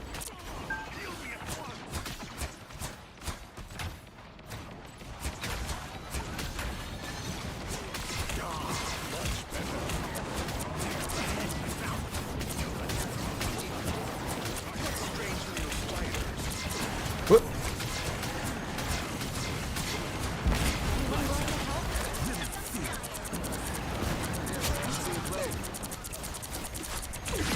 Got him. Maximum pulse. Tremble before fast.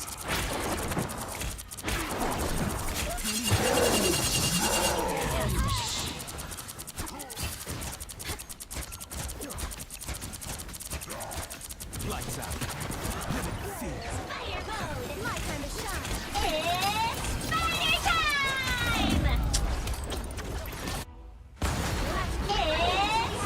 It's winner. So the support to the machine walks in. It sucks. I'm back to shed some light.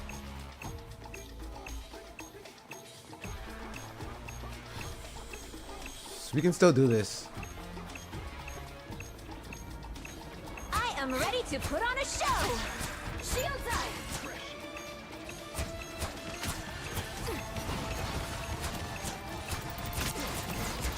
Lights out.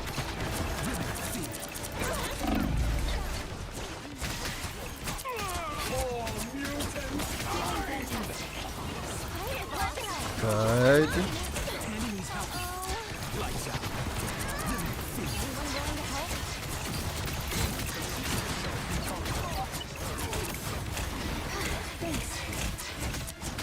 Lights out. Speed leg. Good job. Control seized. A commendable effort. Okay. No!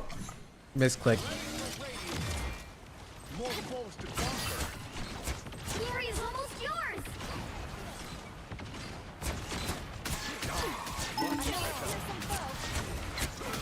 Watch your tail.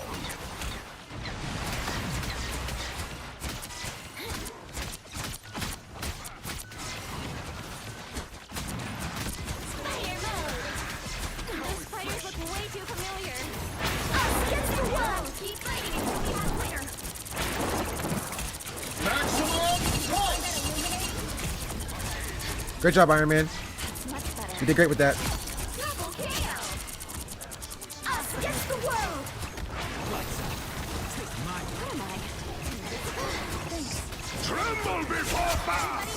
Oh no.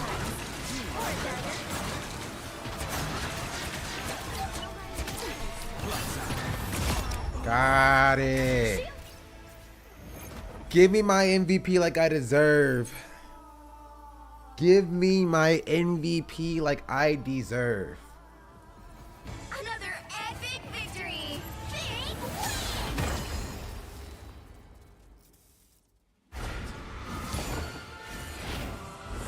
Thank you. Thank you. James, make sure you're uncloaked before you ult. You usually don't need to heal during your ult anyway. You get more DPS. Being cloaked, just being cloaked gives you more DPS on your ult. Gold 3, 70 out of 100.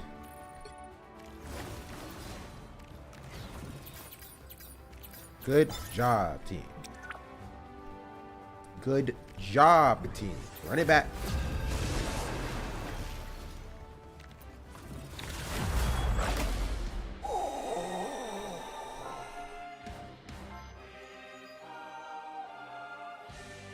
They just need better skins.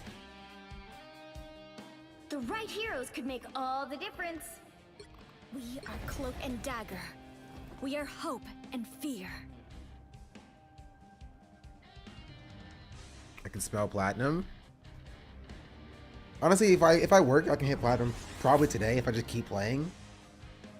I probably won't keep playing though.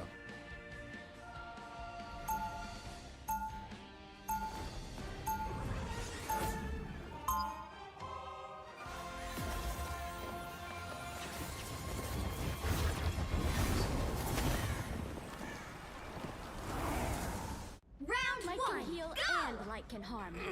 Same with me. They'll be coming in 30 seconds. Stay strong. I sense great sadness in you. The collector took I smell GM. Okay, GM may be a bit far. I think I could probably hit diamond if I really tried. If your timeline still exists. You know, if I really tried, I could hit diamond. I will clear these GM, for what they've done. maybe in a Battle few starts months. in 5, 4, 3, 2, 1. Oh, triple support. All right. All right. You need to stop that Two they vehicle have. in its tracks.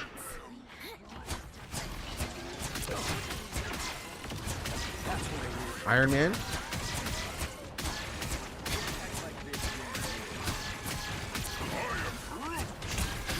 My light energy grows stronger. Anyone willing to help?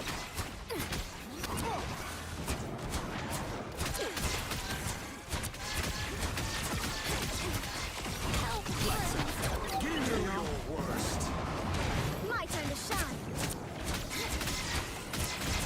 That's much better. A boom of light. Lights out. Stop them. Glad to help.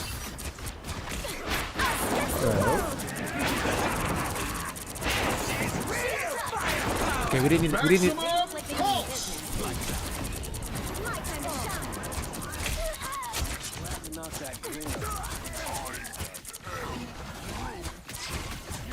to help. Okay. You need something to get priority. So I wouldn't say that's the worst use of our ults. I never wanted to fight him. The only one. He stopped them in their tracks. I am wounded. Who will help?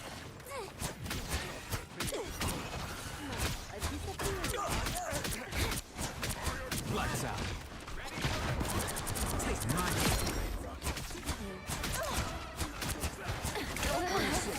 Armed and dangerous. I am ready to put on a show. Watch me go. By the eye of Agamotto. I pressed the wrong thing. I meant to not do that. Much to prove. Okay, only I died, which is not terrible. We have two other supports there.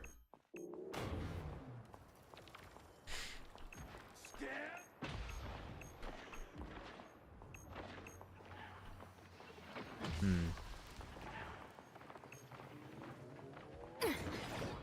needed some help. I am wounded. I will help. It's much better. Let's help.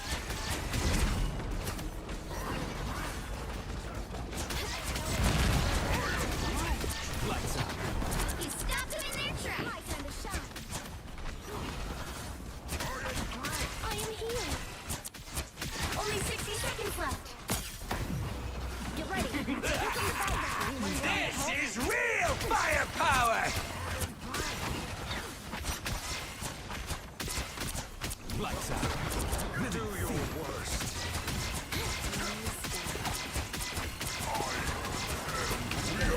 By the eye of Agamotto. Again?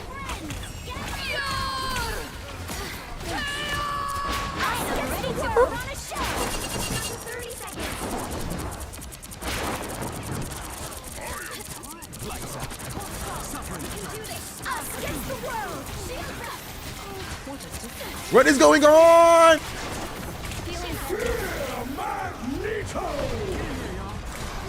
What is happening?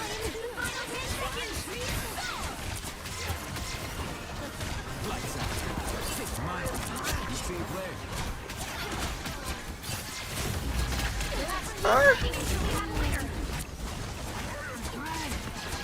I'll get you next time.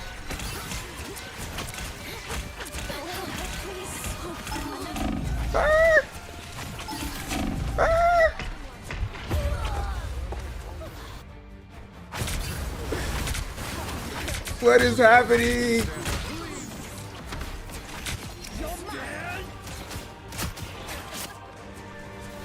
Still here. Now they got it. Don't you put me out. They got it for sure. Yeah, they got it. It's alright. It's alright. Fall back and regroup. Got They this. hit a checkpoint. Now might be a good time to stop them. Oh, I need assistance.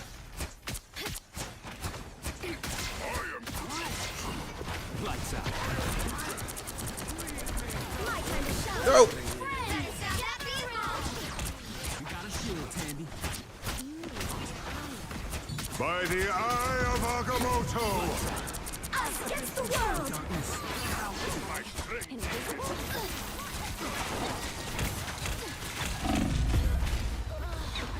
I tried to kill Dr. Strange. They've made it halfway. Stop them. I wasn't sure we'd get this chance again. Honestly, if I just focused on killing him,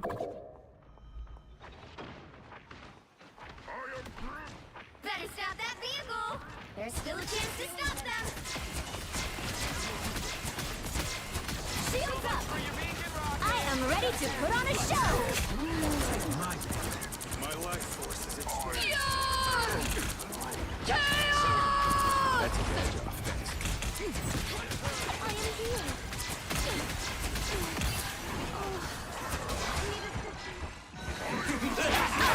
I mean, here. only 60 seconds left. Got him. I got what you need. Nice. Nice. Nice. Whew. I am Groot. Fall back.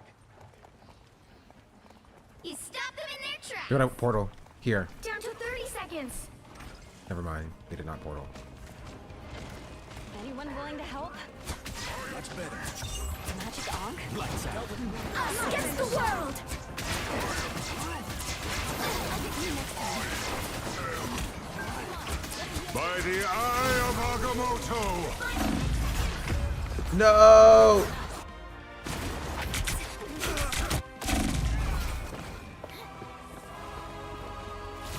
Okay, you got overtime though. Fighting until we have a winner. It's possible. No, it's not possible. They hit a checkpoint. Now might be a good time to stop them. Help. So cold. Who nice place to knock?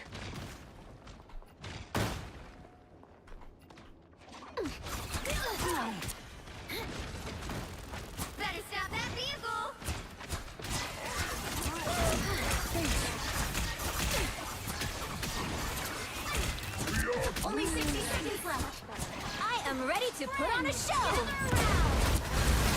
My life is ending. Destroy these ults as soon as you see them. Country's gonna be buried. It's now or never. Stop them. Invisible? My time to shine.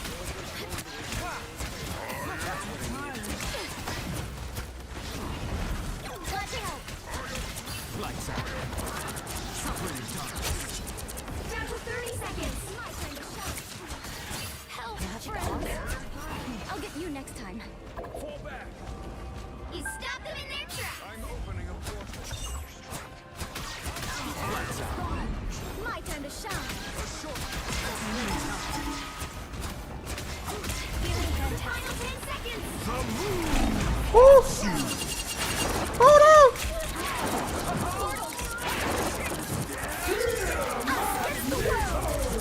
Keep fighting until you have a winner.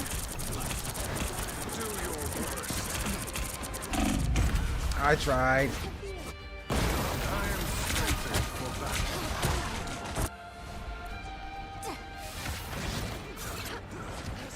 You made me angry. My time to shine.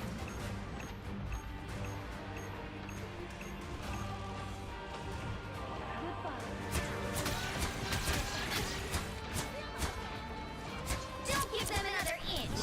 Or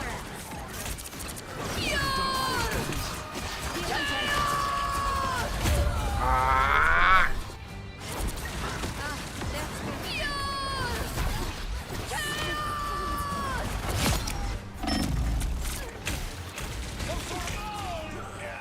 Daggers back.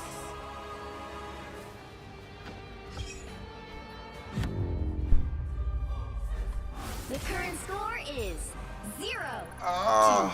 to 3. That was a Time to misplay. switch things up. That was a including misplay. which I side misplayed. you're I on. misplayed. I should have saved my. I should have saved my my cloak. We are cloak and dagger. We are hope and fear. You'll need a top-notch team to win this one. I should have saved my cloak, bro.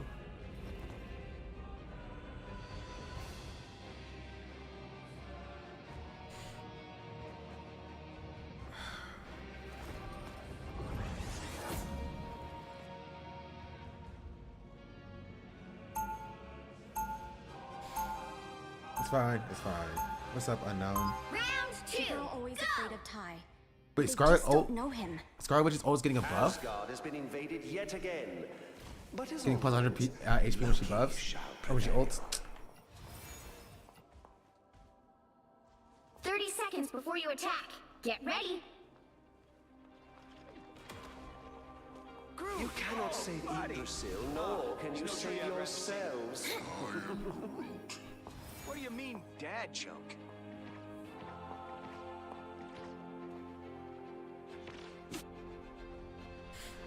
I'm opening a portal. The battle starts in 5, 4, 3, 2, 1. A shortcut. His brain is playing with reality. Help get that vehicle to its destination. Let us save the great tree. Anyone willing to help? I need assistance. A boom of life. My life energy flows stronger.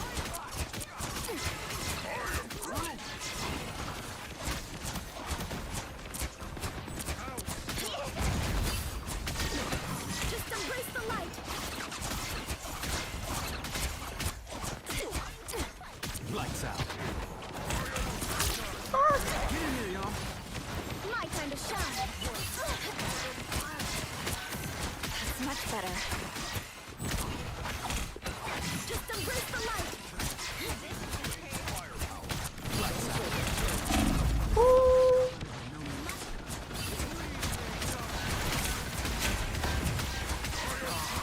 Get ready. By the eye of Agamotto. My time to shine. Hold still. I'm trying to help.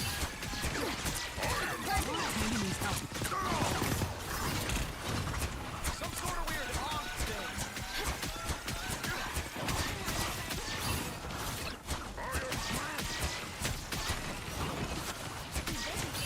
Us against the world.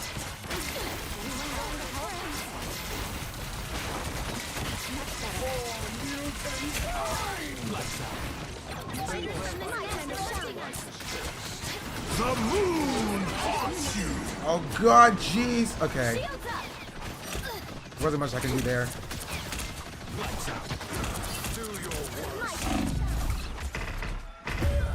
Yeah. I still have my ult though. They don't have Magneto, so we can push with the ult. Let's get into some good trouble. Yeah, that's fine, that's fine, this is fine. This is fine. This is all good. You're halfway there. Keep going. Actually, we don't need it. I'm ready I'll to just put save it. on a show. It's spider time!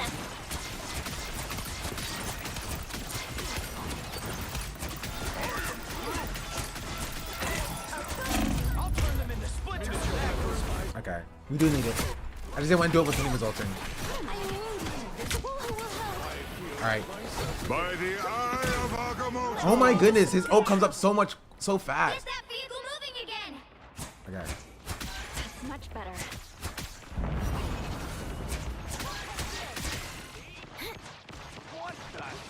Such a curious little spider. Hello.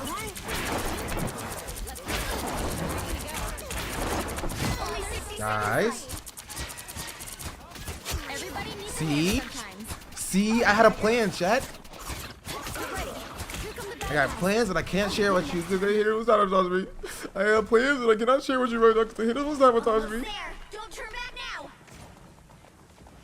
Judge, jury, executioner. Oops.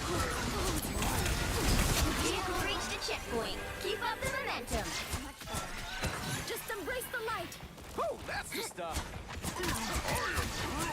Where am I? Invisible? Us against the world.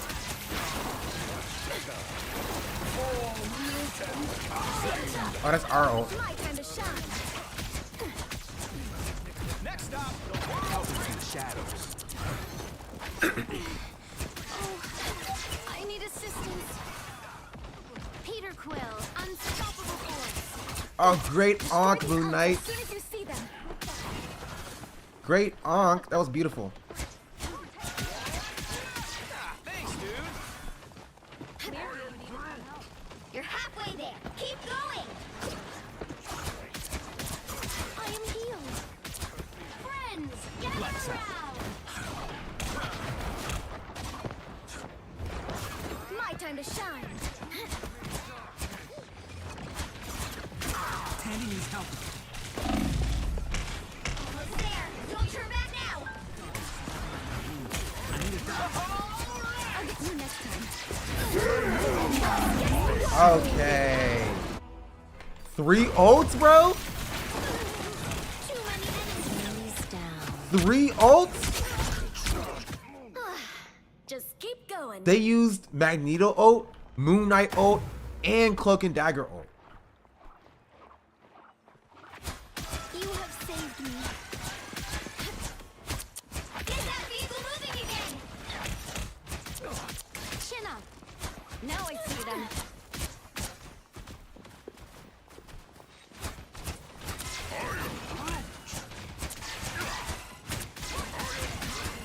By the eye of Agamotto. The world.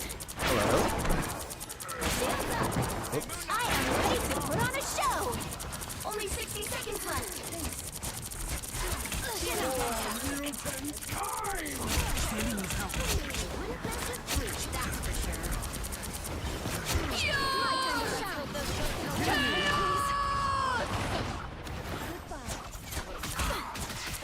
Okay, I poked really early, but she was too far away to do anything anyway. We got it. Perfect. The vehicle reached a checkpoint. Keep up the momentum. My time to shine.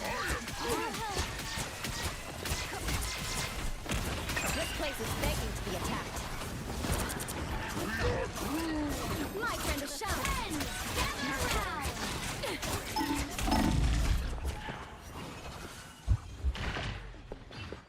Lights out.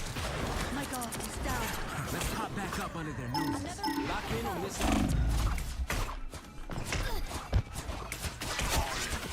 Woo! How did I survive that? Supply for no nice on Zoom. My time to shine. How did I survive that? They're targeting me. Us against the world. That's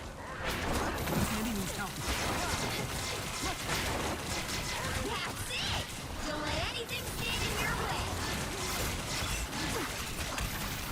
I'll go here. Much better. Only 60 seconds left.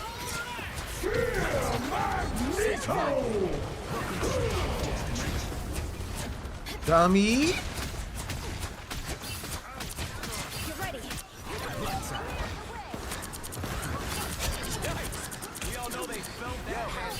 The moon haunts you. My finger is healthy. Chin up. Just live. Just live. Live. I have ult. Live. Live. Live. Don't die. Live. Don't die. Live. Don't die. I'm ready to put on a show. Live. Feeling fantastic. Nice. Nice. You'll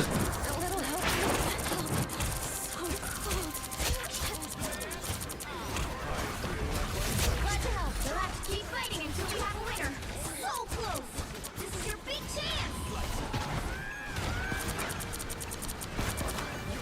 My kind of shot. This is real firepower. Against the world. I need assistance. Oh no! Look behind you. Ooh. No! How did his ult come back so quick? No! No! The Moon Knight ult was just down. 3.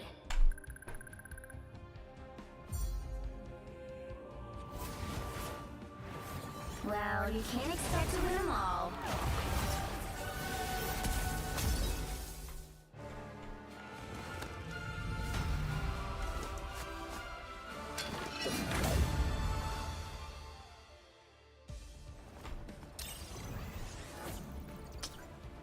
Oh.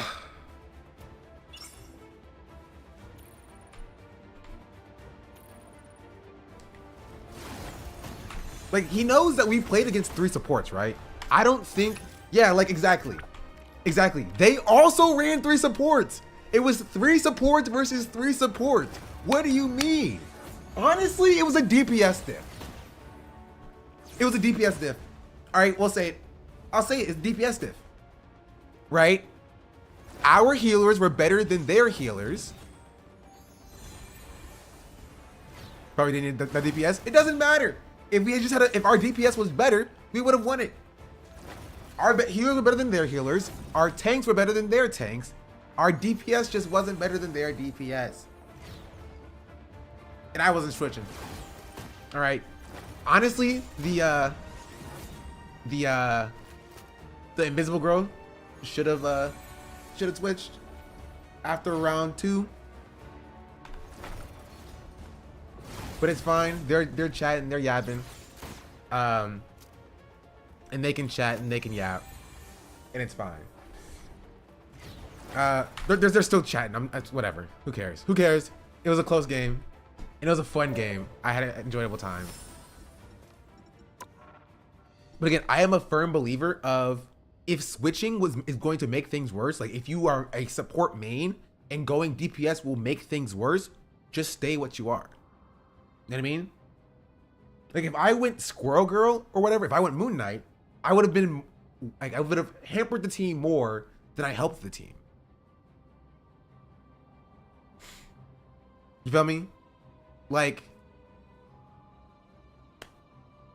if you are a good player on a role, just play that role. You can win with any comp if you are good enough at those roles. All it was is they were just better at their roles than we were at our roles, you know? And it just happens sometimes.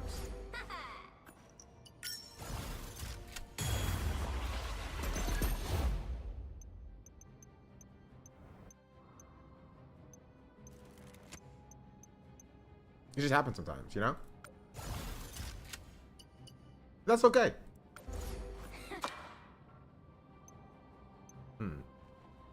Should I get Namor? Should I get... Ooh, I want this Iron Man skin. This Iron Man skin is awesome. I need to purchase more stuff. I need 690 more. Whatever that is. Would you ever try maining DPS? Not in a comp game. Like, I don't have a problem with like going to like a quick match and locking in a DPS and try.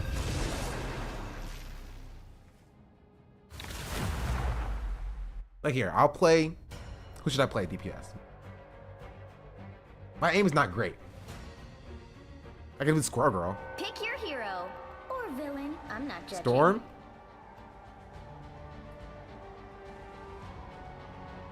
Well, they already locked in 2 DPS. You know what? I'm dang it. I was literally going to say I was gonna try out Loki.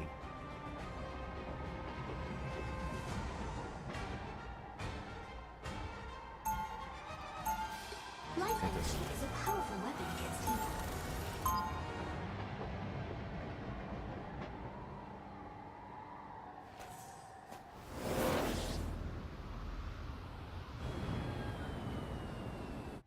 Martial arts sharpens your mind. 30 seconds before you attack. Get ready. A new world is born. All right. A shuffling of the galactic. Did you know, chat? I used to main Mantis. Could be part of it. I will remain loyal to my friends.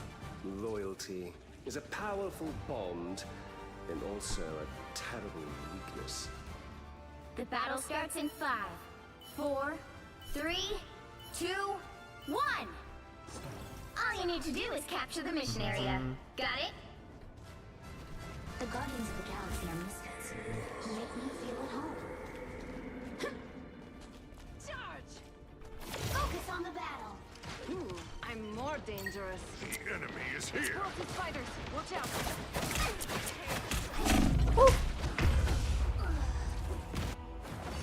Render me assistance. Oh, the mission area is yours to capture now. Like it? Well, I got you. Enjoy hell. okay, they all died before I got there. They all died before I got there. Capture the mission area.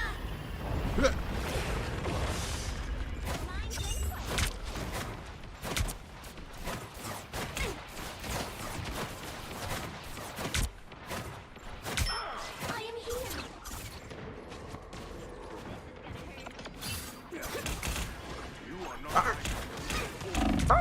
Get in there. Watch your back. My power knows no limits. Will we stop, fighter?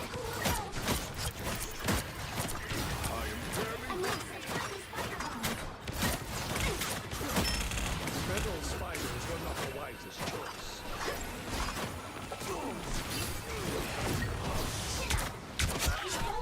Saved.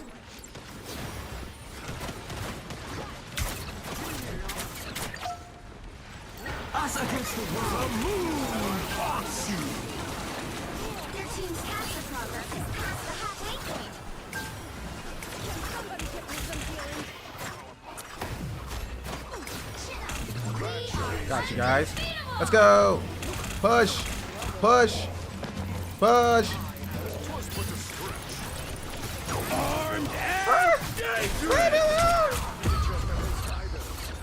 Okay, I don't like Mantis. New character. Adam Warlock.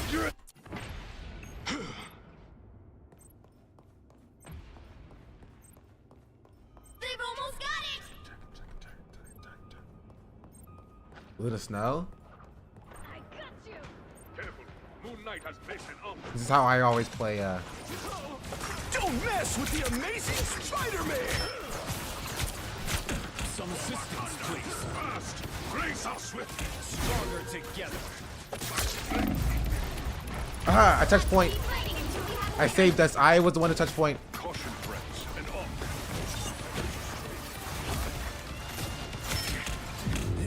Alright, never mind. So if you crit enough, you have unlimited heals and unlimited DPS boost. Yeah, but then you have to worry about critting, and it's like it's a whole thing. I just found out I'm more reliable on any other healer. Perfection is unattainable, but that should not stop us from trying to achieve it.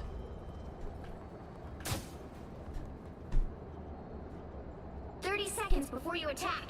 Get ready. Is Adam Warlock human? I thought he was an alien.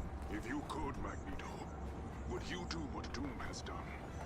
If I could create a world that would be safe forever for mutants, yes, I would. He's an alien? Why did he say we when talking about humans? He wanted to be us so bad. The battle starts in 5, 4, 3, 2, 1. All you need to do is capture the mission area. Got it? Intruders detected. One must first be afraid. Bravery comes only after fear. Hostiles coming in fast. I require some aid. Keep your distance from the spider. Healing power. Your god is suffering. I tried, bro.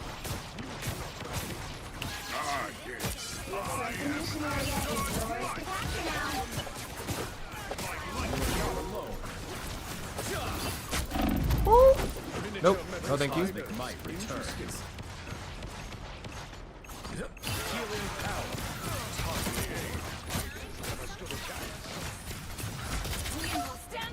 Us against the world. Why would you immediately throw it? It's spider time!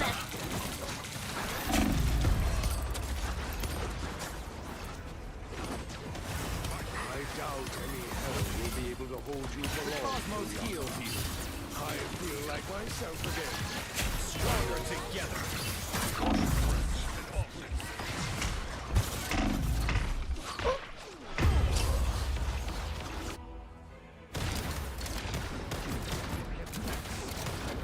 I seem to be Another person. They captured the mission area!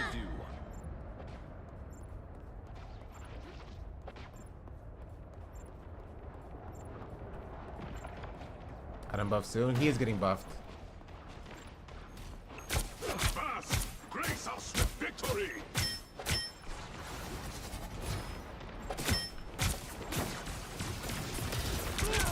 Oh my goodness, Loki. You know what? I got it. Born again! The No! moon haunts you! Born again! I have risen. I saw him out the corner of my eye as soon as I pressed Q. The moment I pressed Q, I saw him like just saunter out, and I was like, oh no, please don't. He was just holding his arm in the air. He's like, I'm gonna do it. I'm gonna do it.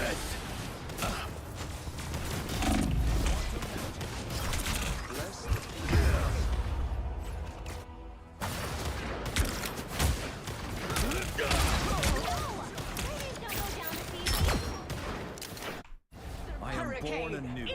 You know what? I'm just now. Bullets was my life.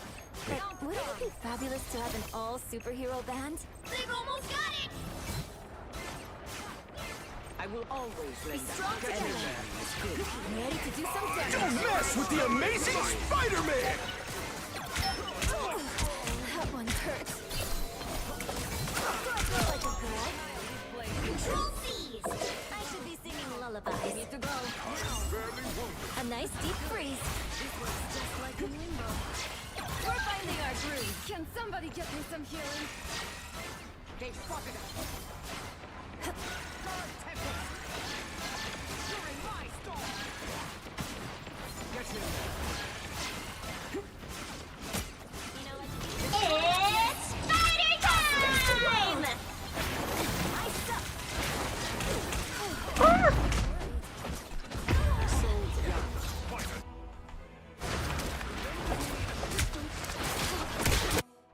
Why does it give me specifically +1 dead? Yeah, no, this is Making a cooked. comeback. Yeah. Well, this is why I don't try new things. This is why I do not try new things. Well, you can't expect to win them all.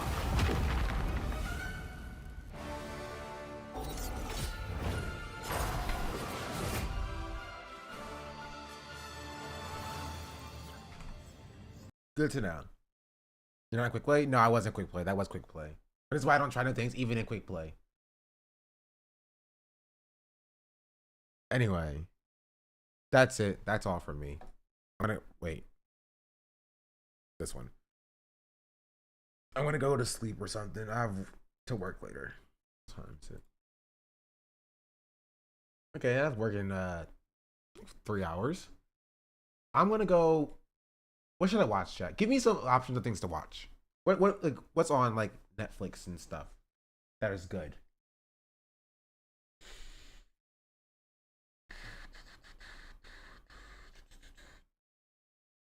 We didn't talk about Ethan suing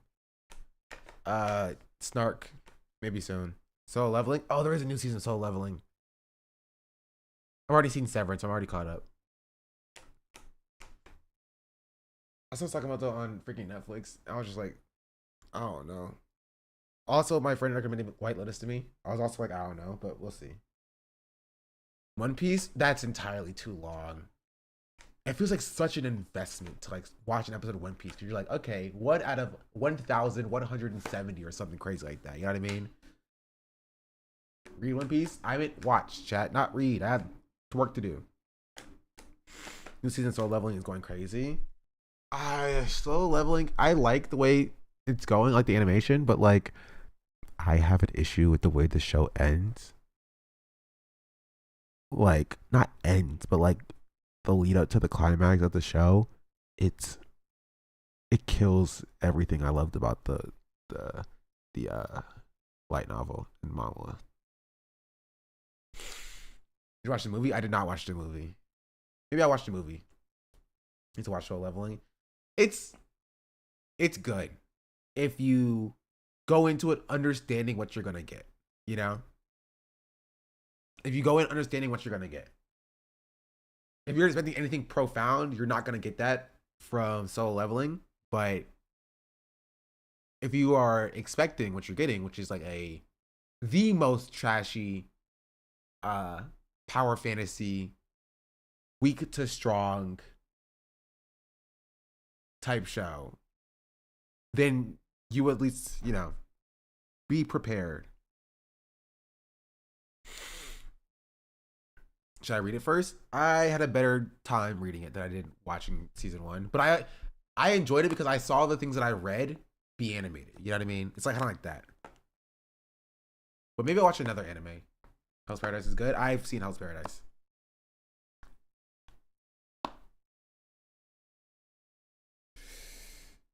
Anyway, I'm gonna go eat a slice of pizza or something.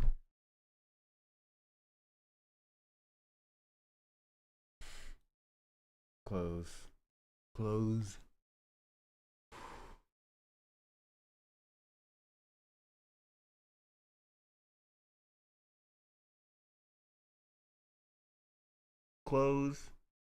Any final thoughts, chat? Spy Family is good. I heard it got super weird. Demon Slayer, fun art. I'm caught up with Demon Slayer. I'm waiting for the movie to come out.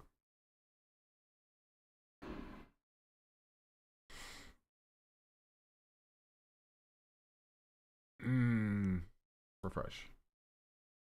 But if that's it, and that is all, I might go play a game of League of Legends or something. So I can be yelled at again. Because I'm a masochist. But other than that... Oh wait, bye YouTube before I start playing music.